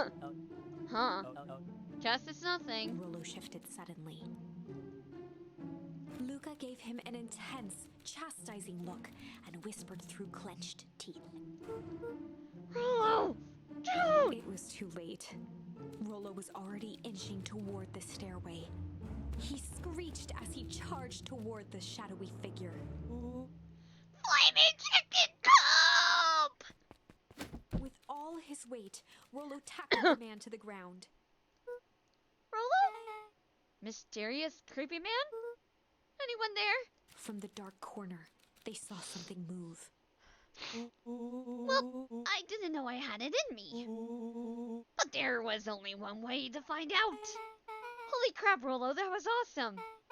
Wait, did you just kill that person? Luca scrambled to the hunched figure on the ground. Pressing his fingers to the man's neck, he sighed with relief. You sure clobbered him good, Rollo. He's knocked out cold. As Beck flicked back on the light, Luca and Rollo both gasped in stereo. Mr. Tulliver? Chapter 7. The Interrogation of Hiram Tolliver. Still unconscious, Mr. Tolliver slumped heavily in a shoddy old chair. His hands were bound with rope, his feet tied with some loose string. The kids huddled in a circle, discussing their plan. One thing was certain, they couldn't just let Mr. Tolliver go. They needed to know what he was doing in Luca's house. After some deliberation, it was decided. They run the classic good cop, hard cop interrogation. They run the classic good cop, hard cop interrogation. Rollo brandished a steely gaze. I've got this. Read about it 100 times. Rollo swaggered past the chair which propped up the slumping Hiram Tolliver. Without even looking at his captive, he began with a long, blustery drawl. Well, Mr. Tulliver. Mr. Tolliver remained motionless. Rollo spun around to face him. He'd clearly expected to rouse Mr. Tolliver with his booming voice. Mr. Tulliver? Beck and Luca gave each other an unsure glance. Rollo slammed his fist on the table.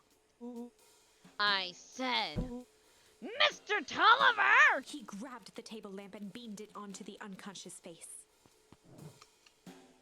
Mr. Tolliver groaned and slowly lifted his head. He recoiled with a muddled, weary squint.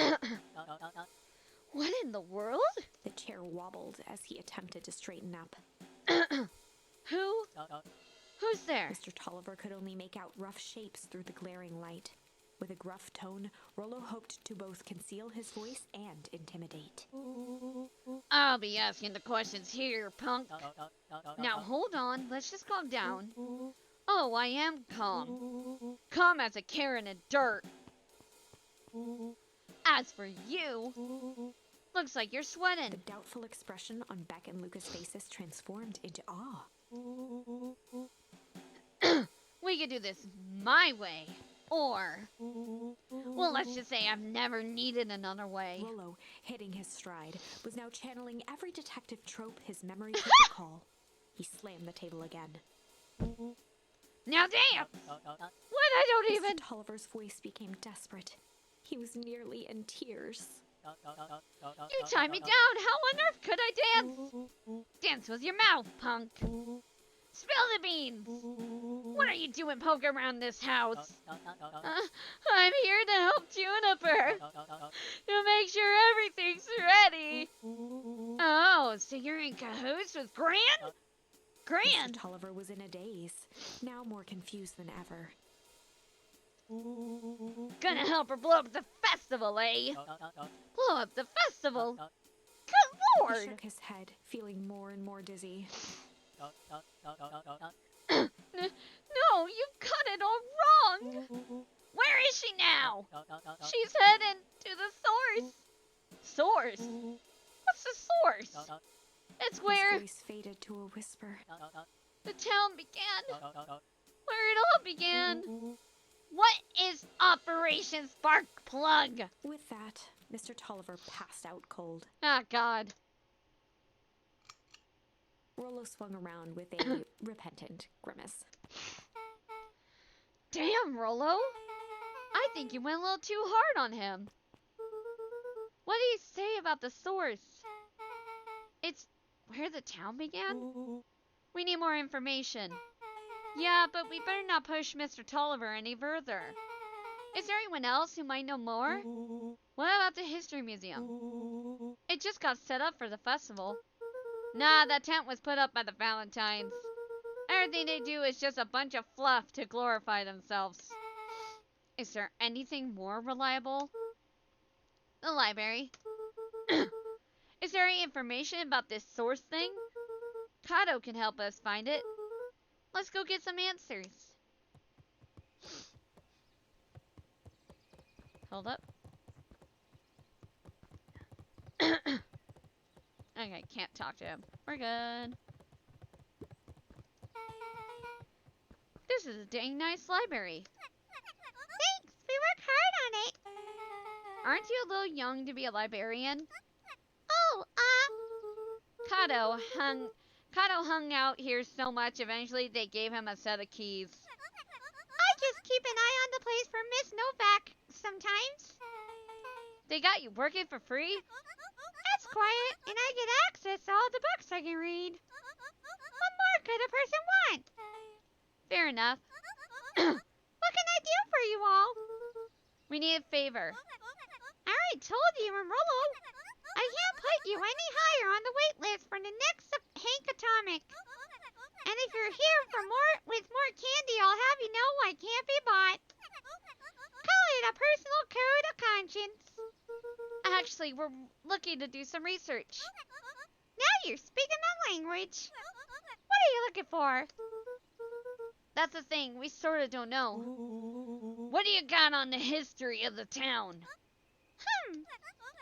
There's the county record. There's the county record cards. What's in those? Births, deaths, newspapers, clippings, stuff like that. Pretty boring reading. But they do go all the way back to when the town was founded. Great, we'll start there. Chapter 8. 6 feet under, 3 towns over. The kids spent the rest of the afternoon combing through dusty piles of old county records, desperately searching for anything that could help them make sense of Mr. Tolliver's cryptic utterance. Luca tried to shake the thought of Gran's basement, but his focus wavered. Explosives, messages hidden in jam, dossiers on various town figures, and a corkboard threaded with photos. Gran was the only family he had left. He still couldn't bring himself to believe the worst. But the old map with the symbol of explosives in town square made that difficult. As the sun began to set, the kids were no closer to the truth.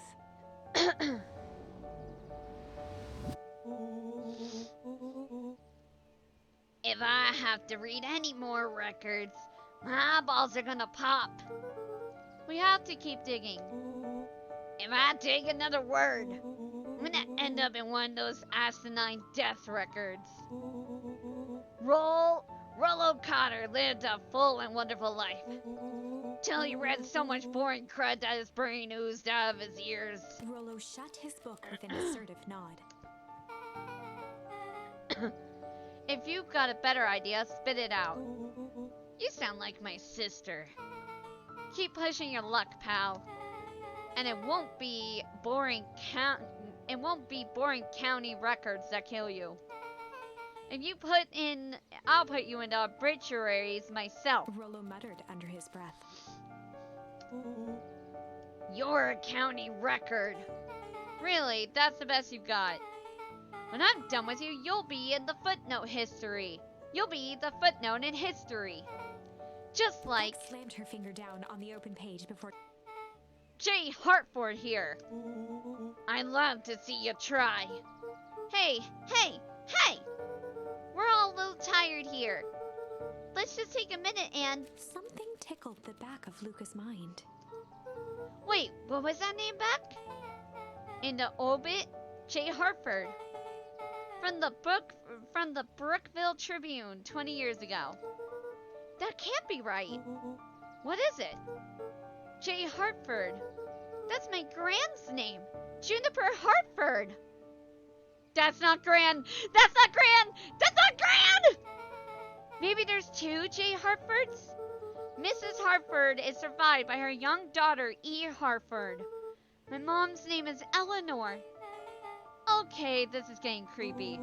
If your gran is 6 feet under, 3 towns over, then who am I living with? The question hung in the air.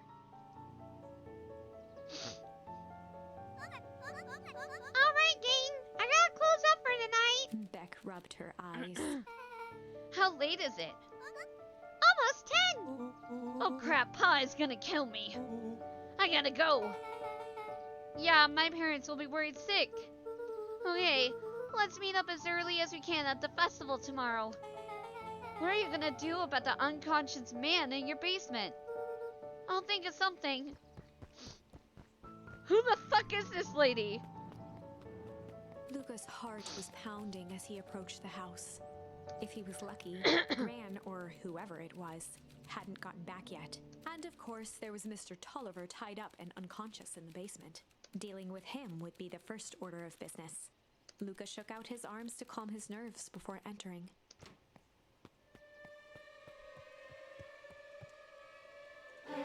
He held perfectly still, tempering his breath, and listened closely. She was asleep. His only hope was that she hadn't found Mr. Tolliver before dozing off.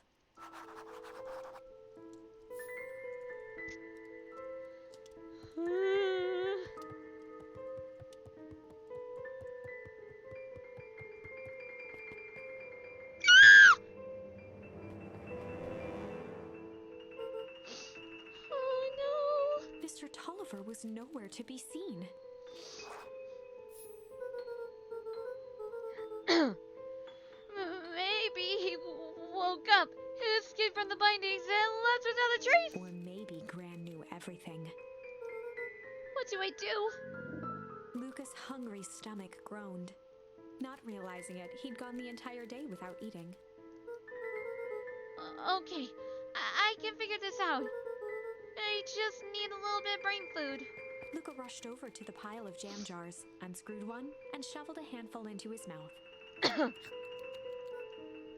I'm afraid your jam delivery will be delayed. He flipped the lid to read the label. Mr. Nuncreed. Okay, now I can think. So Grant knows we tied up Mr. Tolliver, I'm screwed. If she doesn't know, then I need to play it cool. I guess the only option is go to bed and act as if nothing is wrong. Grant will think Mr. Tolliver finished what he was sent to do and left when he was done. Oh no. We're fucking dead. We're dead. We're dead. We're dead. We're dead. We're dead. We're dead. We're dead. We're dead. We're totally fucking dead.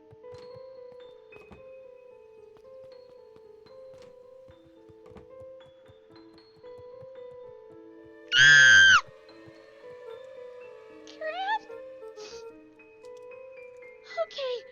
Stick to the plan. Go to bed and play it cool. We're so fucking dead. As Luca climbed the final stair, the emotion of the day dragged heavily on him. With each consecutive step, his legs weakened. His stride began to falter. He tried to grab for the railing to steady himself. Something was wrong. Come on, legs. Just a few more steps. Luca groaned and tried to move. Oh my god, he poisoned himself. His limbs might as well have been bolted to the ground. Through numb lips, he mumbled just before falling asleep. The gym.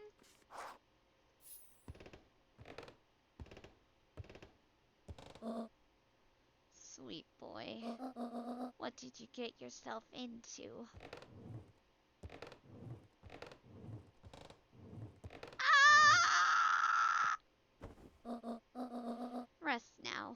and let me handle everything.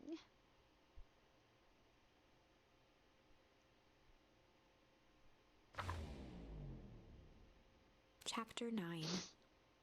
A speech to end all speeches. Fear! Luca awoke to find himself face down in bed. He moaned into his pillow. Why would Gran drug him? Or rather, why was she trying to drug Mr. Nuncreed? Shaking the questions from his woozy head, Luca snapped back to the matter at hand. The festival!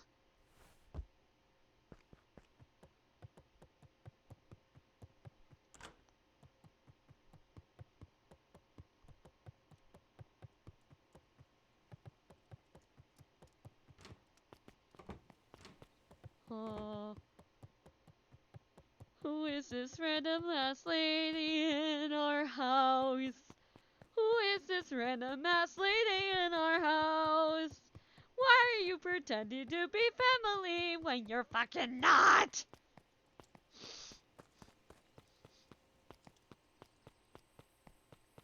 Dad, I'm afraid. Please come back from the dead and help me.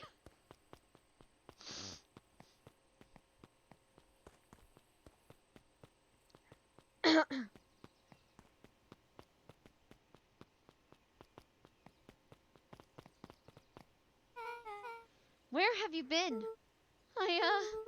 Gran put something in the jam. We know, secret messages for secret conspirators. Not this one. The one intended for Mr. Nuncreed. Put me to sleep. Whoa! Sly devil! I think she's trying to remove him from the equation. He might be in danger. Have you found anything? We looked around but haven't seen anything odd. Your Gran is nowhere to be found. But Mr. Nuncreed is just loafing around waiting for the speech. What speech? Mayor Gus just got up to the podium. Everyone is gathering at the stage. Let's get moving.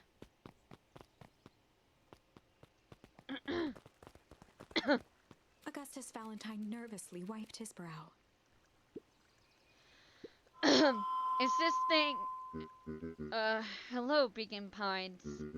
I'm Augustus Valentine, your mayor, and... I suppose you already know that. Oh yes, before we get started, I just wanted to take a moment to recognize someone who could be here today. This town wouldn't be where it is today without my father, Sharper Valentine. So I thought we could begin with a round of applause befitting such a great man.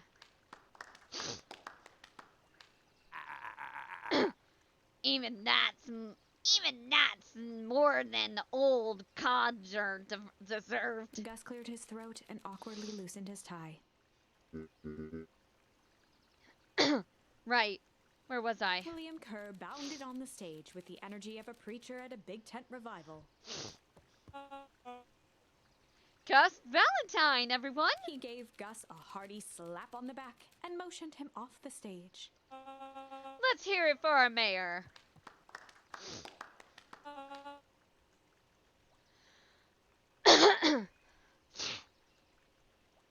What a great turnout!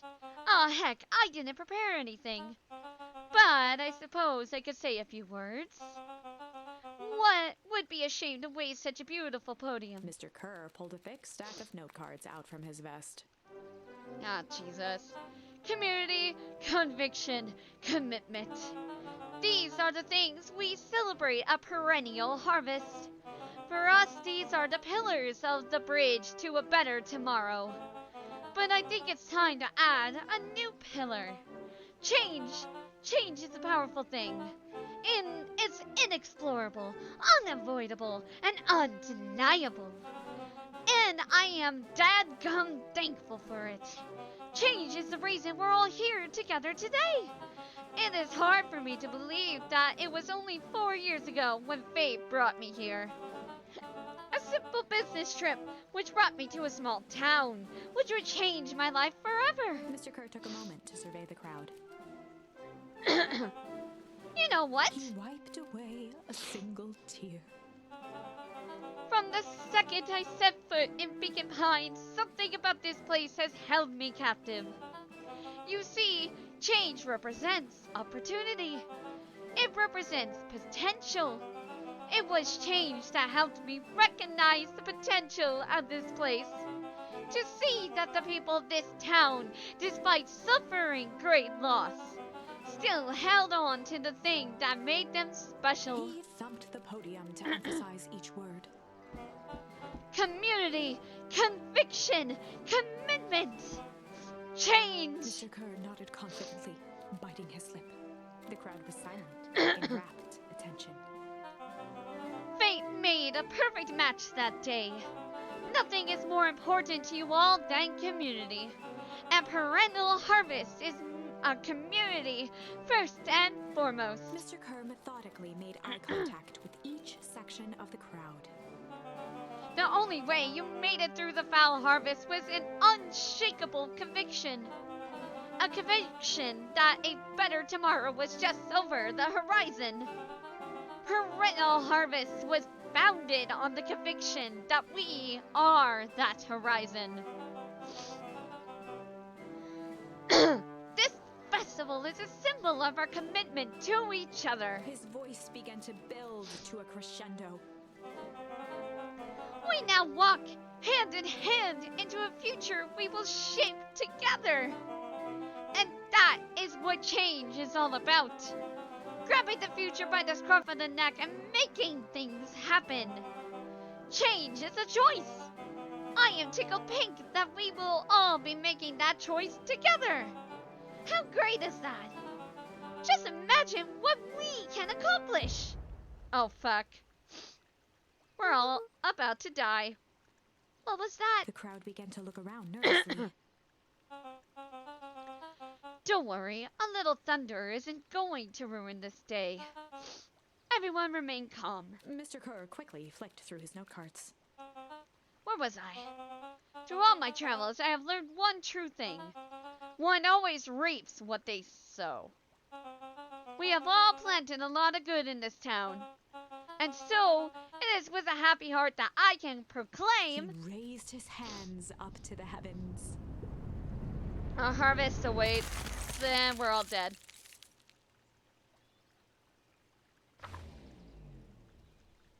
At that moment, a merciless wall of intensely cold air ripped through the crowd, instantly freezing everyone and everything it touched.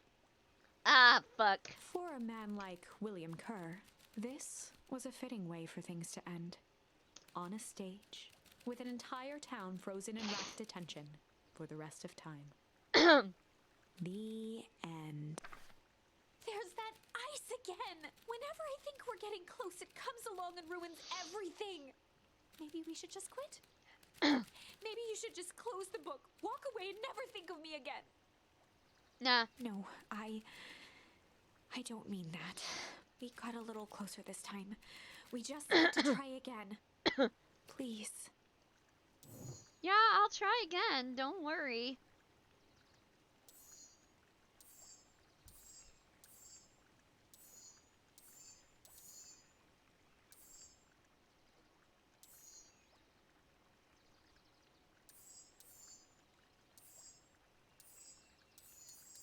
Hold on. We have another response. I want to see what Flight does. Luke drew himself up and decided to take the only option they had left. Flight. He squinted down the barrel of the mission control defense cannon, aiming it through an opening in the dense tree branches.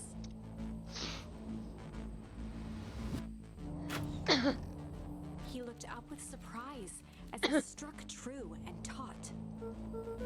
Wow, I can't believe that worked! Hey, Mr. Kerr, we'd love to hear your thoughts, but I'm afraid we have places to be. Come on, Iggy! See ya, jerks.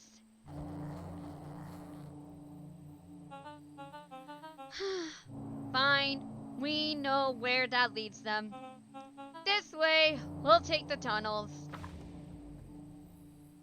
Luca and Iggy winced as they sprinted through the thicket. The branches clawed at them, reluctant to give passage. After what felt like a marathon, Luca stopped in his tracks as they reached the clearing.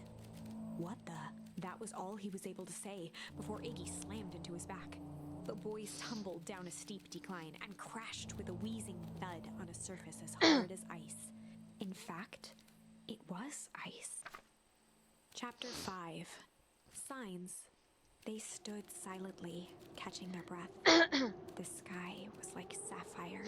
With each breath, a plume of steam escaped from Luca's lungs. Let's keep moving. Luca pulled Iggy to his feet. What the as they gazed hell? across a snowy terrain.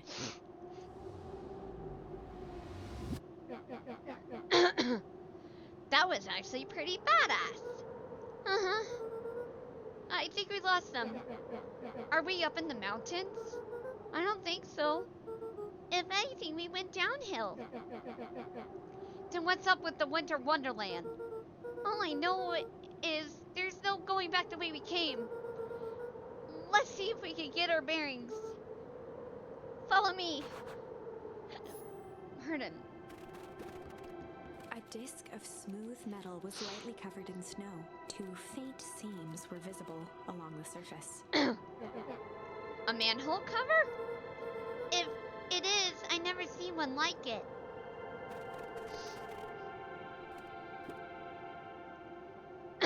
What's the readout? Sitting just above 258 Kelvin. That's a bit down from last time. Should we report this to Mr. Kerr? Meh, still within safe ranges. It may be spreading, but it's under control for now. Even a small nudge in the equilibrium could cause a cascade. Dude, relax. Just a few more sites to hit before we punch out. Let's get this over with.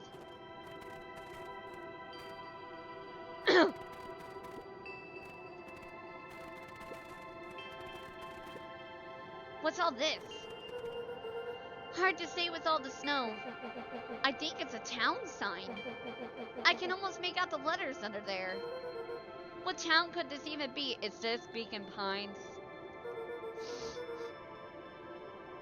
There couldn't be another town this deep in the Weep Woods. I'm looking at evidence to the contrary. Let's figure out what we're dealing with here. Step 1, snow's gotta go. I'll see what I can do.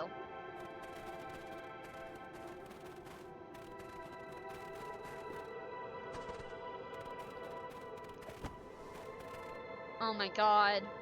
The boys stared in disbelief at the sign that now clearly read, "Welcome to Beacon Pines." This doesn't make any sense. We're in Beacon Pines. How's that possible? We ran away from town. How did we get back here?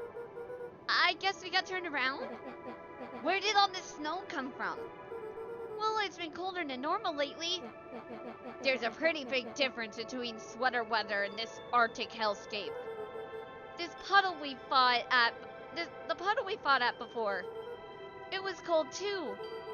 Maybe all of it leads to one source. You think it's related? What the hell is going on? We're gonna get you some answers. Let's keep moving. Wait a minute. Wait a minute.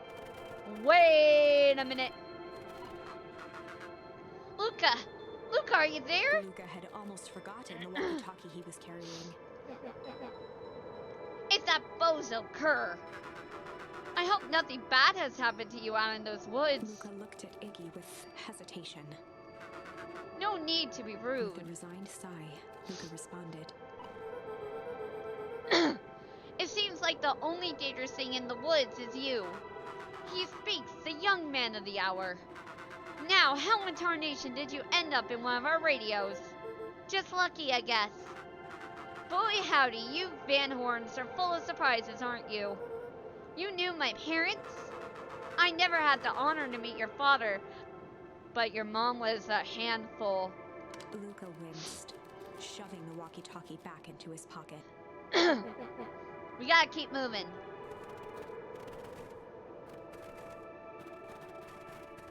We can't go that way.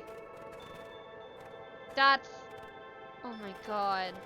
That's the grave. Is this the original Beacon Pines? Are we living in a fake area? Oh my god. Cause this is where his house would be. Ah!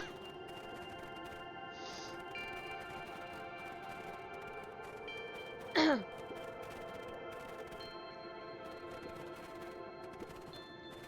fencing glistened, each chain link encapsulated with a translucent layer of ice. Looks like this stuff. Looks like the stuff they put up around Leafwood. The stuff who put up? I don't know.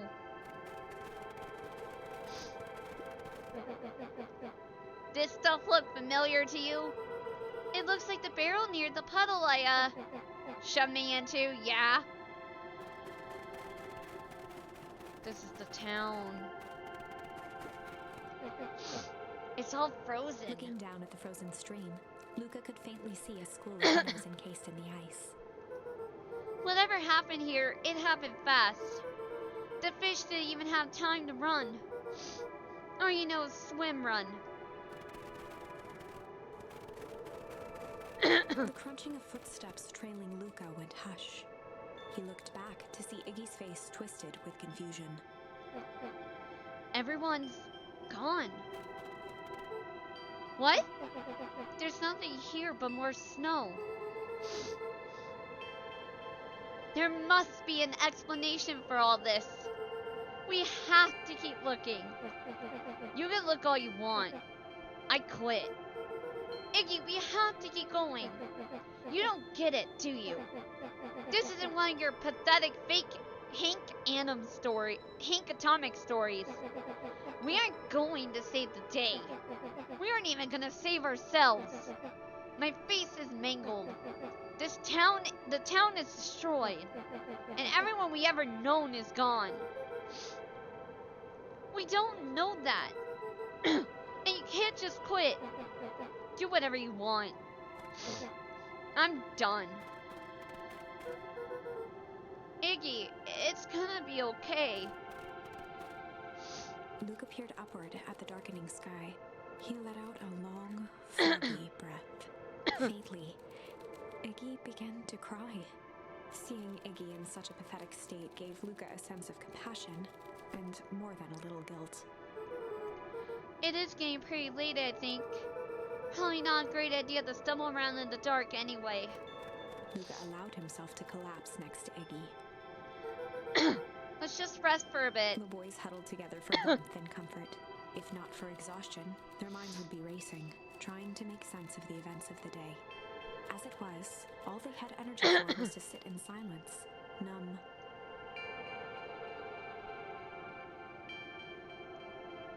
This is probably the original town. The way the snow covered everything over, it's kind of calming. Oh my god. Yeah. I haven't had time to say it, but thanks. Huh? For getting us away from those creeps. I sort of froze up back there.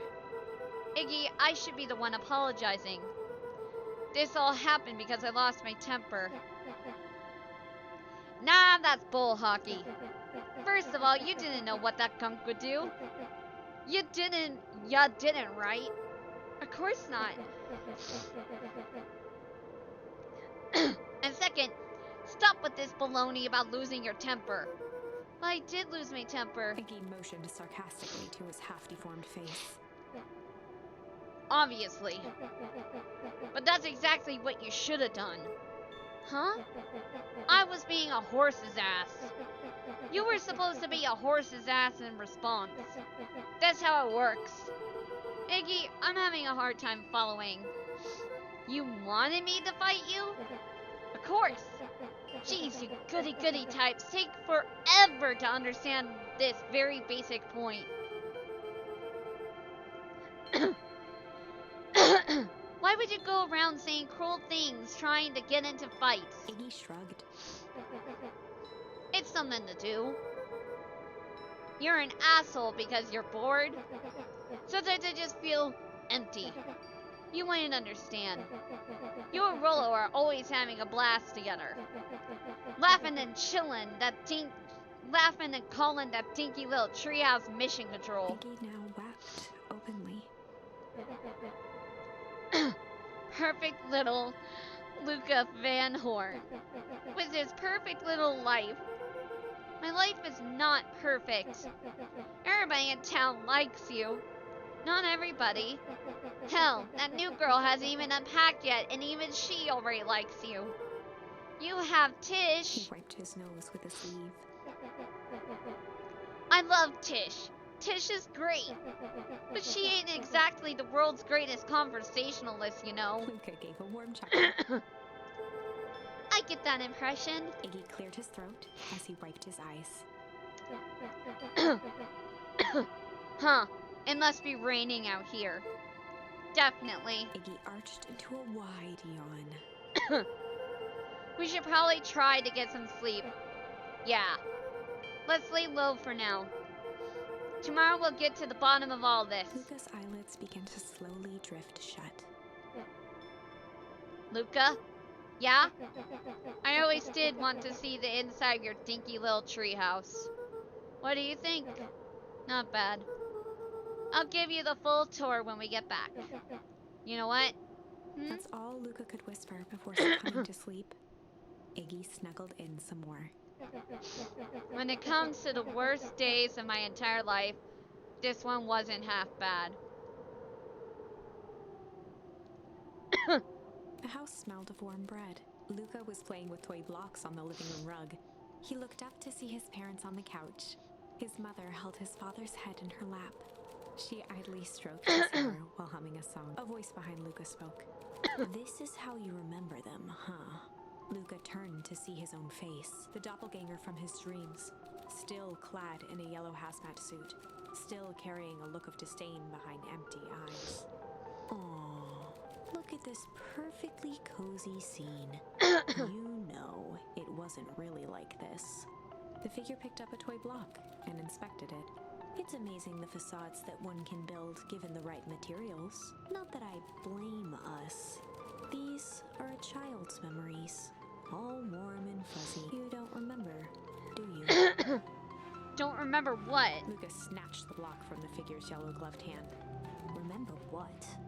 The doppelganger pointed to the couch. The last day we saw him alive. The day he chose to abandon us. Luca turned to look at his father, still lounging on the couch. That's not true. He didn't abandon us. The doppelganger waved his hand dismissively. Everything is true here. It's just a matter of what we choose to see. Well, let me show you. The world flickered and pulsed. Luca was sitting next to his bed, listening to his heartbeat with one of his dad's stethoscopes. The doppelganger limped into the room. No, we both know that's not how this went. He grabbed Luca's hand and guided the stethoscope to the floor. Luca heard muffled shouting, brought close by the stethoscope. Oh no. It was his parents, fighting. Do you remember what we did next? Luca gave a slow nod and crept down the hall to peek through the banister.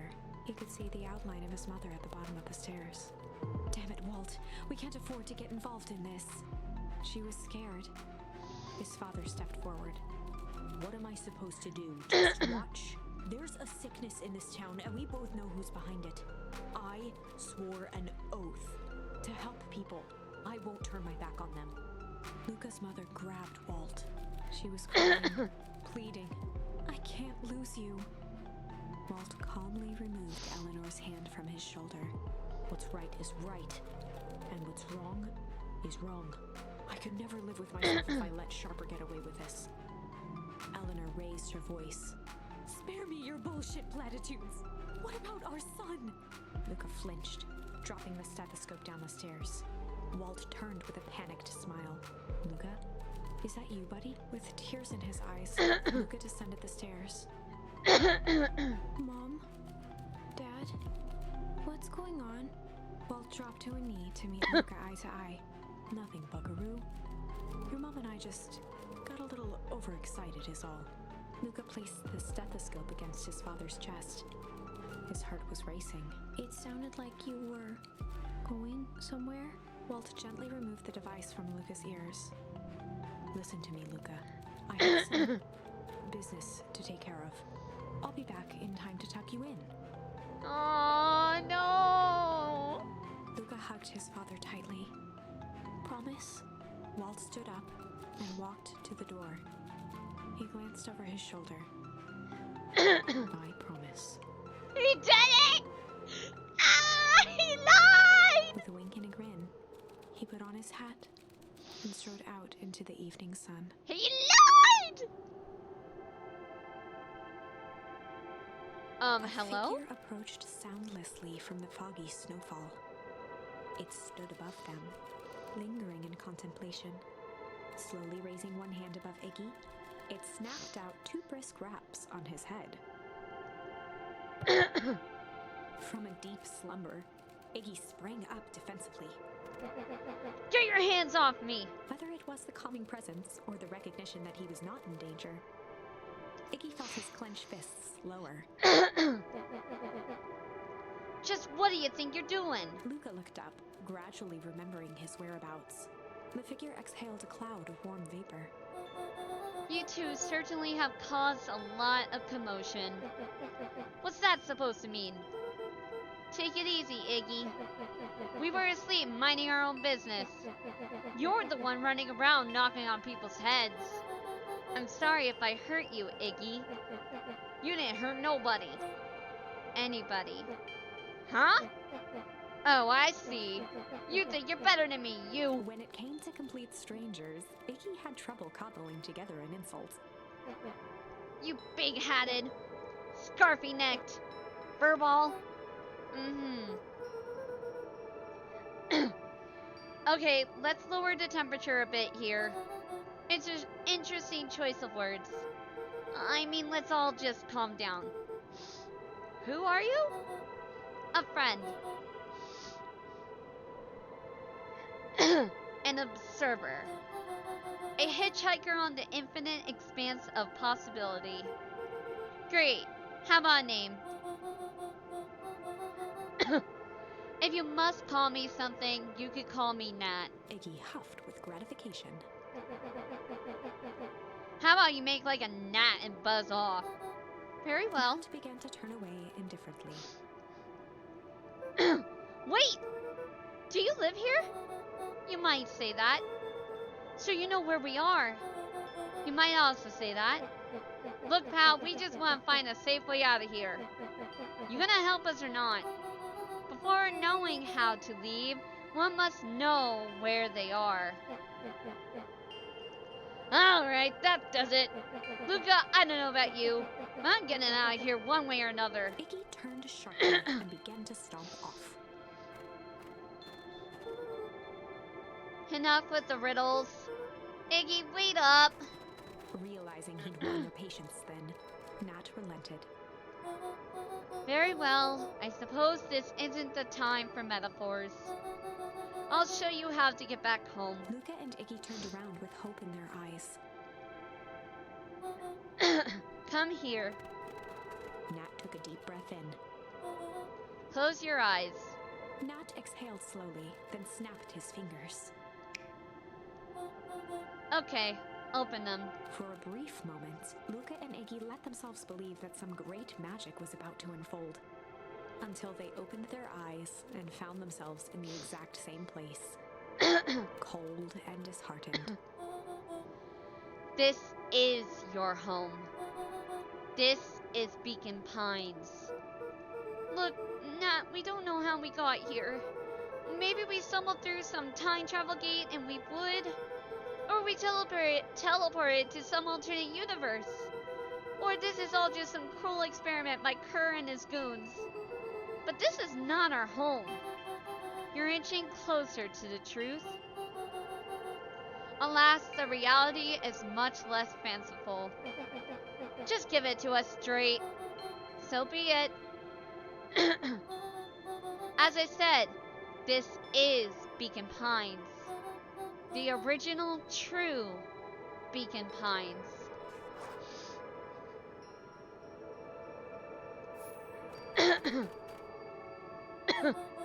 You both grew up here, but the town you've called your home for the past several years is a replica. I fucking called it!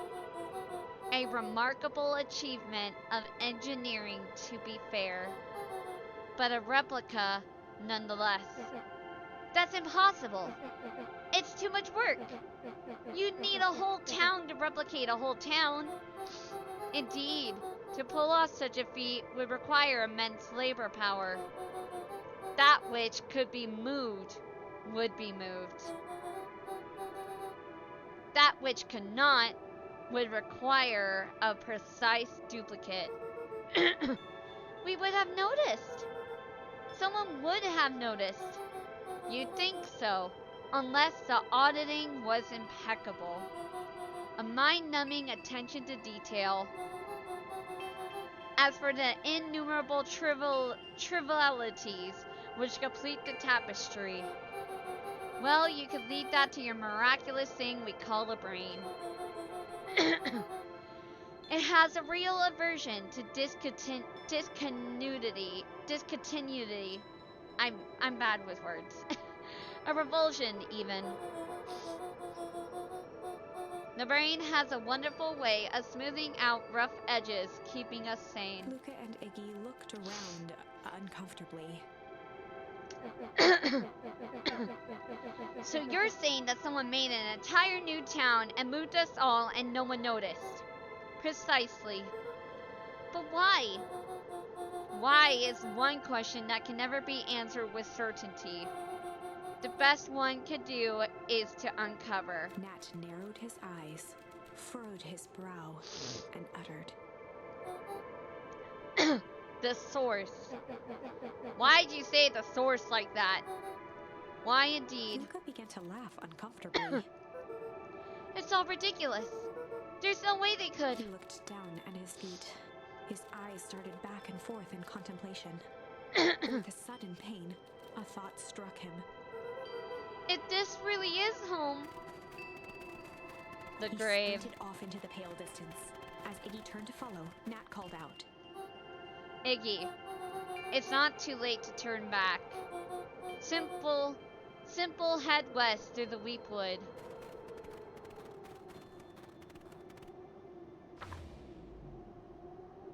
Chapter 6. The Source. Nat expressed his sympathy with a shrug and sauntered off as unassumingly as he'd arrived. He'd given Luca and Iggy what they needed, and nothing more. As Luca sprinted across the snow, the events of the past few days became clearer, pieces to a larger puzzle. Rollo said he was underground somewhere, captured. Mr. Kerr tried to cover it up with lies. The clipboards were hell-bent on capturing Iggy. It all seemed to point to Perennial Harvest. But right now, there was one thing that Luca needed to know. The grave. I was correct. Luca stopped dead in his tracks. The tree was gone, uprooted and moved, leaving a raw gash in the earth. He dropped to his knees and dug wildly in the cold snow. His numb hands hit something hard. A headstone. A dry whisper escaped Luca's lips. You're here. All this time I thought I was visiting you. But you've been here, alone in the snow. Dad, I'm so sorry. They ruined your favorite spot in the world. Our favorite spot in the world. Dad, what do I do? There was no reply, just snow-covered silence. Why'd you give me the slip like that? What if I couldn't find you, you jerk? Iggy finally noticed the tears welling in Luca's eyes and the snow-covered grave. Oh. Iggy, they stole his tree, Iggy. Yikes. Suddenly, they heard the crunch of approaching footsteps in the snow. Oh, fuck! We gotta hide. 259k. Fall off distance is still good. Dude, did you hear me? I said 259. Sorry. You ever think about what we did here? We saved a whole town of people. Doesn't feel like it sometimes. What about everything we left behind? That's the grave of someone with a family. The people who loved them will never know the truth. The truth is overrated. He bent down to scoop up a snowball and lobbed it playfully. Hey! Don't be such a downer, dude. We took this job to change the world. Yeah? Come on. It's almost lunchtime. Huh. Weirdo. I was like, why is he walking like that? Here I thought I was a jerk. These dinguses are out here literally dancing on graves. Luca stuttered through heaving sobs. I thought I was visiting him.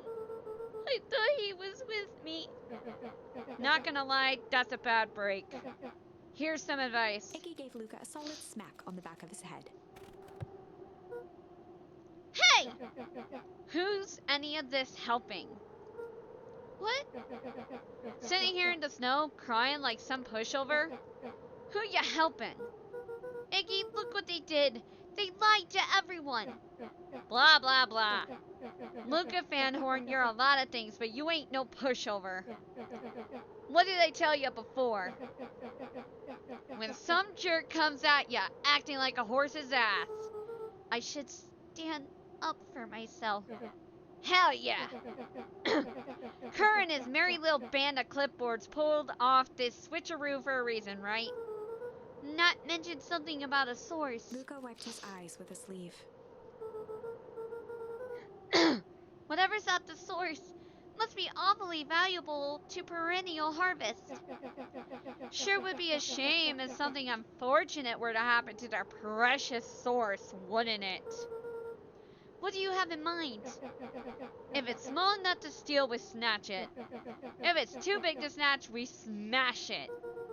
And what if it's too big to smash? Iggy flashed a mischievous smile and cracked his knuckles.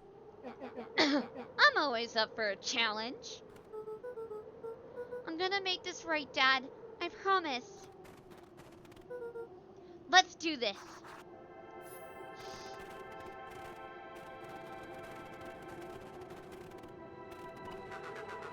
It can get awful cold out there in those woods, Luca. Probably best you two stay put and conserve your energy. Help's on the way. Where's Rolo?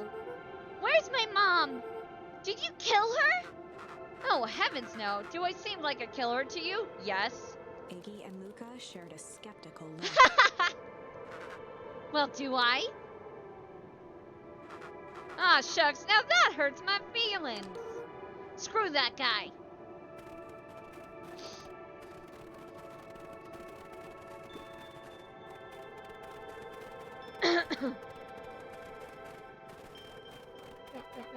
Wait a minute. If this is the original town, then that means... Iggy darted behind a large pine and began digging furiously. He emerged holding a shoebox with a crude skull painted on its lid. What's that? Long story. So a few years back, I, came into possession of some premium grade fireworks. Not the wimpy firecracker stuff they gave kids. The good stuff. So why did you bury it under a tree? That's the long part of the story. You and Rolo were doing chores at Rolo's chicken coop. And you guys pissed me off for some reason or another. Luca rolled his eyes with realization. No, you didn't. Iggy stifled a chuckle. Yup. I just wanted to give you guys a little scare. But like I said, these were some primo fireworks. So I might have underestimated things. You could have killed them! You blew up the chicken coop? I prefer to think of it as an incendiary redecoration. Sorry, but you should have seen the looks on your faces. Rollo got grounded for months. Which is why I needed to stash the evidence and lay low. So I buried him under that tree. When I came back for him later, they were gone. I figured some grown-up found him and tossed him. Iggy triumphantly raised the shoebox. Turns out it wasn't the fireworks that got moved. It was us. Unbelievable.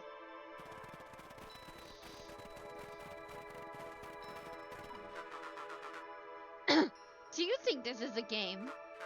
Newsflash, boyo. You're not a hero. You're a little brat who's in way over his head. A hero is just someone who refuses to give up. Comics these days are rotting children's brains. Everyone thinks they're a spaceman hero. I was always partial to Hank Atomic myself. Is that so? Do you really think you have a chance against us? You have no idea how powerful we are. Prepare for blast off, loser.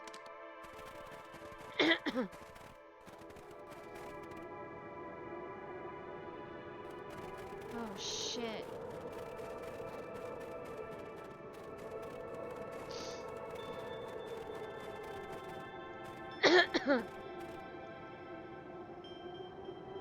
Luca and Iggy inched up to the edge of the hole with bewilderment in their eyes. Arctic air breathed out of the cavern in heaving gusts. Echo! Echo! Echo! Echo! Whoa! I can see why they wanted to move us all out of town now. But why would they dig a giant hole? I think this is it. This is the source? It's a dang hole. How do we smash a hole? Shit!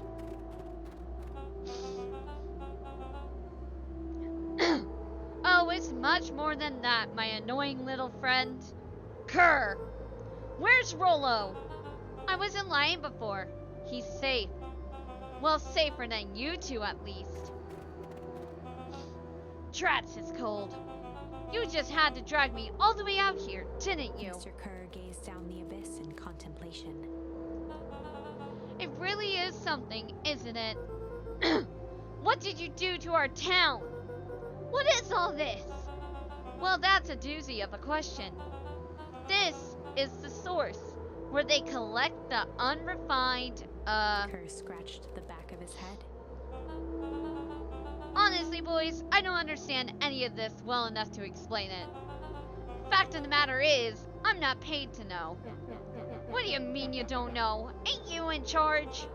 Oh, heavens no, my role is merely to flash a winning smile and manage various complications. Complications like us? You are a smart boy. His face contorted into a saccharine grin. Oh god. It really is nothing personal.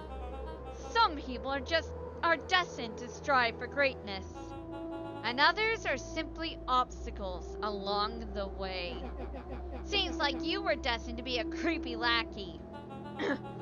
The point is that we all play our part in life. Mine just happened to be a lead in the role of a lifetime, and you happen to be extras ready for your curtain call. We aren't giving up without a fight. Your smiles are not going to be so winning after we're done with you. Now, boys, there's no need for melodrama. It makes even a professional such as myself embarrassed for you. Let's change the mood a bit. Kerr snapped his fingers. Scene change. Fuck. There, that's better. Deal with them. Iggy turned to Luca with a sly glance. Why are you smirking? Because I have a box full of fireworks and you don't. Iggy waved the box into the air, threatening to drop it down the hole. Stop! Let's not do something regrettable. Joke's on you. Regret is one of my specialties. Out of curiosity, what would happen if I threw these in your precious hole? Nothing. Nothing at all. You're a terrible liar. I'll have you know, I'm an exceptional liar. Bup, that's far enough. Iggy plucked a single bottle rocket from the box and held it up with reverence. Stop, you fool! Call off your goons! After a long pause, Mr. Kerr flung up his hand with frustration. Very well. You can all head back for the night. It's been a long day. I'll handle these two from here. Mr. Kerr sighed into the frigid air. It's just us now, Iggy. You can put that down. What, like this? With a nonchalant flick, Iggy tossed the firework into the hole.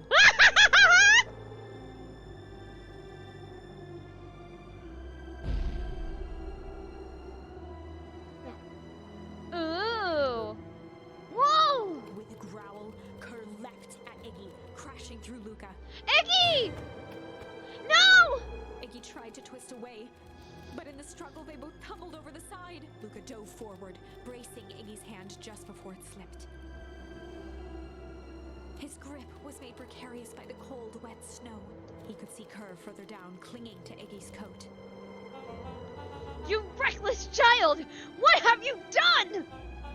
Luca, listen to me! Hold on tight and use the walkie-talkie to call them back. What channel do I use? It doesn't make a damn difference, they're always listening! If you do that, the clipboards will just haul us up and snag us both. The only way you get out of this is if Kerr out of the picture. Just let go and save yourself. If he lets go, we both die. I don't want to die, but seeing the look on your face almost makes it worth it. Mr. Kerr, you've had a long life. Why don't you actually do something selfless and just let go? Mr. Kerr gasped with insult. Long life? I'll have you know I can still play 25. You should have heard me sing the part of Phyllis Young. With a wild look in his eye, Mr. Kerr began to hum a proud melody.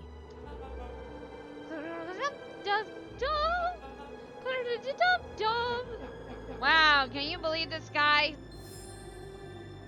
Luca's hand began to cramp. His voice began to crack. Kurt, just let go! No can do. If you want to save your friend, you'll have to save me too.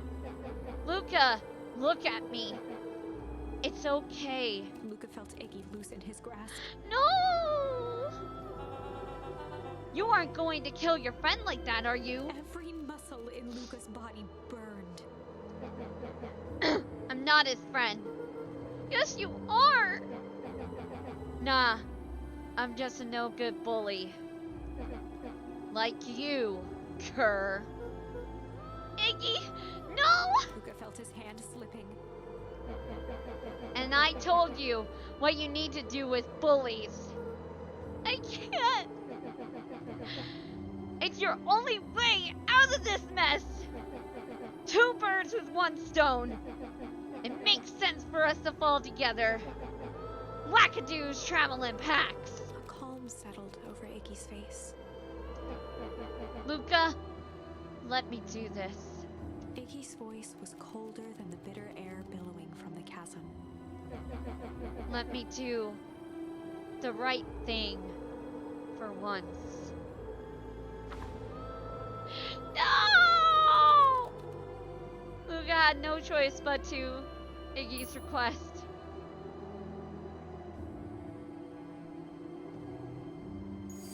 Luca had no choice but to refuse Iggy's request. He tightened his grip and reached for the walkie-talkie in his pocket. They're all gonna fall. A wild delight crept onto Mr. Kerr's face. That's a good lad. Radio for help. Iggy begged Luca with his eyes one last time, but Luca pressed the button and called out. We need help. Mr. Kerr is in danger. It wasn't long before they were once again surrounded by clipboards. Mr. Kerr sighed with relieved frustration. There you are. You really are a worthless lump, aren't you? Mirror, now, a clipboard dutifully produced an ornate ivory hand mirror, and Mr. Kerr began preening his tousled hair. Ah, that's better. Mr. Van Horn, I applaud your sharp thinking under duress. I'll put in a good word for you with the founder. Take them away. A swarm of hands overpowered Luca. The last thing he saw before a cloth bag was pulled over his head was the defeated look on Iggy's face. The end. I think this was one of those times where doing the right thing was the wrong thing.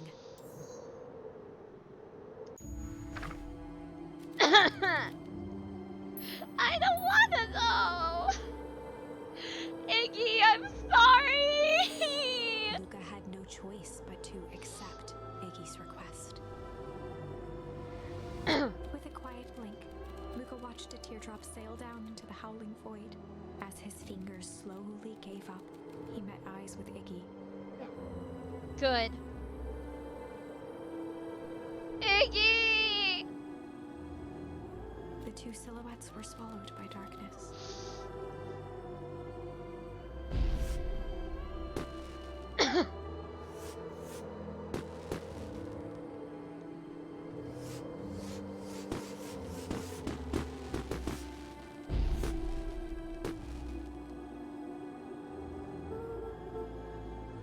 Hell of a goodbye, Iggy.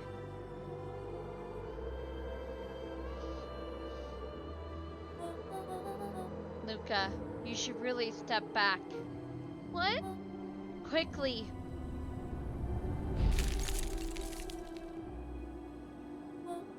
Curious. Ah, but of course. Those fireworks of Iggy's must have been just the right amount of energy. We should get out of here before perennial harvest arrives. Not until you tell me what just happened. Your friend's sacrifice just saved this town. For a little while, anyway. How? Tempest liquamine is a peculiar substance. It can change the relationship between matter and time itself. By doing so, requires unfathomable energy. In a closed system, that energy can only come from its surroundings. A useful side product of this property being, by adding precisely the correct amount of energy to it, one create a cryogenic cascade. So the gunk makes things cold and the fireworks made the whole freeze over? That's one way of putting it, yes. As dumb luck would have it, the fireworks weren't strong enough to generate a runaway reaction. I shudder to think what would have happened in that case. We have some idea what that would look like. It will take them a while to safely break through and access the source again. If you know all this stuff, why haven't you been helping? I have been, in my way. Each of us has a role to play. Iggy's role, it turns out, was to buy us precious time. Mine has been to observe and wait. Wait for what? You. Me? Why? What's my role? A fierce twinkle flashed in Nat's eyes. Luca Van Horn, you are going to save the world. With a chuckle, Nat turned and walked west. Dumbfounded, Luca followed behind him, trudging through the snow. Every step taking him further away from everyone and everything he knew, and closer to destiny. To be continued in Beacon Pines, Pines Harder. Revenge served cold. Second time's a charm? Wait, that's it?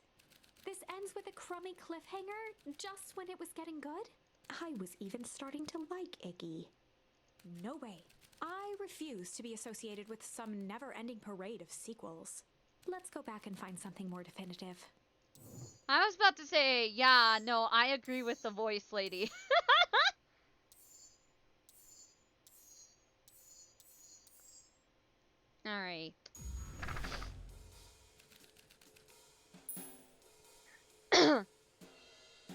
Let's see, what happens if we do chill? They'd run the classic good cop, chill cop interrogation.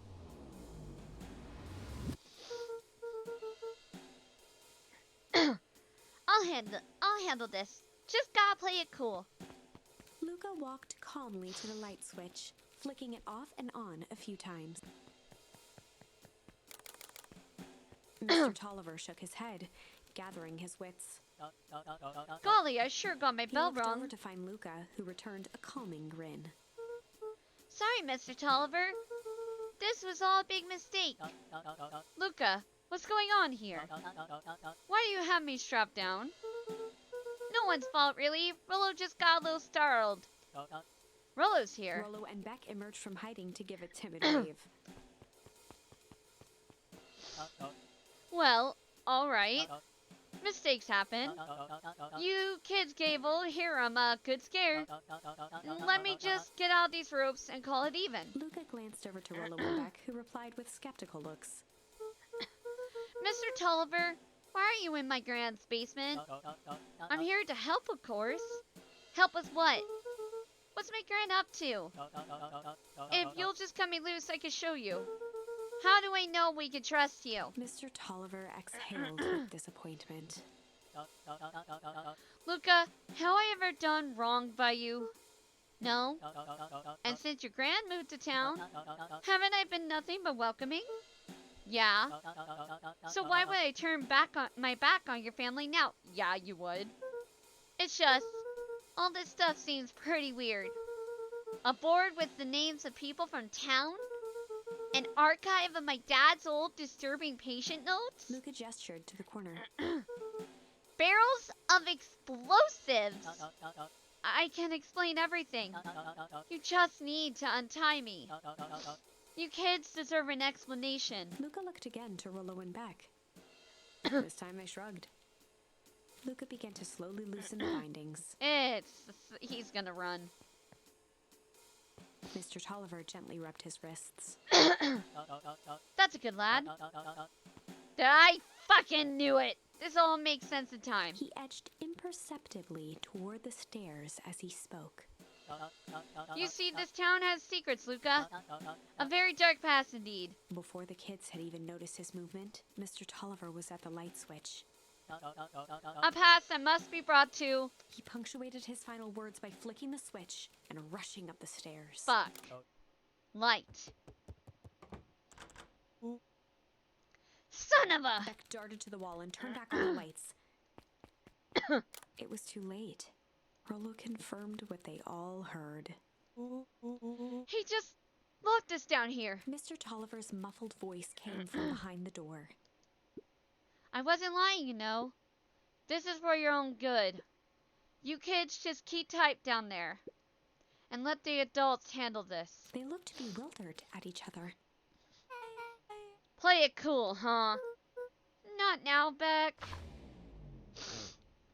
They heard the staccato thump of quick steps exiting the house. The kids looked down in resignation. This isn't how it goes in Hank Atomic.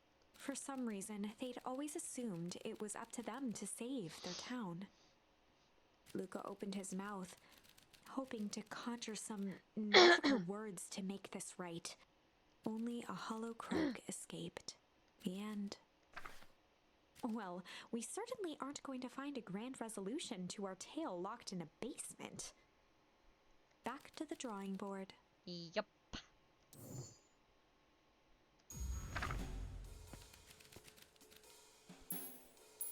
Sly. They'd run the classic good cop, sly cop interrogation.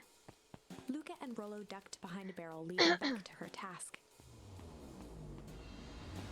With a few crisp snaps, she roused Mr. Tolliver.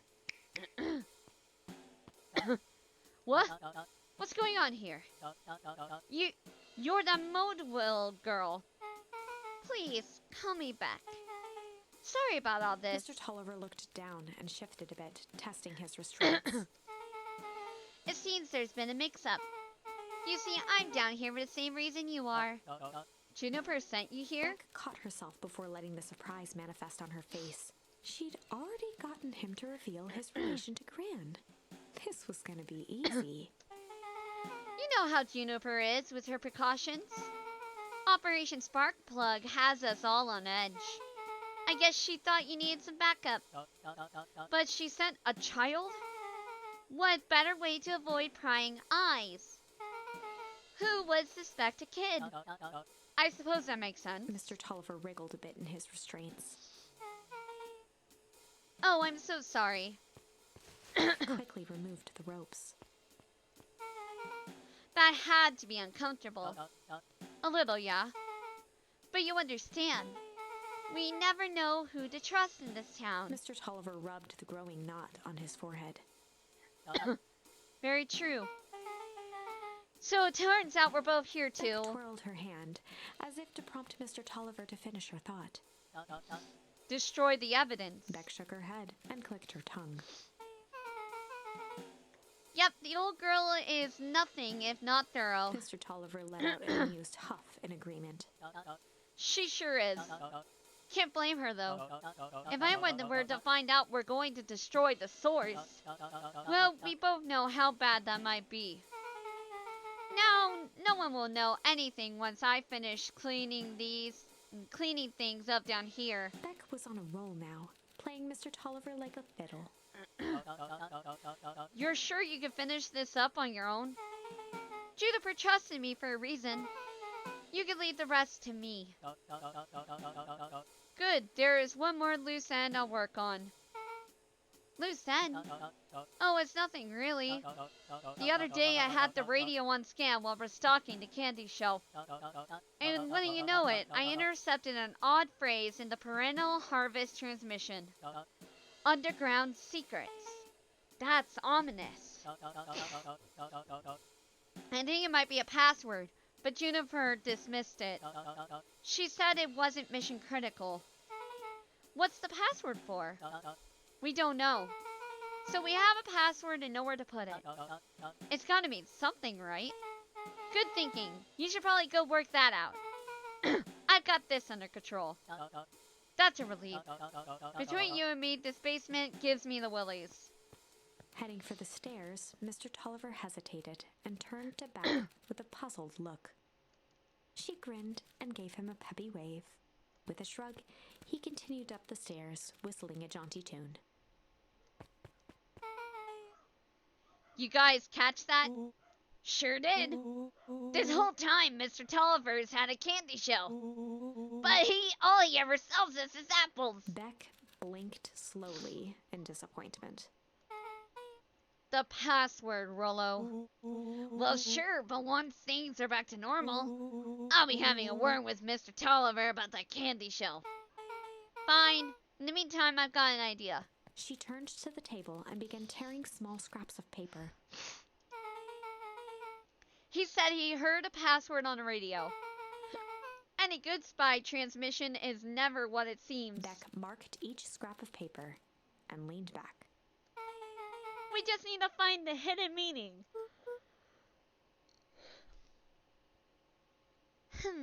Okay. What's another word for underground? Buried? Uncovered? Buried? Covered? Could it be a cover-up? Maybe it's one of those each letter is a number thingies. So you would be 21. N would be 14. D would be... Oh, it's an anagram. Nuncreed's drugstore. Luca and Beck looked at Rollo with amazement. Rollo, that was incredible. Well, it's either that or Kren's nude drugstore. Yeah, I would think you were right the first time. How did you do that? What can I say? I love ciphers. Well, I guess we know where to go next. Yep. Alright, so first and foremost, we better get to Nuncreed's. Dang it.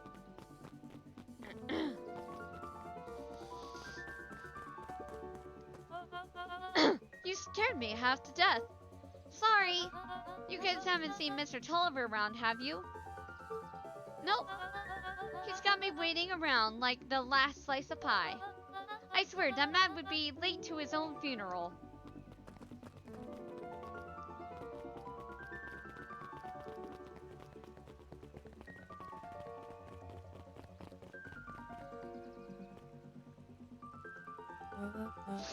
You're late, Augustus. Sorry, sister. Was caught up with work. Work? You? I had a few more details locked down for the festival. Oh, what do you have to report? What is this insipid town festival really about? I think... Gus looked around nervously. I think Mr. Kerr really does just want to do something good for the town. He's actually a pretty nice guy. You should spend some time with him. I didn't pull strings installing you as mayor so that you can make friends. Your job is to help me figure out what Kerr and Perennial Harvest's true intentions are with this town. We have a responsibility. This is our father's town. Was. Excuse me? This was our father's town. He's gone, Eris. And he isn't coming back. Father left us with nothing but problems. Mr. Kerr came here and offered to help us. We accepted that help. We didn't agree to them turning Father's warehouse into a toxic dumping ground. That is just a temporary arrangement. The globe can be seen from our damn backyard. They are dumping their nasty little secret on us. When this all inevitably goes wrong, who do you think will be blamed? Eris's cry hung in the air. We have a new choice to make now, sister. This town is going to change, whether we like it or not. Are we going to choose to be a part of that future, or be forgotten in the past? It's a shame. Father named you Augustus, but you will always just be a Gus. Good night, Eris. I'll see you at breakfast tomorrow.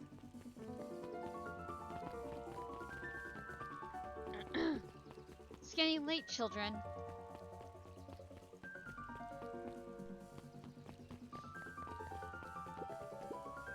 Knowledge, he spat with a sneer.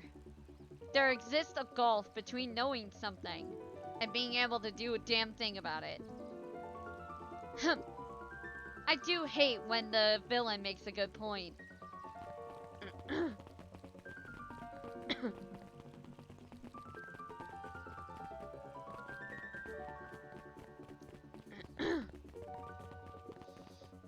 Solomon stood proudly at the entrance to the drugstore, holding a brown bag overflowing with black licorice.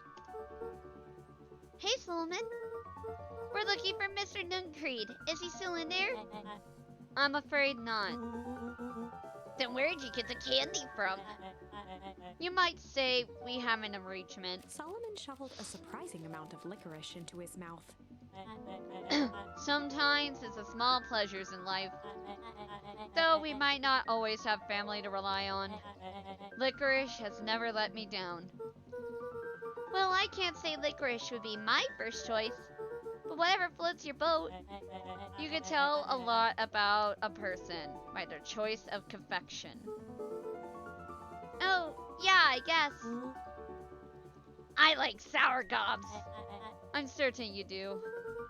I always wondered why Mr. Nuncreed kept licorice in stock. You must eat enough of it to make it worthwhile. There are many ways to earn loyalty. For some, it's as easy as cold hard cash.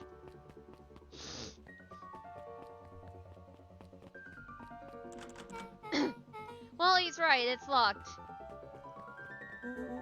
There's gotta be more clues. Okay, let's see.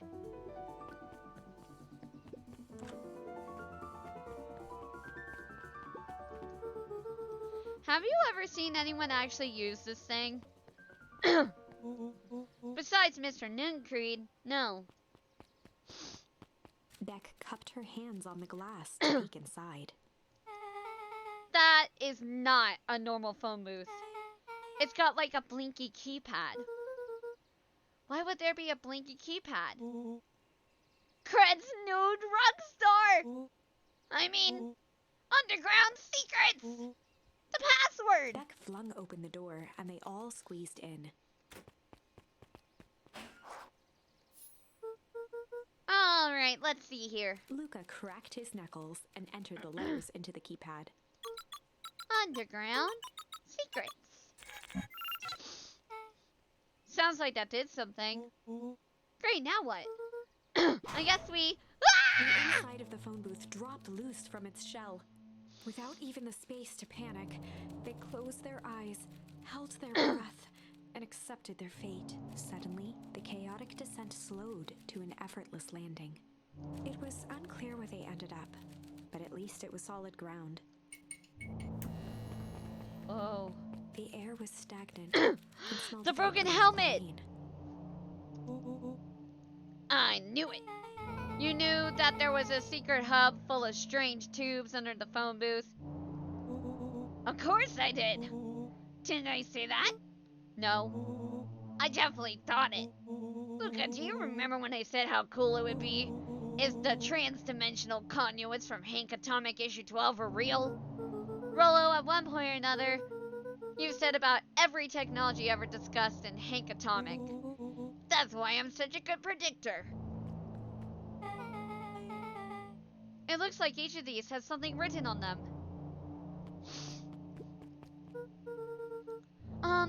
This suit has a broken mask.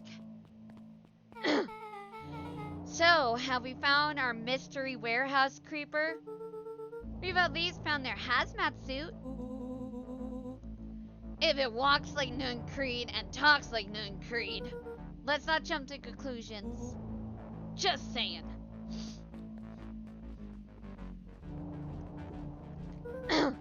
Mining Operations Alpha.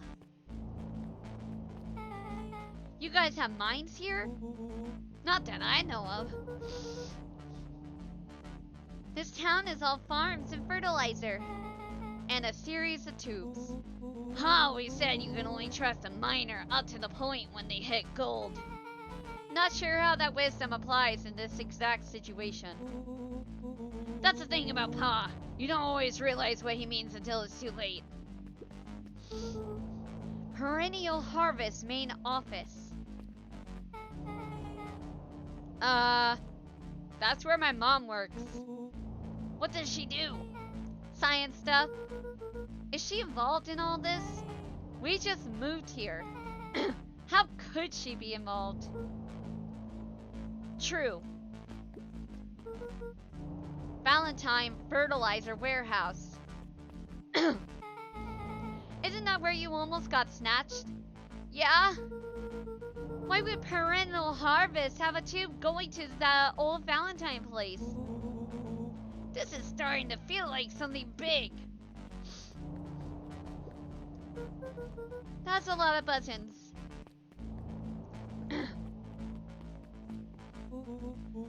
Stand aside, Earthlings. I've read enough Hank Atomic to know my way around sci-fi tech. Rollo's hands hovered over the field of blinking buttons. Eeny, meeny, miny.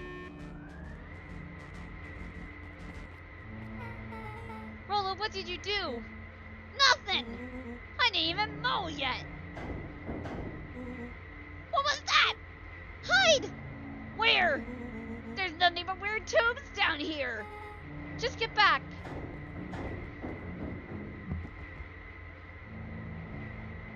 Shit. Shit! Shit! Awesome!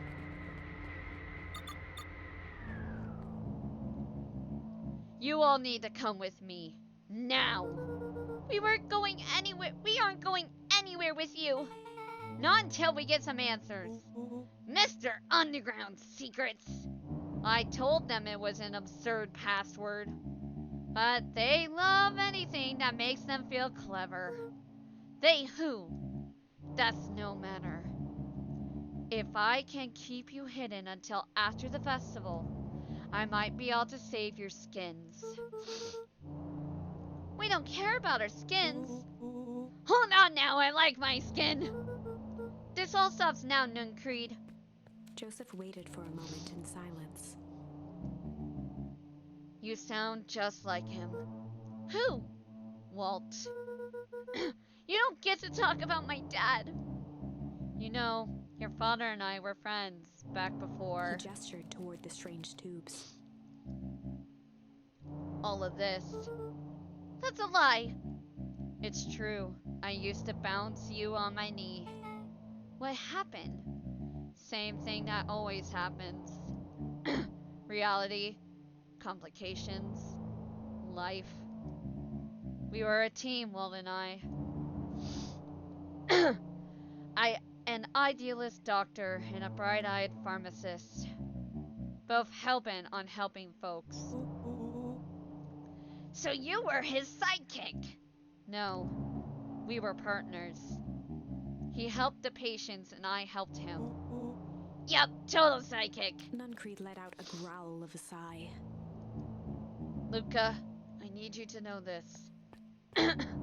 I need someone to know this. One day, Sharper Valentine comes to us. Says he's got an opportunity. He'd found something he didn't quite understand. And he was willing to pay us both handsomely to help him understand it. And my dad said no. Your father and I both believed in helping people. But the thing I could never get him to understand was, it's a lot easier to help others if you help yourself now and then.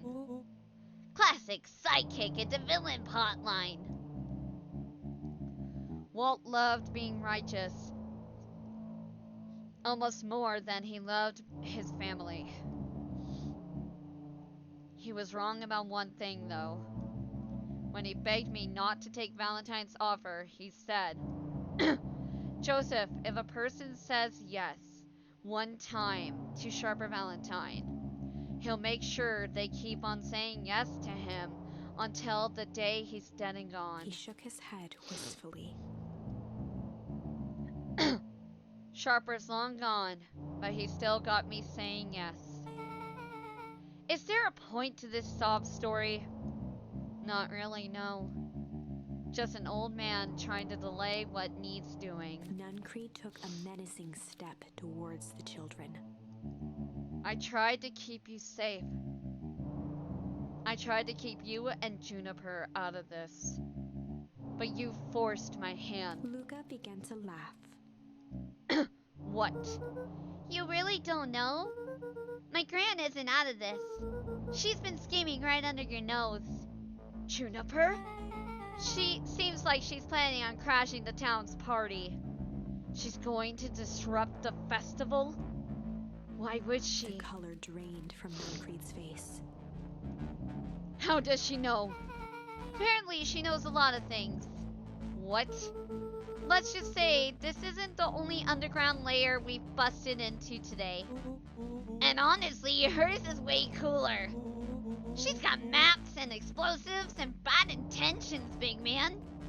Nuncreed grabbed Luca by the shoulders. His eyes were frantic.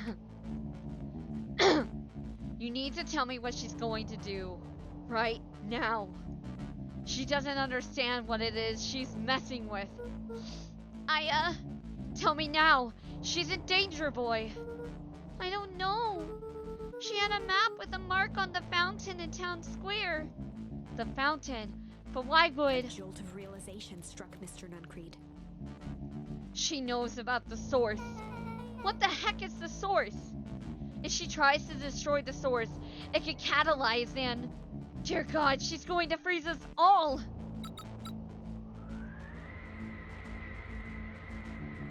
You all need to run. Run where? Away. As far away from this town as you can get. Head west and don't look back. That did not go how I expected. So, we're totally following him, right? Totally. See you on the other side.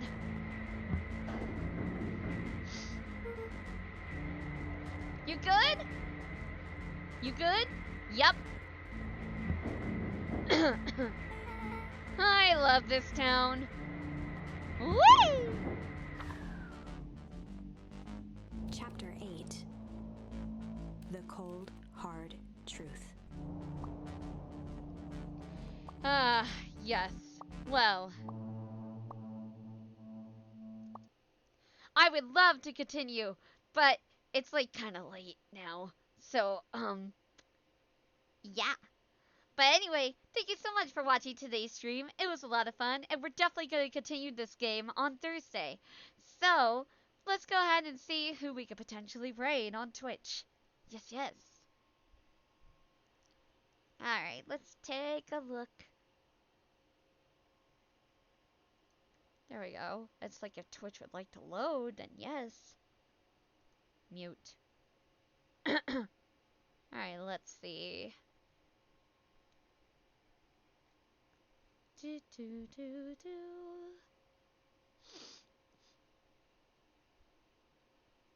Do do do do.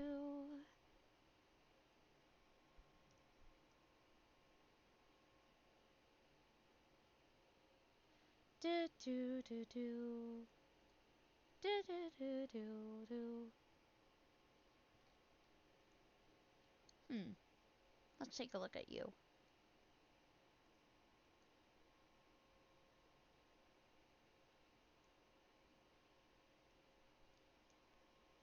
Muting for a second.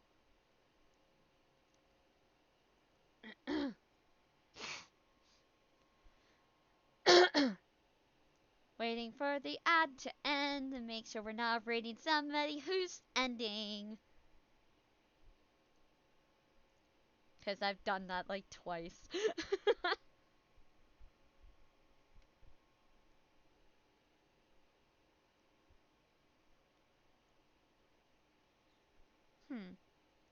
Okay, looks like they're live still. So let's go ahead and rate this person.